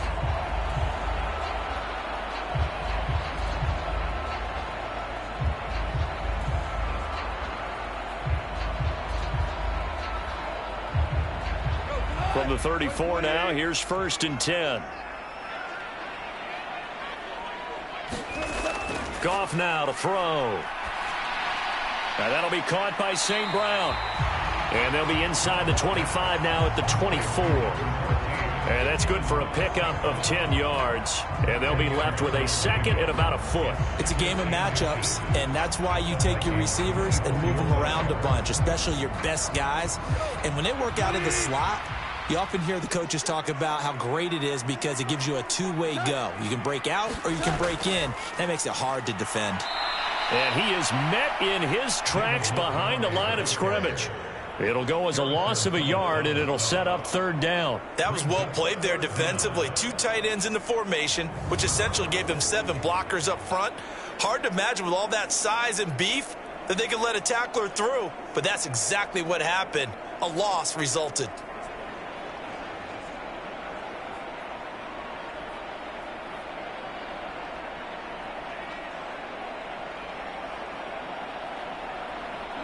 A yard all they need, but it's 3rd down.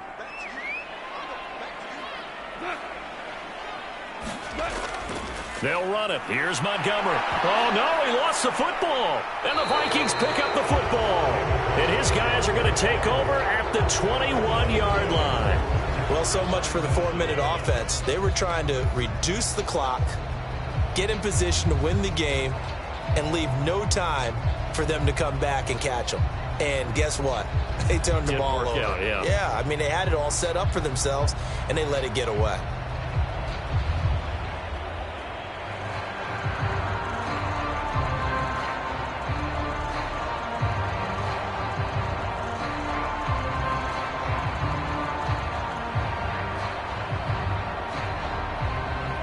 Cousins and the Vikings with a 1st and 10 at their own 21.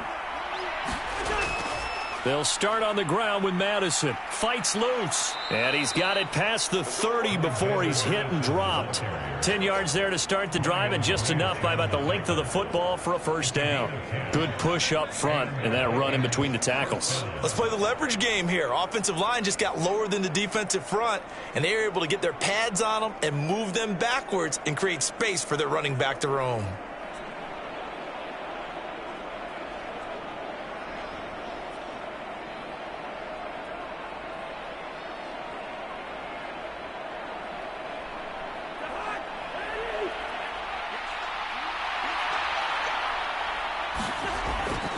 Back to the ground on 1st down. Here's Madison. He'll work his way up the middle for a gain of about 4. 2nd down.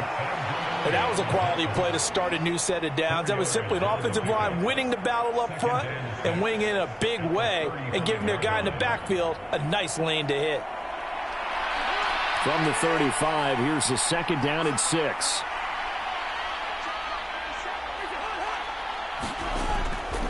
They'll fake it on the jet sweep, and instead a handoff up the middle. And the hole closes quickly there. He gets maybe a couple up to the 38.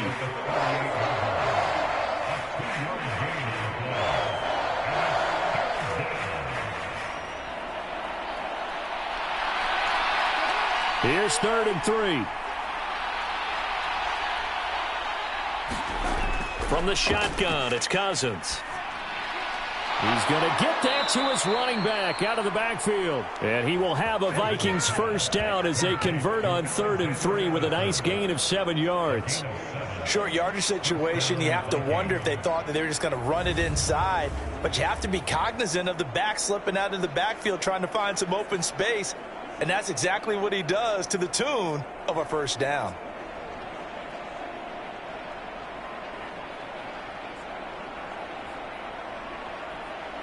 A pair of 1st downs gives him a 1st and 10 up at the 44.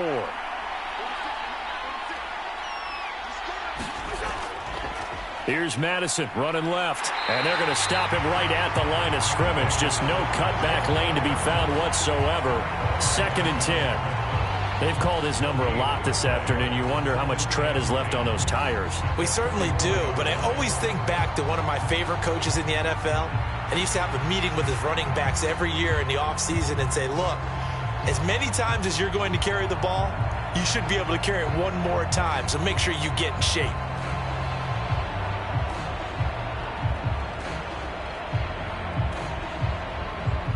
Here's 2nd and 10. They'll go with Akers here up the middle. The second down play, not much better than the first, just a gain of 1 there. And the big fella stuffed that one up in a big way. I think doubling him has to be a priority because you can't move up to the next level if you don't take care of him first.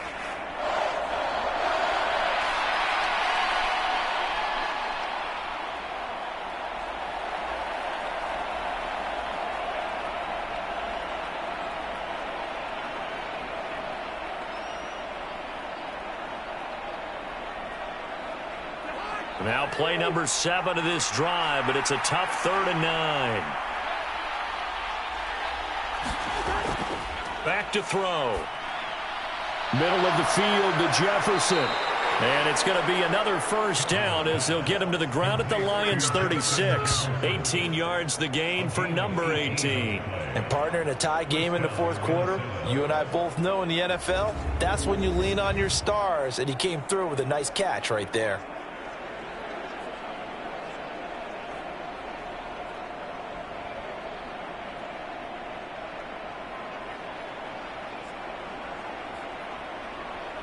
So the ball moves into Lion territory now. Here's 1st and 10 at the 36.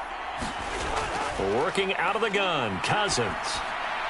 And this one is going to be off the mark, too far out in front. So it looks like they still have some fight in them on this series because it seemed like things were headed for the red zone. But this defense gets 2 more stops. They can keep them out of that area.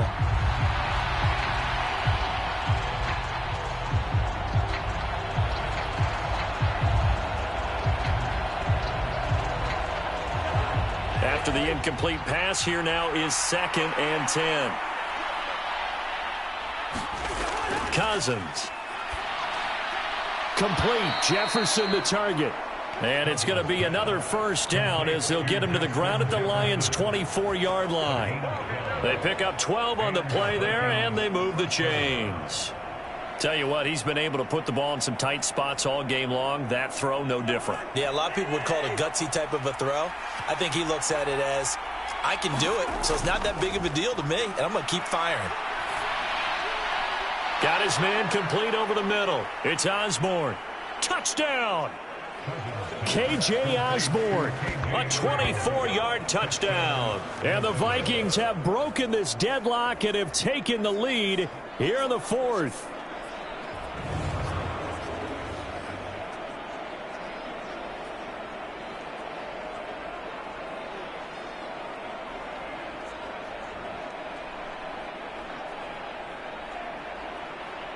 Joseph now to have the PAT.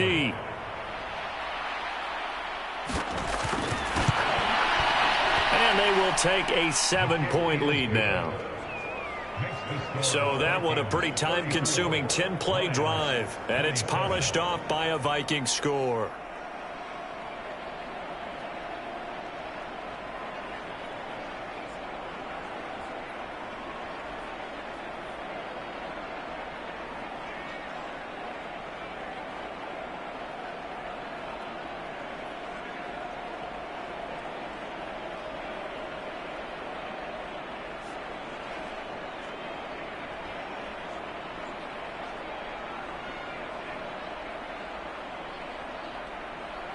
Now Joseph tees it up to kick off following the touchdown.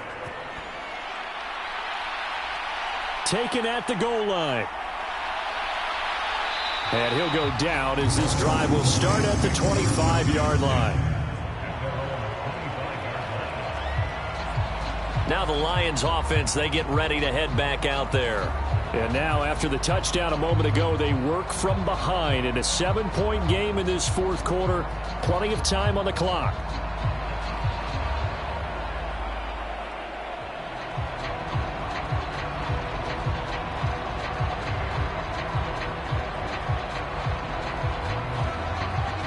Goff and this Lions offense set for a 1st and 10 at their 25-yard line. They'll come out throwing here to start the drive. That's to the tight end, Laporta. And he'll be taken down right there at the 38. Solid way to start the drive. 13 yards, picking up the first. I like the design that we're seeing right there. This is what they need. Down by a touchdown here in the fourth. They just need to keep working their way downfield. And when they see openings, take their shots. On first down, Goff. A little short pass here taken in by Laporta. So the completion good for 6 yards. And that will bring up second down. I know sometimes we can get fooled when we watch him make catches, as we just saw him do there, because he really looks like a wide receiver the way he goes about his business. Yeah, 230, 240 range. Yeah, not super huge. Maybe not counted on to be that inline point-of-attack blocker that we used to have in the good old days. But you can flex him out. You can run wide receiver routes with him. You can make him a primary target, and that's how he'll shred a defense. And this is going to turn into another first down as the tackle is made at the Vikings' 31-yard line. The catch and run, good for 24 yards. Great change up there on the route and got that inside release, made it a successful pitch and catch. Well, the first thing you want to do is have him thinking that you're going outside, make a move in that direction. Then you really don't run the route against the whole body of the defender. You run against a half of him, and the inside half, and he took it right across his face, got inside, and won that route in a big way. The drive continues as they search for a tying touchdown. Here's 1st and 10. Out of the gun, they'll give to Gibbs. And he edges forward, but only gets a pair of yards out of it. And it's second down. You've got to be impressed by that defensive front on reps like those. They were not being moved off the line, kept their shoulders square, and gave their teammates time to fight to the ball and limit that gain. Ball on the 30 now. Here's a 2nd and 8. From the gun, here's Goff. Throw to St. Brown, complete on the left side. And down inside the 15, shy of the 10. That'll give him 60 yards receiving now as he's got a first down.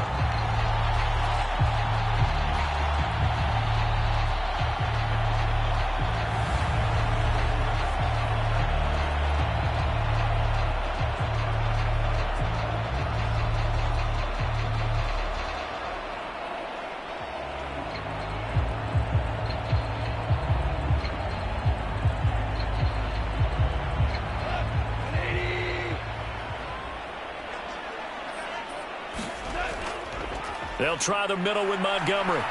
And he'll take this one inside the 10, down to the 8. A gain of 3, second down. This has been an up and down, back and forth type of a game, hasn't it? Maybe this long drive can take a little bit of the wind out of their sails, kind of settle things down a little bit.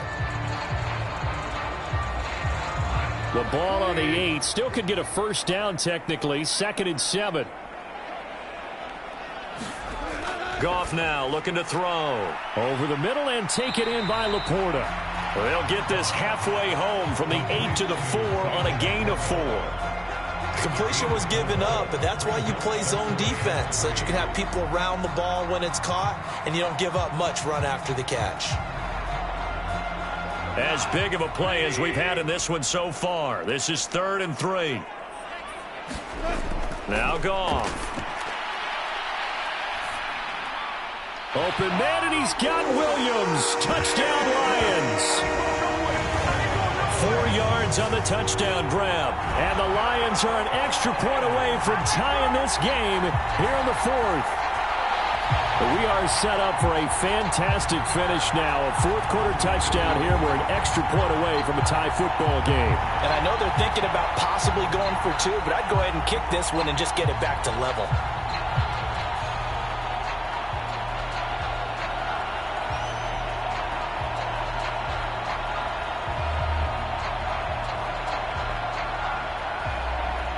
Badgley on for the extra point.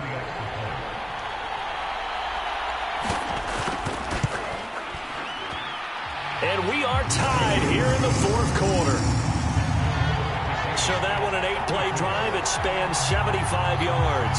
And it was Jamison Williams wrapping things up with a touchdown.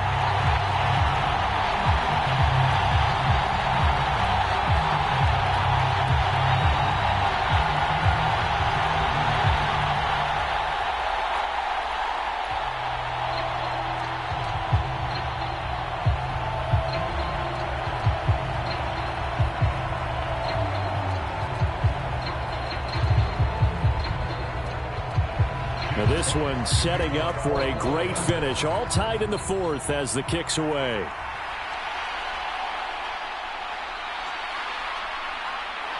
And they will wrangle it down a couple yards shy of the 30.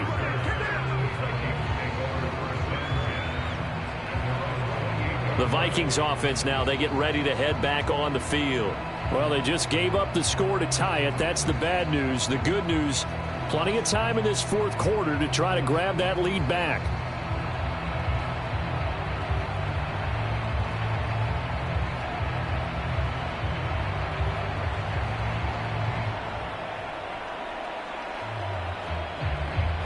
Cousins and the Vikings with a 1st and 10 at their own 28-yard line. Going to begin the drive here with Madison. A short gain here, maybe a yard to the 29. That felt like a trap because it looked to me like the opposing front was on that play from the get-go. They had everyone crashing the ball carrier before he even made the line, and they hold him to just a yard. Here's a 2nd and 9 now from the 29. Throwing is Cousins. Pass caught here by Osborne. 9 yards to pick up there, and it's a 1st down.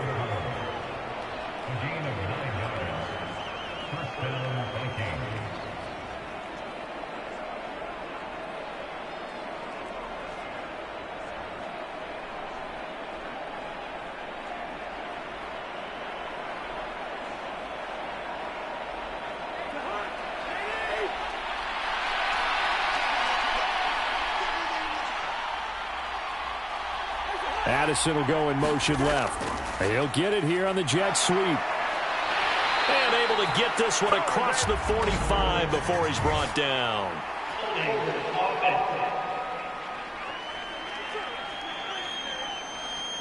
So it's the big left tackle who gets tagged with a hold. And sometimes you're actually executing the block well, and he starts to slip off of you, and instinctively you reach out and grab him. And when it's done like that, it's often seen by the official and called. Here's 1st down.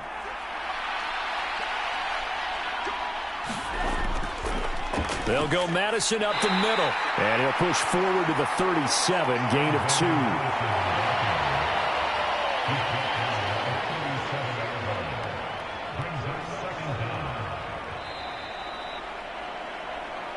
Getting down to the good stuff, all tied with 2 minutes remaining on EA Sports. So the Vikings in possession of the football as we get you reset. They've got a 2nd down now as they search for a score to break this tie. They'll come up now. This is 2nd and long. Now Cousins. Throw out wide is incomplete. A couple extra defensive backs out there in the dime, and because of that, really not many places to throw the football, if any.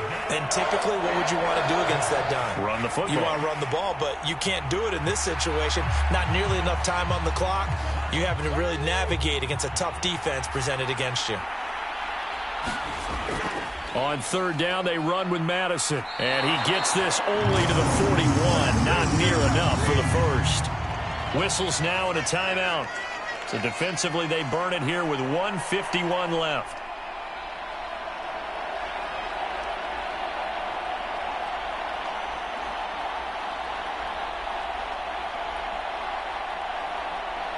And here's Ryan Wright now as he's on to punt for Minnesota. He's averaging just under 50 yards a punt as he gets this away. 40 yards on the punt, 2 on the return, and the Lions will take over. And Detroit back in possession of the football. And the momentum just continuing to build and build for them. They had the touchdown, their last drive to tie the game. Now their defense does its job, and Charles, all of a sudden, they've got a chance to capture the lead here. And we're seeing a really nice exhibition of what coaches love to call complementary football. Offense gets a tie, defense does its job, gets the ball right back, and their teammates now have momentum. What a nice job they're doing, all doing it together. This is 1st and 10.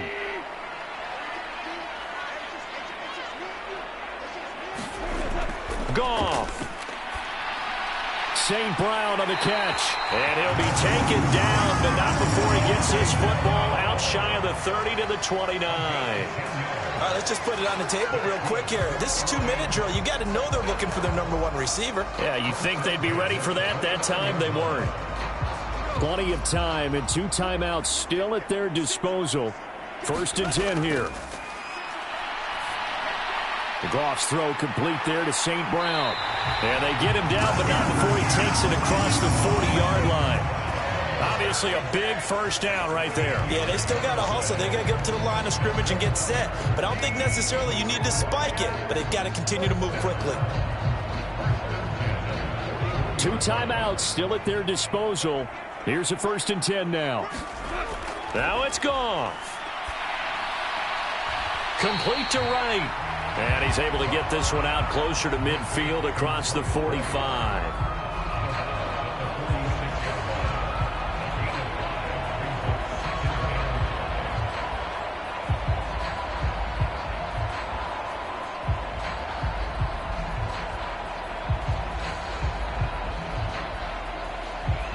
Here comes 2nd down at 5. Goff now to throw. Over the middle, complete. That's Gibbs. And a gain of 4 gets him right to the midfield stripe. Well, I'm no coach, but there's just not time right now for throws that short. Yeah, sometimes you can't just take what the defense gives you. As Coach Madden liked to say, sometimes you have to take what you want. The Lions now going to use the 2nd of their timeouts as they'll stop it with a little over 30 ticks to go in the football game.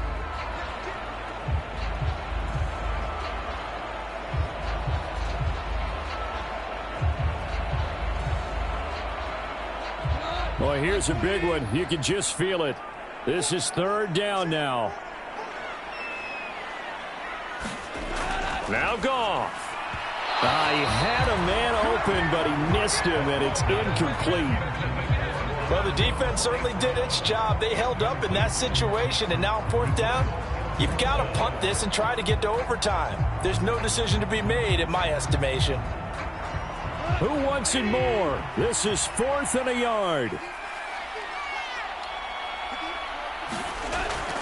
Montgomery, they'll run for it. And he gets it down to the 48, enough for the first. Oh, that's a big pickup right there. That play might have saved them. Now they got to get up to the line of scrimmage quick. They've got to spike it.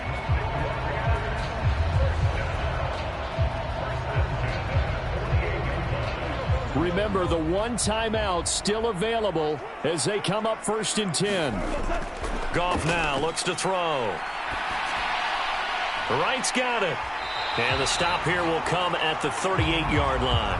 And we have free football. Overtime. Here we go, my friend. And the way this game played out, this is exactly how it should end, going to overtime, because neither one got an advantage today.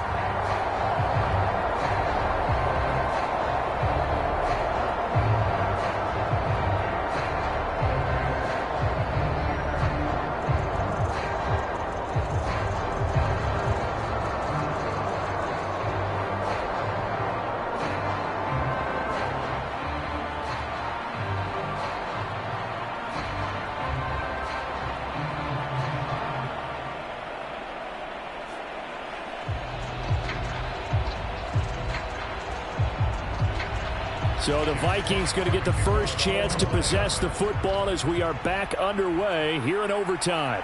Nwangu now from his end zone. And ultimately cannot get this out to the 25-yard line as he's dropped at the 23. Now the Vikings offense gets set to take over here. Defense got the better of them last series, forcing a punt.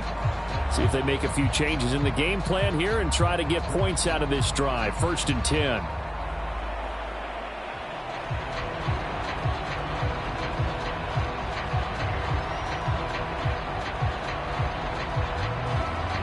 Cousins and the Vikings with a 1st and 10 at their own 23. They'll start this drive out on the ground. Able to slither by. And they're able to get this one across the 35. 73 yards here for Madison. He's got a 1st down. That was good, tough running right up the middle. And if the defense can't penetrate, and make him slow his pace or change direction, that's often the end result.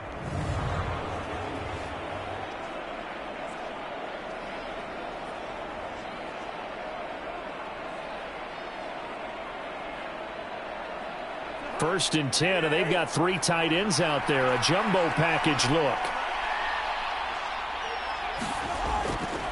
Going to run with Madison again. And hard running's going to get him over the 40 to the 42. It's a 7-yard carry to set them up with a 2nd and 3.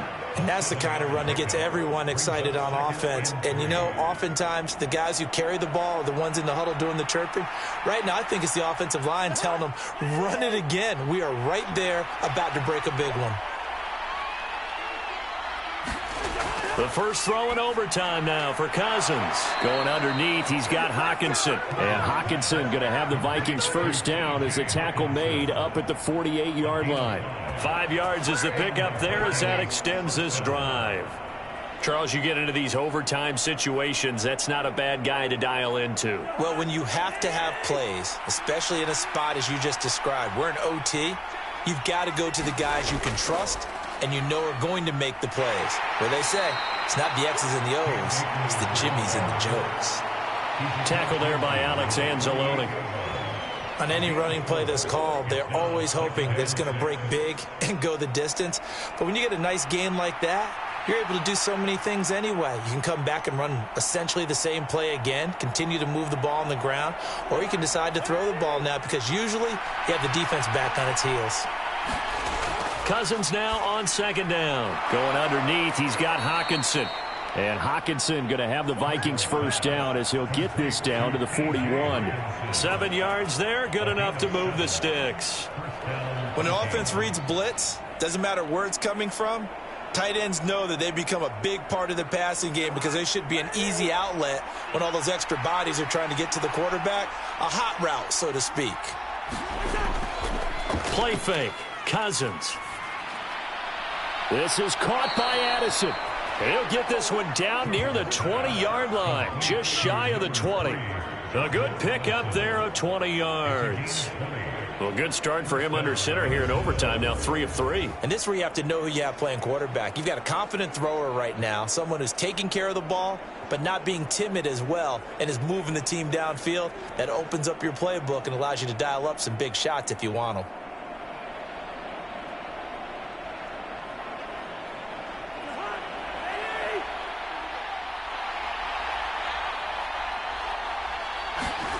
On 1st and 10, Cousins. And that's going to be incomplete. Nice progress down the field, was halted by that incompletion. They could try for some safe yards here to get things moving again, or keep throwing it and pushing it downfield to try and pick up bigger yardage. 2nd and 10.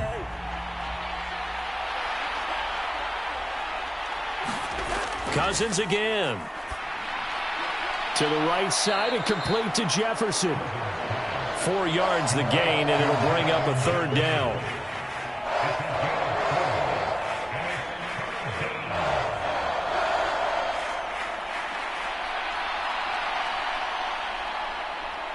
They are in need of 6 yards here if they hope to move the chains. On 3rd down, Cousins. And this one right back into the hands of Jefferson. And they're going to get him down shy of the 1st at about the 13-yard line. It'll go as a gain of 4. And that'll bring up 4th down. If this were baseball, we'd call this small ball. Instead of pushing it downfield, they throw a short pass trying to pick up the 1st down. But the defense rallies to the football and stops him short, bringing up a 4th down.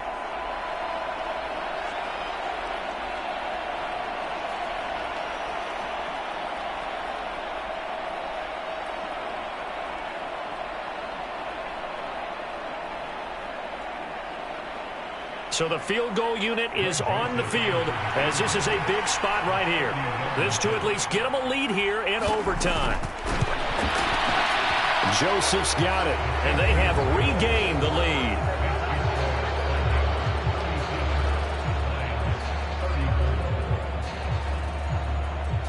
So they do get the short field goal here to get them the all-important overtime lead. But, Charles, you wonder if they'll wind up ruining the fact that they were able to get down into the red zone, yet not able to find the touchdown that would have won them the game. Brandon, you're absolutely right. In overtime, when you get the ball first, the hope is your opponents never see the football. But now they're going to get a drive to try and win it, or at least keep the game alive with a field goal. And I'm getting a dictionary out to look up ruin.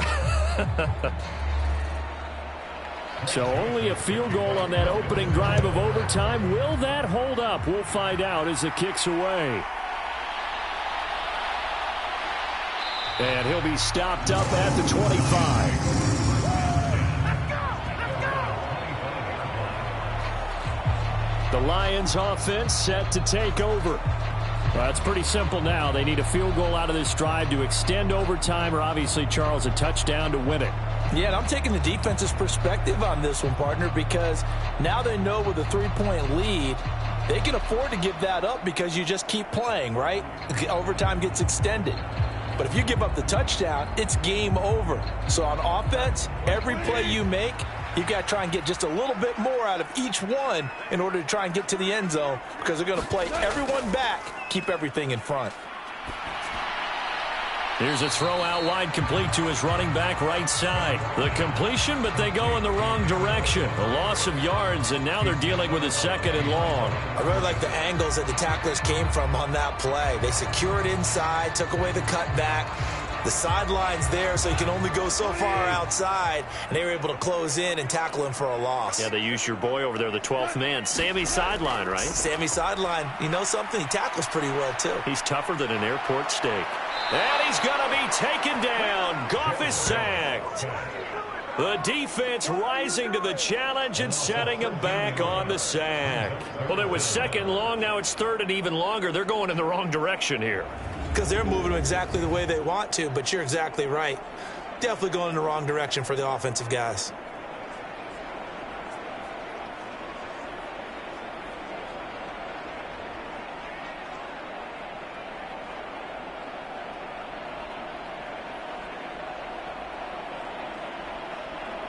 So now following the sack, Goff and the Lions needing to come up with something here on 3rd and long. Now on 3rd and long, they'll look to throw. St. Brown has it near the sideline. So give him 2 yards there on the completion. And that's going to bring up a 4th down. Partner, I think that completion takes the definition of dink and dunk to a different level, doesn't it? It does, and the defense was right there, kind of played into their hands. And here's your ball game, down 3 in overtime, but they're going for this thing on 4th down. They go ahead and snap it. Goff. That's to his running back, complete. And now this is going to depend on the spot. And they say he's just short. The Lions turned away on 4th down. And the Vikings, they have the football now in excellent field position. So that's the 2nd time this game they've given it up on 4th down. They're now 1 for 3 on 4th down conversion tries. But they must feel good about what they're doing, right? They continue to go for it on 4th down. Give the defense a lot of credit, though. They've stopped them 2 out of 3 times. Usually, you have 4th down plays that you have dialed up and ready to go and you think are going to be successful. Not so far in this game. And for the visitors, it is going to be a happy flight home. It is always such a treat, Charles, in the NFL when you can go on the road and get a victory, and that's exactly what they accomplished here today. Oh, the trip home, so much sweeter, isn't it? All the noise they heard before, how tough it is to win on the road, how tough it is to play in this stadium, how hyped up that crowd's going to be. They just used it as fuel, came in full of confidence, believed in themselves, and got it done. So that'll just about do it for Charles Davis. I'm Brandon Gaudin. You've been watching the NFL on EA Sports. For more, log on to easports.com. With that, we say so long, everyone, from Ford Field.